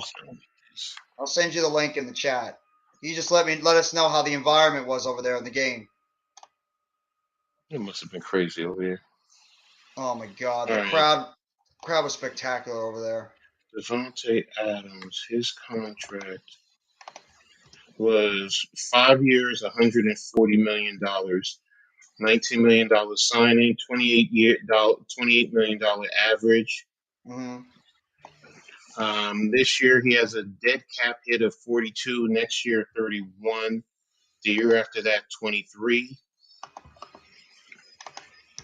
And is that dead cap all going towards? So if you trade him, yep. If they trade him, the Raiders are obligated to $31 million pre June 1st, and if you trade him post June 1st, they're obligated to 7.8. So He says I he mean, respectfully disagrees. okay. I sent you a link, MYG, if you want to hop on for a little bit, unless you want to chillax, which is all good too, bro. Yeah, Oh, there he bro. is. I mean, yeah, I get it. I get it. What's up, bro? That's a receiver that I just what have we always craved about? So it's just I get the contract, but there's also things you can do with it too. So Hit squad, if you want to hop on for a little bit as well, I sent the link over to the private chat with okay, the three of us here. But but MYG, I want to you hear how said you felt that yeah. environment over there at MetLife Stadium. How was it, Oh bro? yeah. It Let's was get to it that. was incredible, man. The stadium was as loud as I've seen it. You know what I'm saying? And a few times I've been there, I've been to about I think this is my fourth Giants game, my third one Mm, at home. So I mean, it was as loud as I felt it, man. And it was it was like we could congratulations, cheer Brando. we could cheer for the team. You know what I'm saying? And Mm, shout out to my boy Alex, man, Big Blue in the Bronx. Um, him and his clique, man. You know what I'm saying? I met up with them, man. Everybody was cool, man. It was chill. We all had fun, and man, Giants was that when Landon Collins got that pick six, like that was beautiful. that stadium went nuts. It was like we already knew we're in there. We're in Mm, there like swimming, Mm, and everybody could just celebrate, turn up. You know what I'm saying? And it was just it was a great environment, man. I will say Daniel Jones earned my respect today. Um, mm-hmm. Mm-hmm. he put the team on his back, man, with the playoffs on the line, and uh, you know you can't say nothing bad about the guy when this team hasn't made the playoffs since 2016. Um, and for us to clinch and not have to go into a game in Philadelphia and beat the Eagles the last game of the season just to get into the playoffs is a relief and a breather for most mm, Giants fans. And guess what? The thing about this game is we smoked the Colts. We Mm-hmm. smoked them. And this is what everybody wanted to see, man. And Scored 30 plus points for the first time it, in years. we could have scored more. Yeah, Could have I scored more. agree. You know what I'm saying? I mean, I felt like every time we got the ball, man, there was just marching down the field, man. And Mm-hmm. Jones, man, shout out to Isaiah Hodgins, man. He earned himself definitely a second look, man, from the New York Giants, man. Richie James too. He played very well. Richie James as well. He played really well. You know, Mm-hmm. shout out to Saquon Barkley, man. You know, I mean, How about Kayvon Thibodeau? My God. man, Oh that's my one man. God. And Dex. Oh my God. They were great today. You know, I mean, this team is a team. It's not one individual over the other. It's an actual team.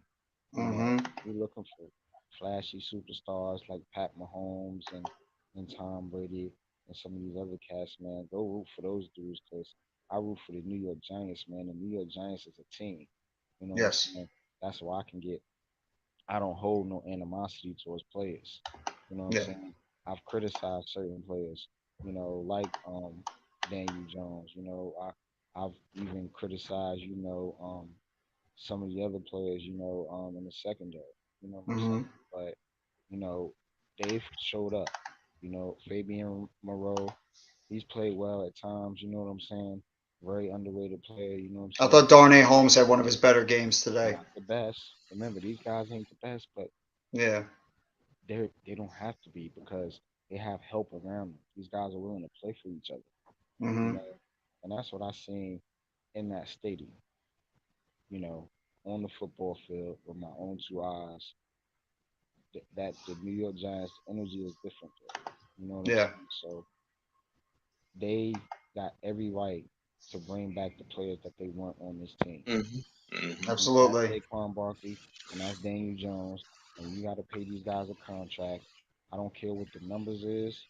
Bring them back mm, because that's who Joe Shane and Brian Dable believes in, and the fan base. As far as I'm concerned, from everybody, most people I hear believe in Dable and Shane. So if you believe in these guys, you got to believe in the players that they believe in. And Yeah. that right now, from all reports, remember the report came out. Yeah, it came That's out a earlier shout today. out They to want to you. lock up You Jones know and what I'm Barkley. saying? Right. That they want to lock up Jones and Barkley. So you just got to get behind it, man. I'm not gonna root against my team just because of a player. Fans No, do that. Don't be Giants fans. Get the fuck away from this team, honestly. no. I hear Because what you're saying, you're bro. dragging us down, man. But shout out to y'all, man. What was y'all thoughts, man, on the game? Let me hear what y'all think. It's just tremendous. There was nothing to complain about. I thought that Mm-mm. Daniel Jones was tremendous. The dude did everything you asked for a franchise quarterback to do. He was incredible. I thought Landon Collins making that interception was just sweetness. I almost shed a tear on the stream watching him do that pick It six. felt Because when I good. saw it, I'm like, when I Yeah. saw the pick six happen, I saw that 21 streaking down the sideline. I got even more hmm hyped up when it was And, LC. and you felt that in the stadium. Everybody was like, "Oh, everybody's looking. That's Collins. That's That's Collins. our guy. That's our Oh, boy. And the thing that's is too, Collins." NYG. There's only two guys on this team that know what it's like to be in the playoffs for the Giants, and that's him and Sterling Shepard. They have they hmm have that experience of being Yeah. Giants in the playoffs. They can give a lot to these other players on this team. Just let hmm them know what it's like to go to the Especially playoffs. on that defense with young players like Kayvon Mm, Thibodeau, Azeez absolutely. Ojulari, even guys like Dexter Lawrence, who's never been in the playoffs. And Leo too. Julian Love, So And those McKinney. guys, McKinney, safeties, the secondary, Adoree Jackson, you know what I'm Yeah. saying?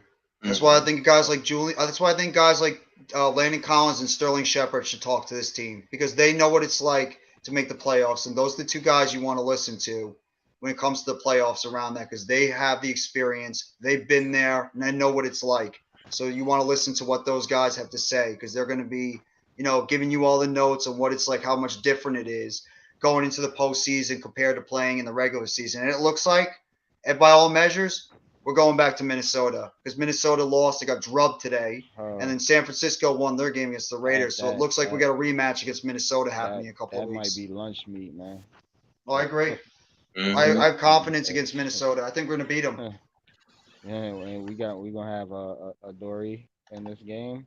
About if they're smart, they're not gonna play a lot of these guys in Philly. They should play to win the game, but you shouldn't play guys like a Dory Jackson, Xavier McKinney. Some of these guys are nursing injuries. You know what I'm saying? Mm-hmm. The guys that are healthy, play them. Don't You get think they're going to play him for a half? Maybe like play him for a half and then maybe sit him depending on Well, how the game goes? no, play them.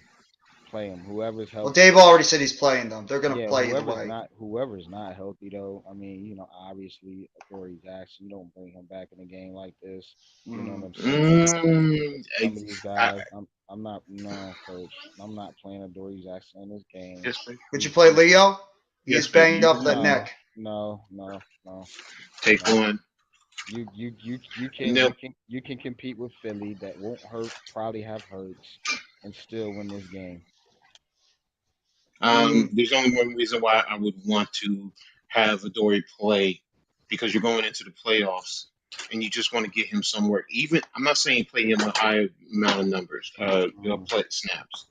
yeah. Right. It's just I get it. He's coming off an injury, but you know what happens in the playoffs? He can get hurt in the playoffs. I just want him to just knock off a little bit of the Yeah, rust. but you're gonna feel like he's gonna give it his all in the playoffs, man, as he should. You know what Take I'm a saying? little bit. Do not drink all of that. Take just a little bit. Here, give it That's the here. Let game me open it. Saturday. Yep.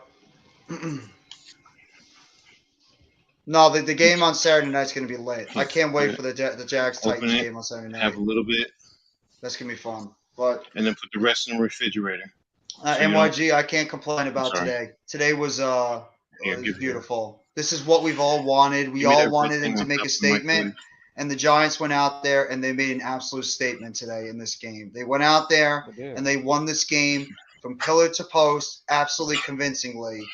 Jones played great. I mean, the only thing I wish we had that big run by Barkley, but it's all good. I'm Barkley gonna did tell what you Barkley does. The defense was great. my nag So, is on Saquon Barkley, and it's been my nag. You know, as I pointed out, I love man, this one. He drops too many passes. He How does. can you be used like Alvin Kamara and Christian McCaffrey when you can't catch the damn football? Yeah. You know what I'm That's his saying? biggest bugaboo. He Consistently. can't catch. No, You know? that So part you're so right. I mean, it's a concern. He's supposed to be that three down back, that dynamic back. So, but the one thing I do notice, it's always on the swing passes. It's more so Yes. on the swing Yes. passes yeah. that Yes. he's That's dropping the just a passes. that's just a part Send of him his on the game wheel he's gotta route. He work does good on. with the wheel route. He can do it. He can do it. I do Yes, have yes, confidence in Saquon. He can do it. It's just a part of his game. He's got to work on it. He's not a Yeah. perfect yes. player. You know what I'm No. saying? We think he's a perfect player because he's the best player on our team, but he's not a perfect player. Is So he he the has best player anymore? I think Kayvon Thibodeau's going up there pretty quick. Kayvon Thibodeau. Thibodeau's getting really good, and so is Dex. He's still He's not there not just yet. now. No. No, Mm-mm. no, not No. now. He's not Saquon ready to Barkley's the take that best player mantle. on the New York Giants as Right of right now, yeah, now. I would say he's Just right from a now, just but from an there's other guys overall that are getting closer. even just his production, even just his leadership, like in every aspect, he's the best player on his team. Now, KT can become that on the defensive side. I Hmm. agree, and both can be true. You know what I'm saying? You can have two best players on your He's team. You becoming know our what I'm stray saying? hand. Yeah, but right now it's Saquon Barkley by none, man. But he just got to work on that pass catch aspect of his game, man. If KT continues to work on his game, he's going to easily surpass Strahan. Easily, he's going to be pushing to LT.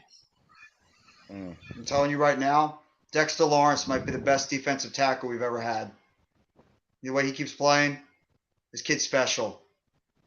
I mean, he's becoming a monster in the middle of that defense. Mm, He's really yeah, coached. The guy is yeah. becoming a monster in this defense. I'm just in the new era. Yes, yes, yes, yes. Because I still think about Rosie Greer back in the day, but that's Mm, before a lot. That's before I all still your think about time Keith with Aaron. Hamilton. But he's better than Hamilton. Yes, I he's know, I definitely. know, I know. Yeah, We no, love Keith Hamilton, but yeah, yeah, I love he's him. talent wise, he's better. Yeah, no, he's definitely better than him. Leonard Marshall, yes. Jim Bird, Eric Dorsey, yeah, he's definitely better than all those guys. So Yeah. yes, that's why I was looking. I'm like, yeah, you know what? You're right. You're right. Dex is a great run. He's a great for a defensive tackle his size. He's tremendous as a pass Yeah, rusher. yeah. Now he does need to work better on his run game, his run Yes. defense, he because Yes. there are does. too many I times. noticed that. I noticed that today, and that's why I love going to the games because I can actually see the players playing and what they're actually looking at because I'm Hmm. looking at it from a different perspective Exactly. because TV angles are controlled. You can't see the game in its Hmm. entirety. You know what I'm saying? And my eyes always scan back and forth, man. So I try to watch as much as I can, man. But Hmm. I noticed that about Dexter Lawrence. I'm glad you said that. Is it's, sometimes he doesn't, he doesn't get positioned to make a tackle in the run defense, man. You know what I'm saying? I seen a couple arm tackles from it. You know what I'm saying? And the running back just kind of slid off of him or whatever. Same shit. We criticize Jelly for.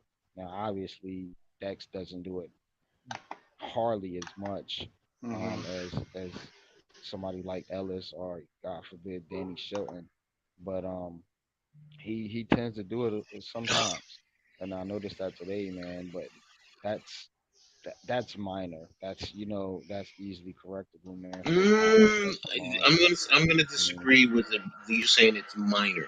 That's a major thing because if a I think defensive it's tackle, go from ahead. his from I mean from everything that he gives you outside of that. You know what I'm saying? That's a nick. That's not something that's keeping him from being as dominant. As far as his Yes, it overall is. game, Yes, it is. that's what I'm It's saying. taken It's a away from nick. his game. Think about Aaron Donald. I disagree. And this is the reason why I say that because what the reason why I say that is it is important because it also impacts guys behind him. And the reason why I say that is when in the run game, if a defensive tackle is that dominant, you have to double team him. And if he's taking two blockers, then that's freeing up a blocker from going to get the linebacker. So So what did Dex play last season? Let me ask you this. he played. They put him at defensive end. Defensive They end, and was his run defense better? different perspective, different angle, But different I'm scheme. asking you though, was No, his but run it's also a defense better? difference. I His know. run defense was. It was a little bit better. It wasn't. It It was was. better. I think It it was was a better. little bit better, but it wasn't overly. He's never been. He's always been better in the pass rush. I know that. I understand that. What I'm getting at, he has the talent to be an elite defensive tackle. We've seen it. And he can do it in the run game. There has been times he has done it, but he does get lazy. That's also a factor of they use him so much, so he wears I wouldn't down. call him lazy, coach. No, I don't see. All right. See, to you, the average fan, that you're taking it the wrong way. I As a see defense, what you're saying, like as far as on the field is concerned, man. But I don't see that either. I mean, I don't see it, it's man. it's he doesn't eat up the double teams, and like you just said, there were times But that he he's does. arm I've tackling. seen him eating up double No, I'm teams, not saying man. he does. I'm not saying he doesn't all the time. He does, but just like you said, there are times where he's arm tackling. That's what I mean by Yeah, because I you're agree either with that. That I agree you're with. Yeah. you're lazy. It's laziness because you're also probably taking the wrong angle, your Yeah. footwork, your hand placement. So that's what I mean by laziness. Mhm. Where just like they gave him a defensive holding call. I actually love when my defensive tackles do that because what that means is they're getting hands on two offensive Mhm. linemen. So if you're Right. getting hands on two offensive linemen, now you do have to snatch him in because you want to bring him in. But if he comes off of you, you need to extend off of the one who's on you so you can make the play on the running back. That's Mhm. what I'm getting at. But Mhm. now, if you can eat up two offensive linemen, we complain about our linebackers. We have if you have an offensive lineman, a 350-pound man on a 250-pound or 240-pound linebacker, it's going to be hard for them to get off the block all the time. That's why we complain about their angles, their poor tackling. Mhm. Mhm. But if the defensive line is eating up the two offensive block, they're taking away an extra guy to go block. That's really what I'm getting at. If you Mhm. go look at some of the top linebackers, look at Kuechly. Go look at his defensive lineman in front of him. They kept him clean. Why was he so good? Because he was free to run sideline to sideline. He didn't have to worry about offensive linemen Look at coming Fred up. Warner over there in San Francisco. Look at his Exactly. defensive line. He's got Joey Bosa. He's got Arik Armstead. He's But got great guys. how does Leo Williams play affect Dexter Lawrence? Do you think Leo Williams is a top notch Oh, run defender? I mean, oh yes, yes. do you think Leo, he's so? Leo. Here's the thing with Leo. Number one is the injuries. Number two, it goes back to what I said initially. They're using them too much. They're Mhm. overusing them, We so losing they're David, wearing DJ down. Davidson, and Nick Williams have really hurt this team in terms of depth. Yeah, We I need agree. you, That's you true. NYD. You always talk I about agree. it. The I depth agree. on our team. The depth on our team. That is the key, and that all works together. We're getting guys back off of injury, and they're starting to play a little bit better. Why? Because we're getting the better players back. They're fresher. But Mm-hmm. Leo and Dex, yeah, they're wearing down. We're asking Jelly to do something that you know what. Bottom line, he's just not equipped to do. I'm sorry, he's just not. No, He's no. another. I He's think another. What's from Danny Shelton? you can get a I have a young guy question, set up there. MYG. Did Aziz Ojolari play much today? Because I really didn't see him that much on the field. Nah, Zimenez and Jahai Wood was out there most of the game. Most of the game Okay. I seen Zimenez. So they Yeah, probably were just managing Ojolari since he was banged up. Yeah. yeah, yeah. And then So McKinney played a decent amount in the first half, but I think they sat him like right in the beginning of the second half, just to, like, manage him since he was Yeah, just coming the back. Giants had that game under control. They did the right thing. hmm Like I said, hmm and they should do the same thing in Philly. Sit the yes, guys Yeah, that are yes. hurt and play the guys that are healthy. yeah. Jones and Barkley are ready to go. Get them out there. They Would need you the rest rest. Barkley a little bit because he has been banged up a lot? Mm, Barkley has had a lot of injuries, I including that would shoulder and I would that I leg. would I would give him some burn. You know Okay. what I'm saying? I wouldn't overuse him though. You know, No, don't overuse. Yes, you're I right. would Don't I would give him some overuse. burn though. I think they need the reps. I think Jones need the reps. The wide receivers definitely need the reps. The offensive line definitely needs the reps. You Yeah. know what I'm saying? And you can manage some of the guys on defense. You know what I'm saying? That are banged up. That's how I would approach it. What happened to Slayton though? Slayton just be like sort of faded He's out of the kind of offense the past disappointing. couple of weeks. I think it's a confidence thing with him. Um, Because he did Yeah, fumble that great ball. point. yeah, it's confidence, man. It's like when he gets in when one thing happens, it just kind of snowballs a little bit. Yeah. He Good point. yeah. So I like Slay, man, but I think he's done with the Giants. No, he's not Yeah. coming back. He's not coming back. There's no way we can bring him back. We have too many other guys we have to worry about. He's probably at the bottom of the list in terms of priorities. You So gotta as take guys like Hodgins and James is making him expendable. Yeah, and that's the thing. What I was giving you a little bit of pushback on the Devontae Adams thing as well. Hmm. I think what we've seen, especially with a quarterback like Daniel Jones, is I mean, it's kind of the feel around the buzz is that they're gonna at least try to bring these guys back. Nothing set in stone, obviously, but you know, Jones seems to like to work with some of those low key, low profile. Like, so Mhm. I think it's better if he worked with a rookie. I think you bring a high profile guy like Devontae Adams in there. It's gonna put pressure on Daniel Jones. You know what I'm saying? Good point. To try to get him to get him the ball, and then you're gonna be paying this guy a lot of money, a la Kenny Galladay.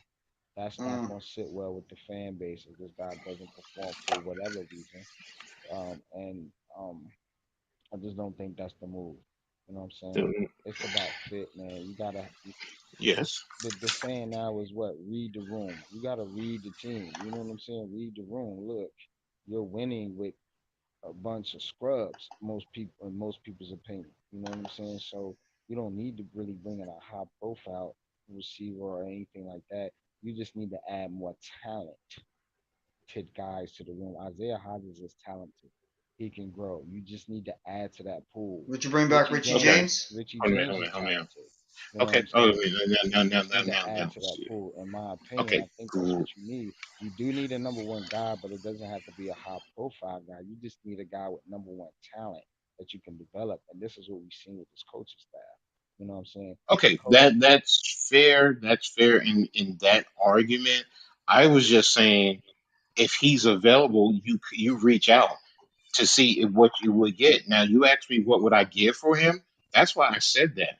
But like you said, read the room. You need talent, but it's also I'm sorry. People can hate me, whatever the case may be. It's an unpopular opinion, but no disrespect. We're starting to win. But ladies and gentlemen, ultimately, it's about winning fucking championships.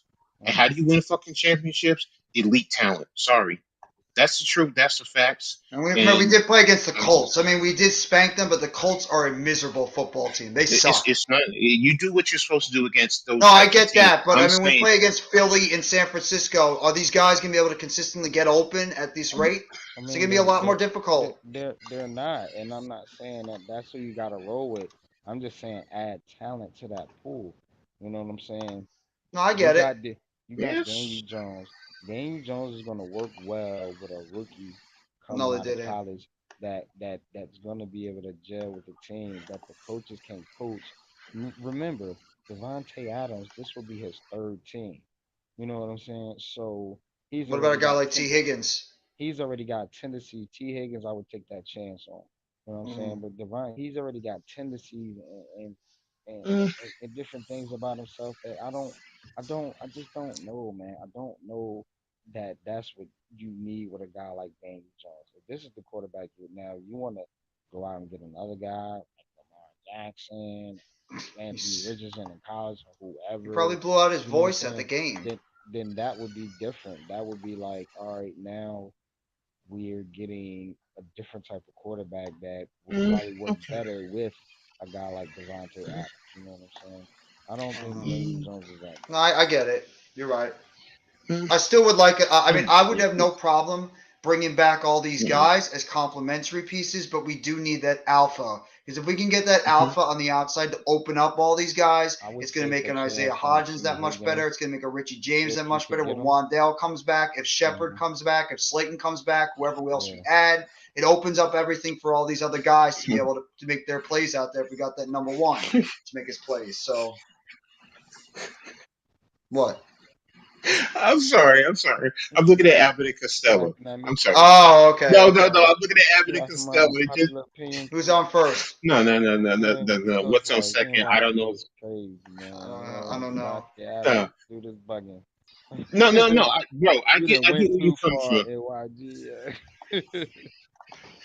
No, I get what you're saying as far as because you make some valid points. Daniel Jones probably is going to be wanting to throw the ball to him, but um, if you can make it work, I think he would help take this team to another level. It opens up the offense. It opens up the running game for Saquon a lot more because you definitely have to keep You two might just safeties back. go get D Hop, coach. What you think about him? I'll take the. I mean, I I, don't. I, I'm For worried about D sure, I'd Hop rather getting do older, that but I than take him. spend a bunch of money on Devontae no, Adams.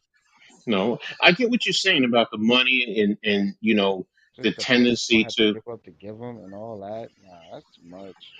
Yeah. Uh, uh, Me, I don't but think he's I leaving the mean, I Raiders. I get don't think it. the I'm not. Raiders are just I'm going to No, just give not him no, that no, big away. a no, fan of him. You know what I'm saying? But no. I'd rather take a chance on a D Hop on for a third round pick or something like that. If you're gonna go that Okay, route, the superstar if you're gonna receiver say a route, third round pick or for D Hop, go then for T Higgins, a guy with more upside, in my no, no, opinion. no, no, hold. You know I want T Higgins more than anything. Mm. Don't. I was just saying based on the fact that earlier, there was the tweet that Adams wants out of there because of how they're treating Carr. Oh, I missed that Yeah. part. My Yeah. fault. Do you Yeah, think so Higgins he's is going to want a contract now because he's going into his free agent year next year? You think he's going to want to get a contract next year or this if he's offseason? traded, of Because course. he's going to get paid. The guy's going to get paid maybe this offseason. He's had another 1,000-yard season. So you're You all you have. realistically thinking that Higgins is going to get paid this offseason, not next. Well, you see, even if you trade for him, you don't. You just have to extend him. You don't even have to touch what he gets right Yeah, now. You can give him the guaranteed money up just front. add to the That's contract. Yeah, yeah. How much would he That's all they get? want. How much do you think What's Higgins would get on the in terms of contract? I mean, like I just said, Adams is getting what? He's basically getting 28. What you call it? And you gave Galladay what? What gave Galladay get 19? 18, So 19 mil, yeah, mm, about that. mm. so I mean, you could probably give Higgins probably something about that. Dare I say 20? Mm. I mean, I'm not saying Adams. No, I'm That's not true. Look what saying that. AJ Brown got. Yeah. So AJ I mean, Brown you're got a going to nice compare. contract. Mm-hmm. Yeah, you compare to what a lot of the other receivers are out there that they're getting. Adams is the top, so okay, he's getting Justin 28. Jefferson's about to break the bank soon too. That Yeah, guy's gonna get so paid. Yeah, yeah, so I mean, but ultimately, I was just like I was saying about Adams. I mean, if he comes on the market, you have to at least see, and you have to talk to him. You I can't mean, of just say course. no. Yeah, of course. Yeah, you Nah, can't just say no. I'm not going to yeah, just that's because of that. that's ignorant. You know what I'm saying? Yeah, I so like the rapport that Daniel Jones and Isaiah Hodgins and even Richie James. mhm.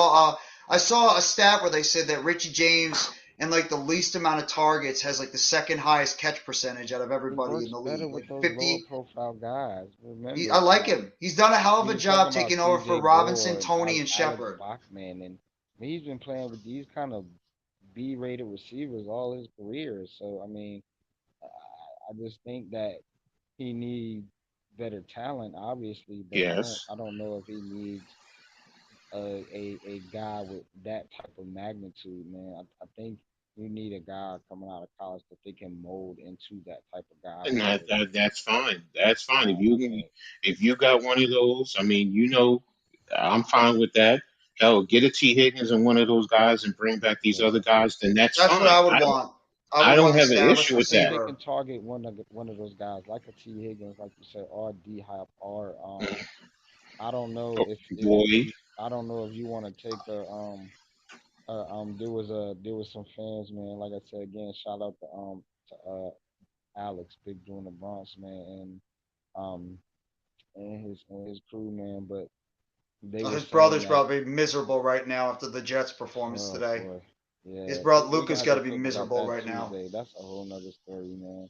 Let's Yeah, not get into that. that was a disaster. Yeah, man. But he was saying something about Michael Pittman Jr. Um, I he made was that talking about suggestion. I think last week I talked about Michael Pittman. I would take a chance on him. I like so. Pittman. I think you got to think along those lines. Higgins, Pittman, Hopkins, some of those. I think a guy like uh, Hopkins, I don't. No, I I, get you. I get you. don't you know this guy?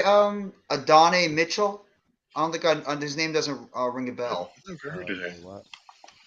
I've never heard Madonna. that one, but I want the Giants to get two receivers. I'd rather get like one young established receiver that's been in the league, and I get themselves a drafted receiver, like in the first 3 rounds. I would rather not them just go all through the draft because that's tough. Asking Daniel Jones to work with a whole bunch of young receivers, it could work. I mean, it's happened, Nah, but I like at least one you gonna bring established back guy, and then you Hodgins, draft a right? guy too. You're gonna bring back Hodgins and possibly Richie James. So those are your I don't. two. I'm starting to think But Richie James might not be back. They could you get priced out because they okay, have Robinson. Do you want to so keep Robinson so and get James? yeah, exactly. Get Hodges and Robertson. So Number 5 on and the then you got Colin Bulldogs. Johnson under contract too, I think. So Oh, I know who you're talking about. He made it. He got a touchdown yesterday. He's decent.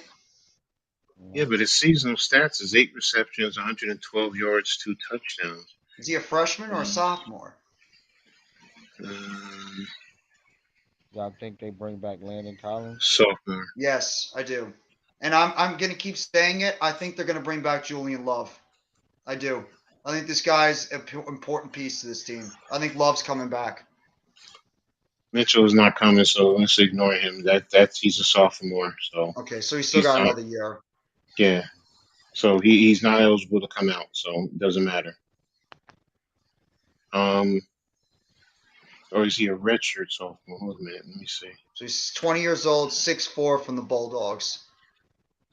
He's got ideal height. No, it doesn't say if he's a red shirt. So wait a minute, let me check. Let me check Jack Rose for a second. NFL draft photos. I love that Quentin Johnson is the kid that would be the ideal guy you'd want. Quentin That's the kid, but Johnson. he's gonna be picked Yeah, early. I like Quentin Johnson, but you never know, man. I mean, maybe they These work something out. quarterbacks, like I said earlier, the quarterbacks and people making moves. So Maybe we'll he So gets he see. could outside the drop. He could. maybe he gets outside the top 10, man, and they move up. Never It's know. a lot's Yeah, going to no, see depend on that. what they do in free agency. If they go out there and Hmm. they get a trade for an established receiver, I would not be surprised if they go interior offensive line, cornerback, or linebacker. Mhm. I There's been a think they lot get of, corner. maybe Is the rumors wing? that we might go after that kid from Clemson, that Simpson kid, What are the corners coming out, coach? Because Wink's the coordinator. I think they. Joey Porter Jr. from Penn State. Yeah, I just went over that earlier. Wait a minute. No, this kid Mitchell is not coming out. He's not on any of the draft prognostications that I see. But you He's just have probably a Joey true Porter Jr. sophomore. You have Joey Porter Jr. You have Ringo from Georgia. Mhm. You have Malachi Moore. I mean, and Antonio Johnson from Texas A&M. I mean, if you want to push Cam Smith into the first round, you might, but I think he's more of a. I mean, he But could. Let's see. what's Wink's style? Does he like? Do he likes press man corners? Ideally, yeah. He Okay. wants man to man quarters. So what are the He doesn't press want man them. corners He coming he out? Like a wants them to Marcus play both. Peters and a Marlon Humphrey. Yeah. Give No, me I the don't think we're So going to sign Jamal give me Dean. the best press man corner to go aside Adoree Jackson and a uh, linebacker. That's what I want for this defense. I think we need two quarterbacks. I think we need an outside and we need a slot. Unless you think Flott's going to so be the guy, because I'm not trusting Darnay Holmes. Yeah, they're gonna try to develop some of the that's guys gonna on the be that's roster. gonna be Porter Jr. or Ringo, to be honest with you. I love Porter Jr. But Ringo's probably going. He's probably in the. They say he's a top 10 talent, but he'll probably go in the top 15 ish, somewhere in that range. Unless, like I said, if the quarterbacks, I let's say guess. quarterbacks and receivers jump up, then it's going to push them down. So That's really what we got to look at. How does the board play out? What about the inside the lineman? What's the lineman that's really getting the most hype right now? Is the kid from Arkansas, the kid from Minnesota? As far as the centers, Like Schmidt, I think is one of them. One of their names, yeah, you're Schmidt, talking about Schmidt from Minnesota. Minnesota, Yeah. and let's Another, see, the one from Arkansas has got an S. His name begins with an S you too. got Schmidt from Minnesota. You do have Cooper Beebe from Kansas State. I remember him. I like Kid Keyshawn from Boutier, but I think he's more of a slot guy. I like Boutier too from LSU. Wait a minute. He adjusted his board. Wagner has moved up. Weipler from Ohio State as a center. You got the guard from Emil Icort from Alabama. Van Pran from, and I did look at him from Georgia. Stromberg from Arkansas. Jarrett Patterson from Notre Dame. So there are interior linemen that you can definitely get, and you can get them later in the draft too. So if they're there, if your draft board says that they're good enough and they're there, then do what you got to do. But if you can get someone else and save that spot and get a lineman of equal value later in the draft, you do that too.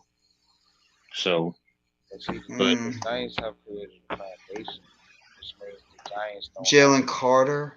I like Boutier. I just don't know if I'd want him though. Boutier is solid, but I don't think he's that answer. I think that Boutier is going back. Oh, did he already announce he's going back? Wait a minute. Didn't he say he was going back?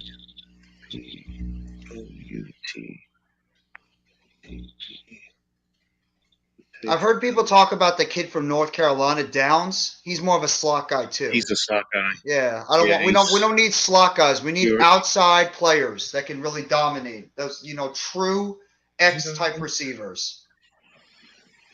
Oh no, he is going. He just he went there ago. He said he's going into the draft. So okay. There you go. So Boutier will be. I wouldn't mind Boutier. I wouldn't. LSU churns out wide receivers left and right too. All you gotta do is look at the Jamar Chase and Justin Jefferson as two examples. That organization is going to put out wideouts. And OBJ and Jarvis Landry, Terrence Marshall. Again, with the receivers, you can also get those guys later in the draft too. Some of them. Now, I mean, is Boutier maybe a second round pick? No, he's between a mid first to a second, somewhere in there. I know Boutier might be a second round pick too. To be honest with you, everything is going to be contingent upon with their workouts. Yeah. So that's really going to really be a big factor. Yes, the film is ultimately what it's about. But yeah, he's in first or second round. So let me see. It says here. Does it look like though that Quentin Johnson might be the number one receiver out of that group? No, some are debating between and him. Addison? Between him, Addison, and Hyatt from Tennessee.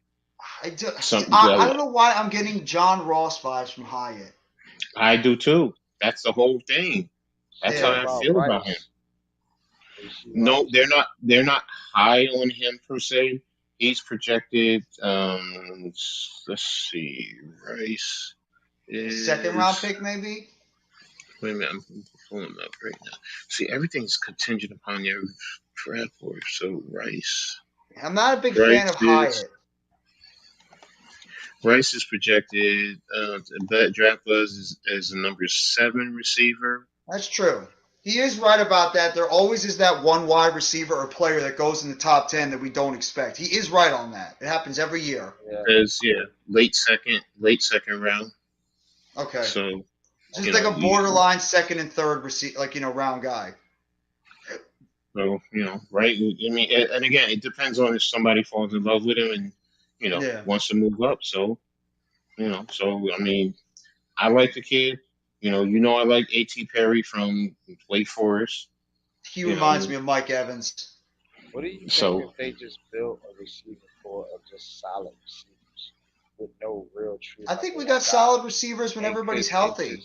and just let Daniel Jones just spread the ball around? What do you I think think we about got that? solid receivers healthy already. If they're healthy, they're solid. They're not great. They're if solid. you're, I mean, They're solid. They're not, superstars I by any mean, stretch. solid. but solid is more like I guess a bunch of number twos. Like But see, the thing say is, they have like two Mm. what people would say twos. I don't want to rate you have twos that like now. that. But You but have what that now. but we don't have no twos. We You got can like argue two of our number twos are on IR right now, too. The thing but about it is, do you want that number one come crunch time? You know that he's that dog. Yeah. You know he's going to but go is up. he gonna be that guy or is it gonna be Saquon Barkley? No, it's probably What going I'm to be the t- wide receiver, too. it's going to be the It's going wide to be receiver. both. What I'm talking about is during that crunch time, you need him to go out and get that pass. You're not going to ask Barkley to go out and high point the ball sometimes and make a I play get like that. that. So that's why I say, you need a receiver. Yeah, you can have solid, but somebody still has to take that lead.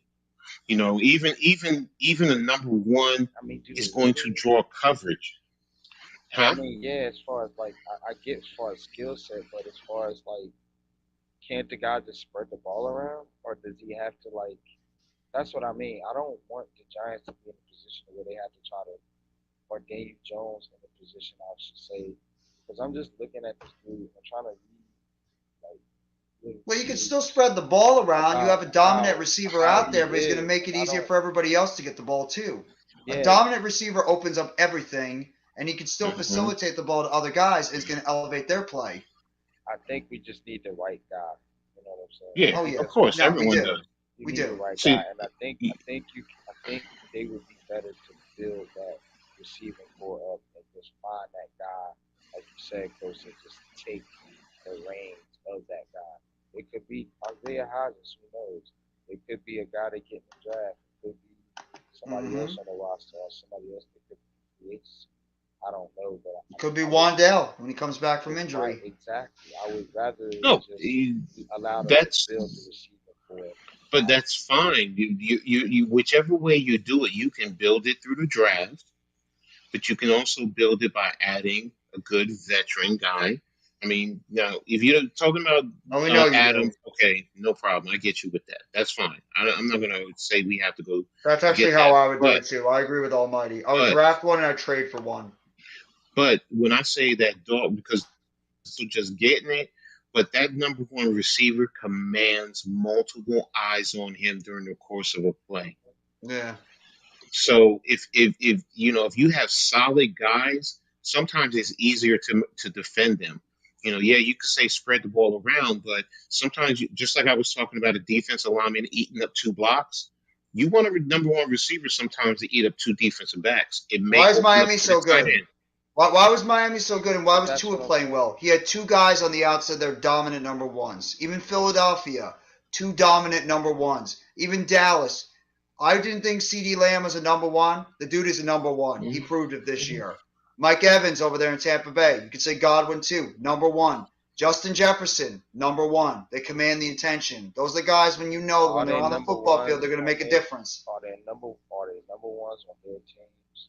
Or No, they're are number they ones. They're number Every ones. last one that he just talked about. hear me out though? Are they number ones on their teams because of their situations, No, I think or they'd be number are they ones anywhere just they go. all those I guys? do. I do. I believe they're number ones. If you take Devontae Smith and put him away from A.J. Brown, that dude to me is still number one. And same thing with Jalen Waddle because they did it last Yeah. year. They were number one receivers without those other two dominant guys, and they got it done. So I do believe they'd be number ones. T. Higgins, I believe he's a number one. He showed it before Jamar Chase Hmm. came into town.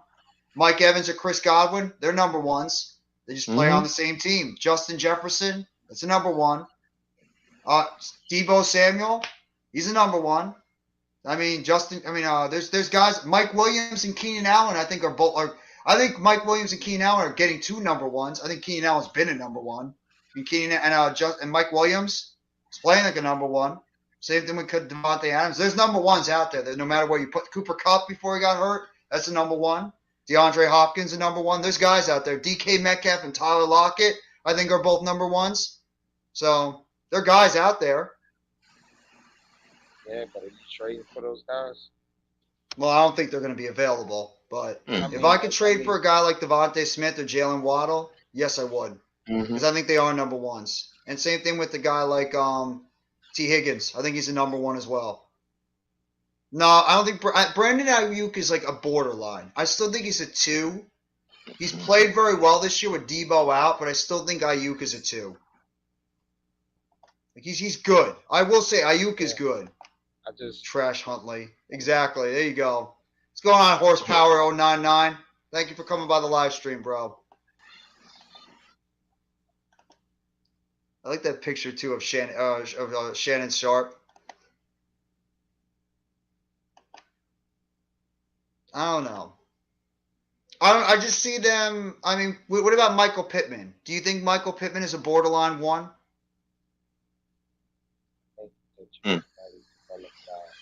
Pittman's been good. Shit, the draft is 3 months. Yep. Mm-hmm.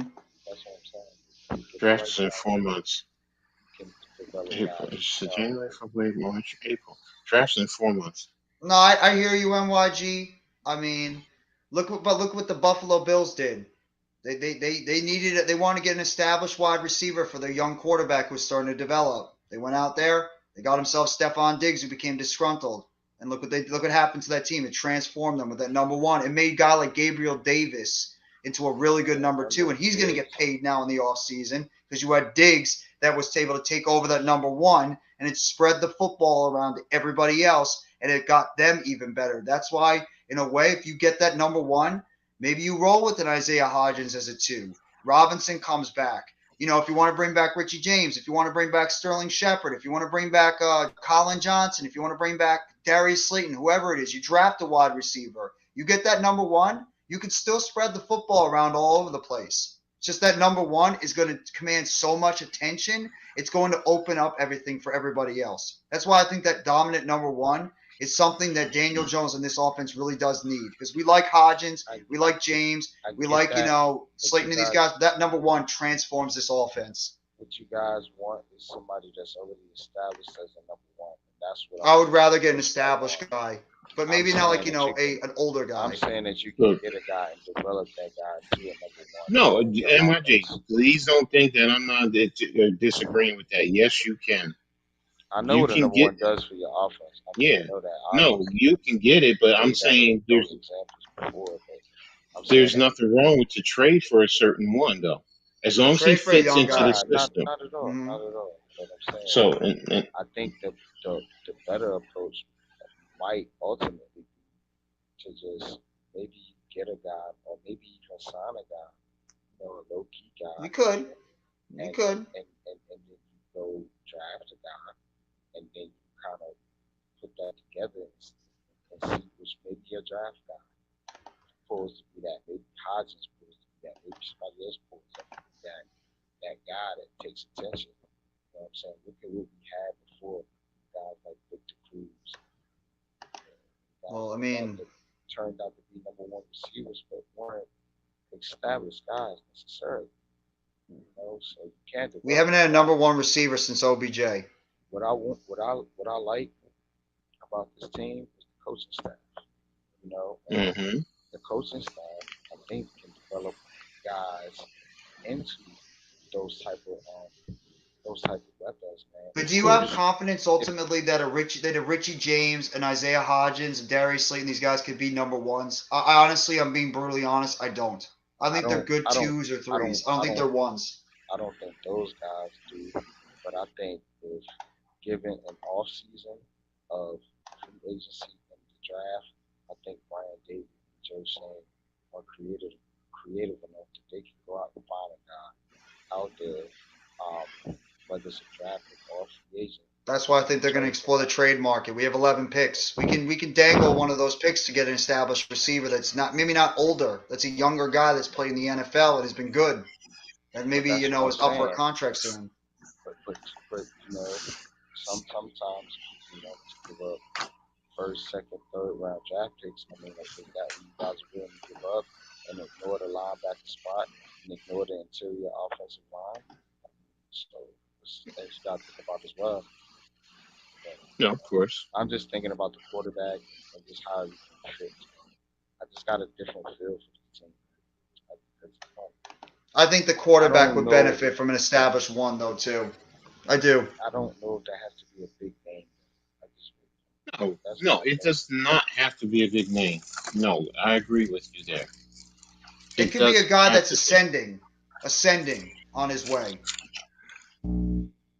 So it's just whatever way. If we draft one and develop it, and the other guys are solid pieces around it, that's great. That's fine. It's affordable. It's economical. It doesn't hurt us. But if you have an opportunity as an elite, you at least have to investigate. That's all I'm saying. You investigate. And I think it's about. No, Hunter Renfro, he's a slot guy. We don't need him. If you talk about this all the time, Coach, it's about cost as well. So Mm-hmm. you have to give up a bunch of first round picks and pay a guy. I think Joe Shane and them are, if they do explore the trade market, it's going to be one of those third round draft picks. You know what I'm saying? That's what I think they're going to do too, a third or maybe a second. Yes. And so now you got to be thinking along those markets. So with number one yes. So I'm just with number one draft wide receiver that you think you give it a third round pick. You talked about D-Hop. I don't think you're going to get T. Higgins for that. So who else we talking about? Well, you mentioned Tyler Boyd, right, Coach? Yeah, Boyd, Higgins, D-Hop. I don't have an issue with all of them. And what's true? I think Higgins for third. I think they're going to want a second for Higgins. But we're drafting low round, so worth it. So even our first round picks can be low. I give a second up for Higgins. Me, I would too. But I mean, outside of that, man, third round pick is they really, I think. I agree. The only thing I was saying, they're still trying to build this team. No, but what I'm saying is, the premium pick is in the scenario that I painted. If Adams wants out, the first thing is investigate. And if they say to you, yeah, we're interested in talking and seeing what we can work out, the next phase is, what are you willing to give? If I can give a first and a fourth and get away with that for Devontae Adams, I'm sorry. You have to seriously consider that. Now, if you want I got a crazy one to throw at you guys. But think about this too, Coach, because you said this too as well. Do you want to? Now we pretty much know they're going to try to pay Barkley and Jones. Now you want to pay a receiver. You want to pay a receiver, or you want to get somebody that you ain't got to pay for? I agree with you. Yes, you were right. Thank you, Thomas Jefferson. Okay, here's the deal. So basically, what I'm getting, you're saying is, if we sign Barkley and Jones, no matter what, if Devontae Adams can't come about, you don't even investigate to see if you can make it work because of his salary. That's what I'm getting at. That's my whole point. It's investigate. The point of it is, the Oakland Raiders are retarded. You know what I'm saying? They're not. Well, they lost. They're losing because their coaching is miserable. Their coaching is miserable. It's possible you could get them to a second or some shit like that. You know what? Actually, I know what. Honestly, it's not crazy for me to say this.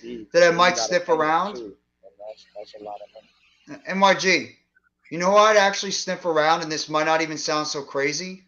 Justin Jefferson. He didn't look happy over there with Kirk Cousins. He's the best receiver. Justin Jefferson. Why not? Why don't you try it out? It doesn't hurt. Yeah. Of course, that's the thing. You investigate. Obviously, we're talking about the obvious.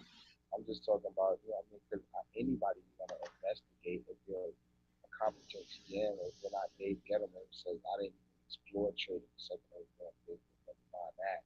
You know what I'm saying? Any GM is going to investigate that's GM. You know what I'm saying? You call and you ask. You know what I'm saying? But reality, Adams is a beast. Wish my Bears had Devontae. That guy's awesome. You guys will probably draft a receiver. Hold on, Jeff. I can't hear him. What were you saying, NYG?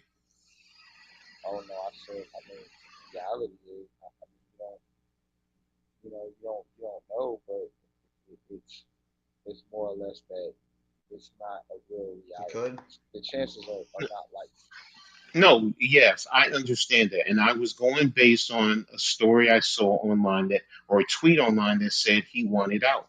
That's all it was. That's yeah. where all of this comes from. The reality is, I don't think he's going anywhere.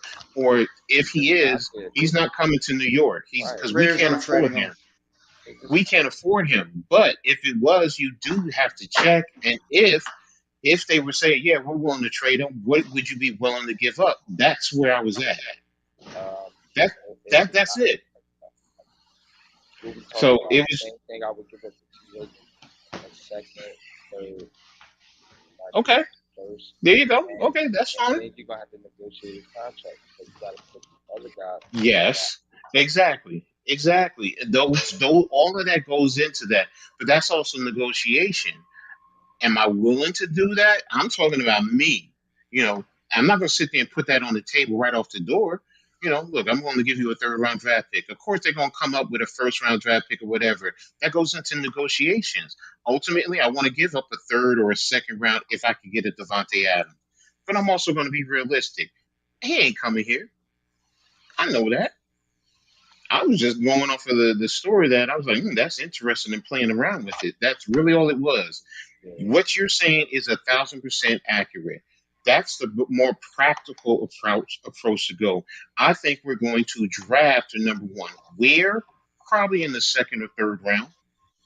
I'm gonna be brutally honest. Unless if you can get Rice, A.T. Perry, Tillman, those guys, and then add with what you were just saying about the other guys and build it. Yes, that's practical. If you can get the T. Higgins, yeah, give up the second Yeah, round see, I draft pick. disagree with that, Coach. I think we're trading for a number one.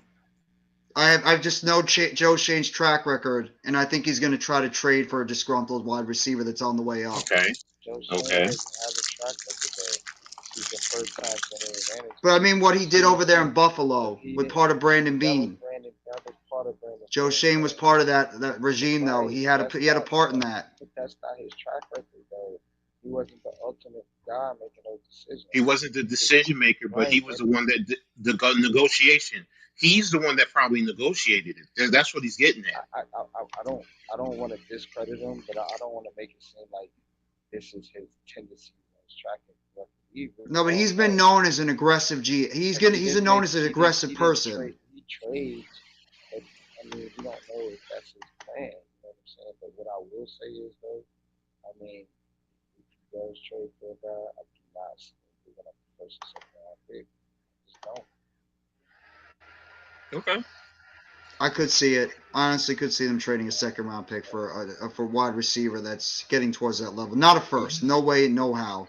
They'll try to dangle a third, but I could see a second for a certain type of player that fits what they're looking for. They got them 2/3 for a reason, and I think if they package another pick with that, maybe a future pick, a future third, you know what I'm saying, or maybe even a player that they don't want to pay. That's another technique. That's another tactic. Exactly. There is so much, so many options.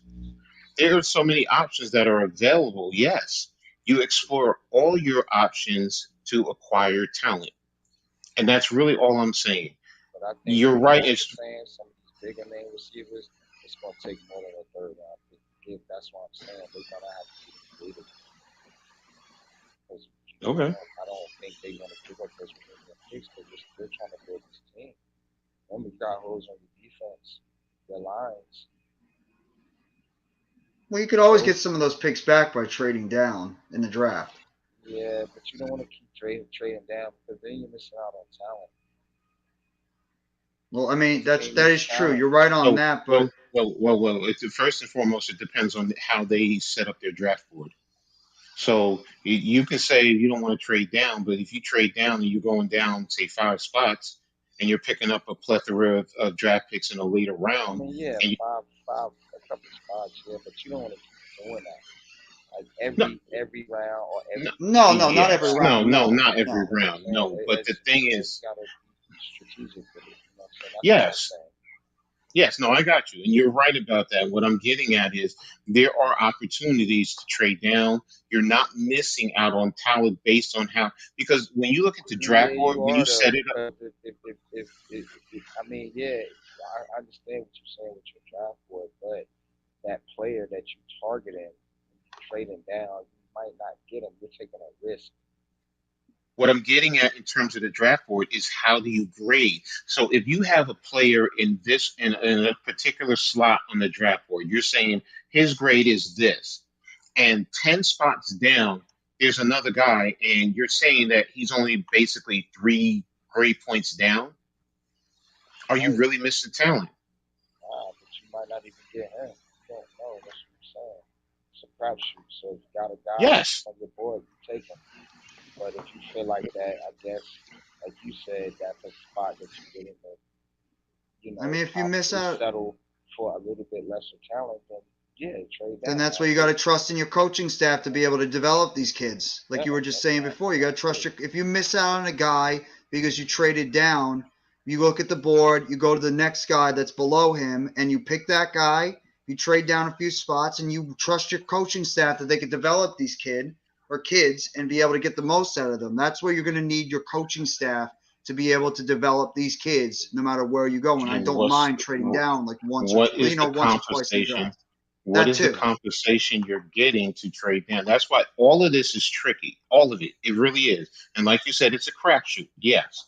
But if I'm saying you got two grade points down, moving down, 5, 10 spots, but then in a future draft you're picking up, a higher third round or even a second round. Just say for argument's sake, we're trading a third round and we're Mm-hmm. moving down, and you're picking up a late second or a high third in the next year's draft, along with maybe a late round draft pick this year. Sometimes that value, you might say, okay, it's worth it to take that risk. Right. So And I I get it. I get where you're going as far as That's why I say it's how do you grade your draft? How's your draft? Now, if you're telling me, you know, the player I want is 30 grade points better, and I'm moving down and I'm on this. Yeah, you're right. You're right. You're 1,000% right. So that's why I say it's how do you grade? How is your draft already graded? That Adams agree. catch is sick. The That Mike Williams Devontae catch Adams, was sick too. yeah. That's good Mm. shit though, man. But we going to the playoffs, man. I'm gonna get some rest, man.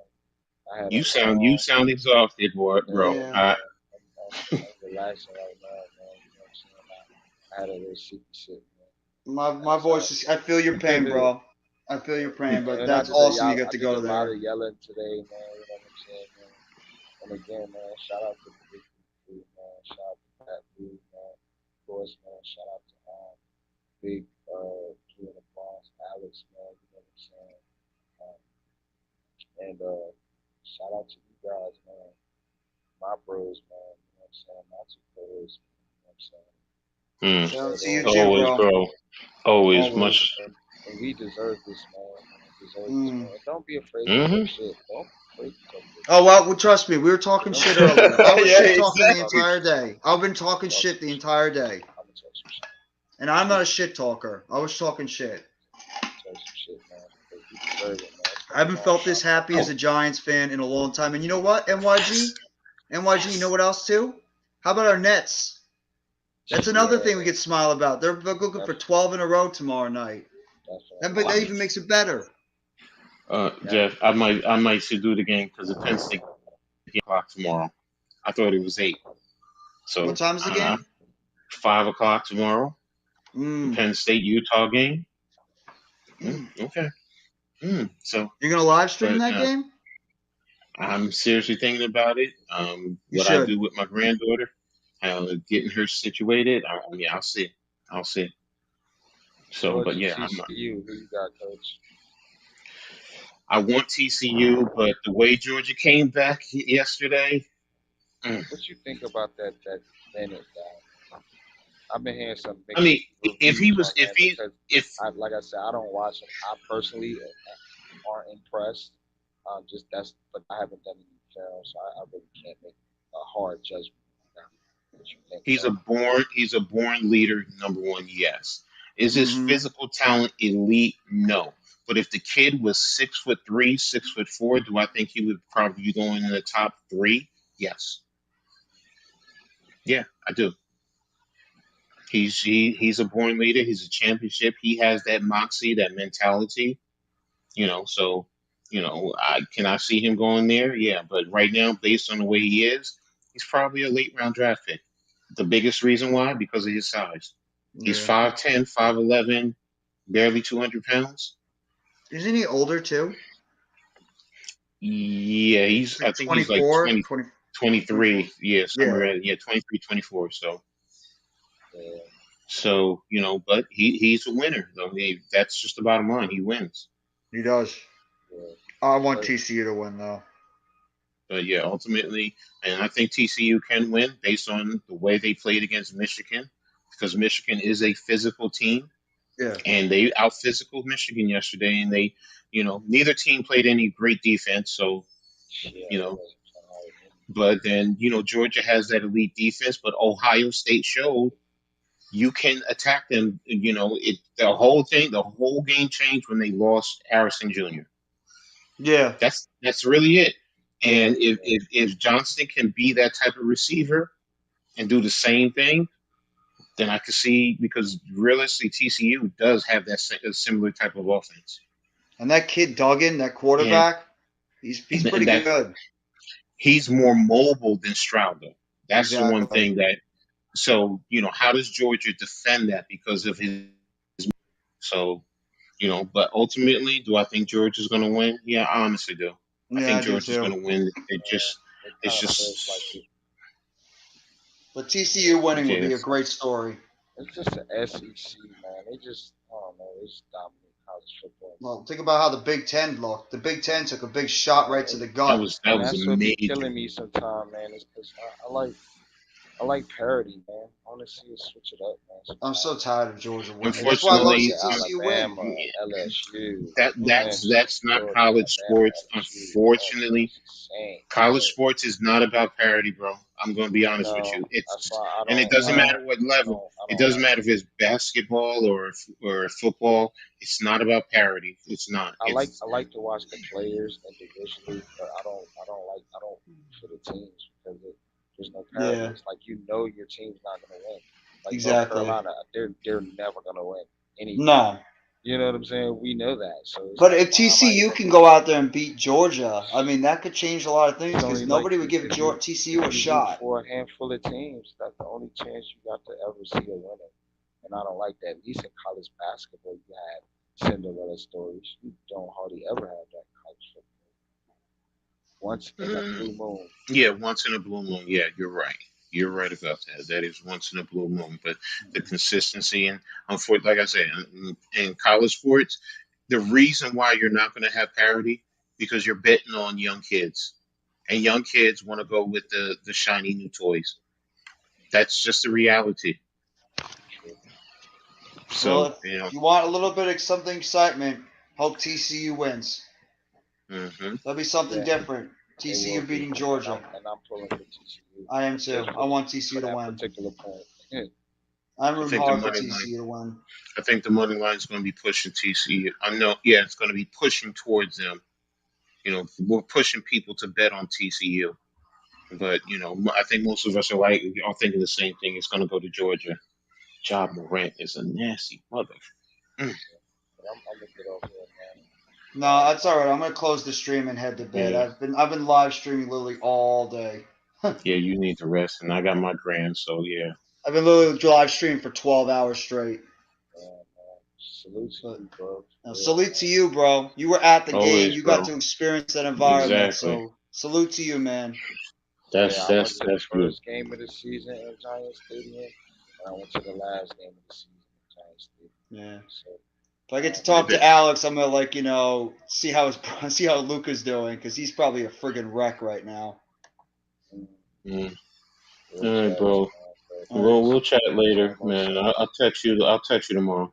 Yeah. Yeah, Get man. some And rest, bro. I'm gonna get to work, man, on some things too, man. So look out for my own text, man. I'll be in contact with you. It's all good, All man. Get right, some bro. rest, bro. Glad you had a All right, good time at the game. all right, y'all. Take it easy. All right, later. All right. I'm going to close out the stream, everybody. We've been going for almost 5 hours. So I want to say thank you all for coming by the Sunday Night Football live stream. It's 1 o'clock in the morning Eastern. Say thank you all for coming by. I hope you all had a fantastic New Year's Day. Everybody take it easy. Steelers now are still alive, having a chance to potentially make the playoffs. So we'll have to wait and see what's going to happen. You'll see me again on Monday, tonight actually, for the Monday Night Raw watch along with my guy Earl Cole. And of course, you'll see me with my guy Coach Ed Gladney, and of course, the legendary Unpopular Opinion Sports. We'll be back for another episode of The Heart of the City on NYG's channel at 8:30, going all around the city, celebrating the Giants win, decimating the Jets loss, talking about the Knicks, the Nets, baseball, whatever it is around the heart of the city. And I hope everybody has a great rest of your night. Everybody take it easy. And it's a very, very happy way to say it as Giants fans. Together Blue. Have a good night.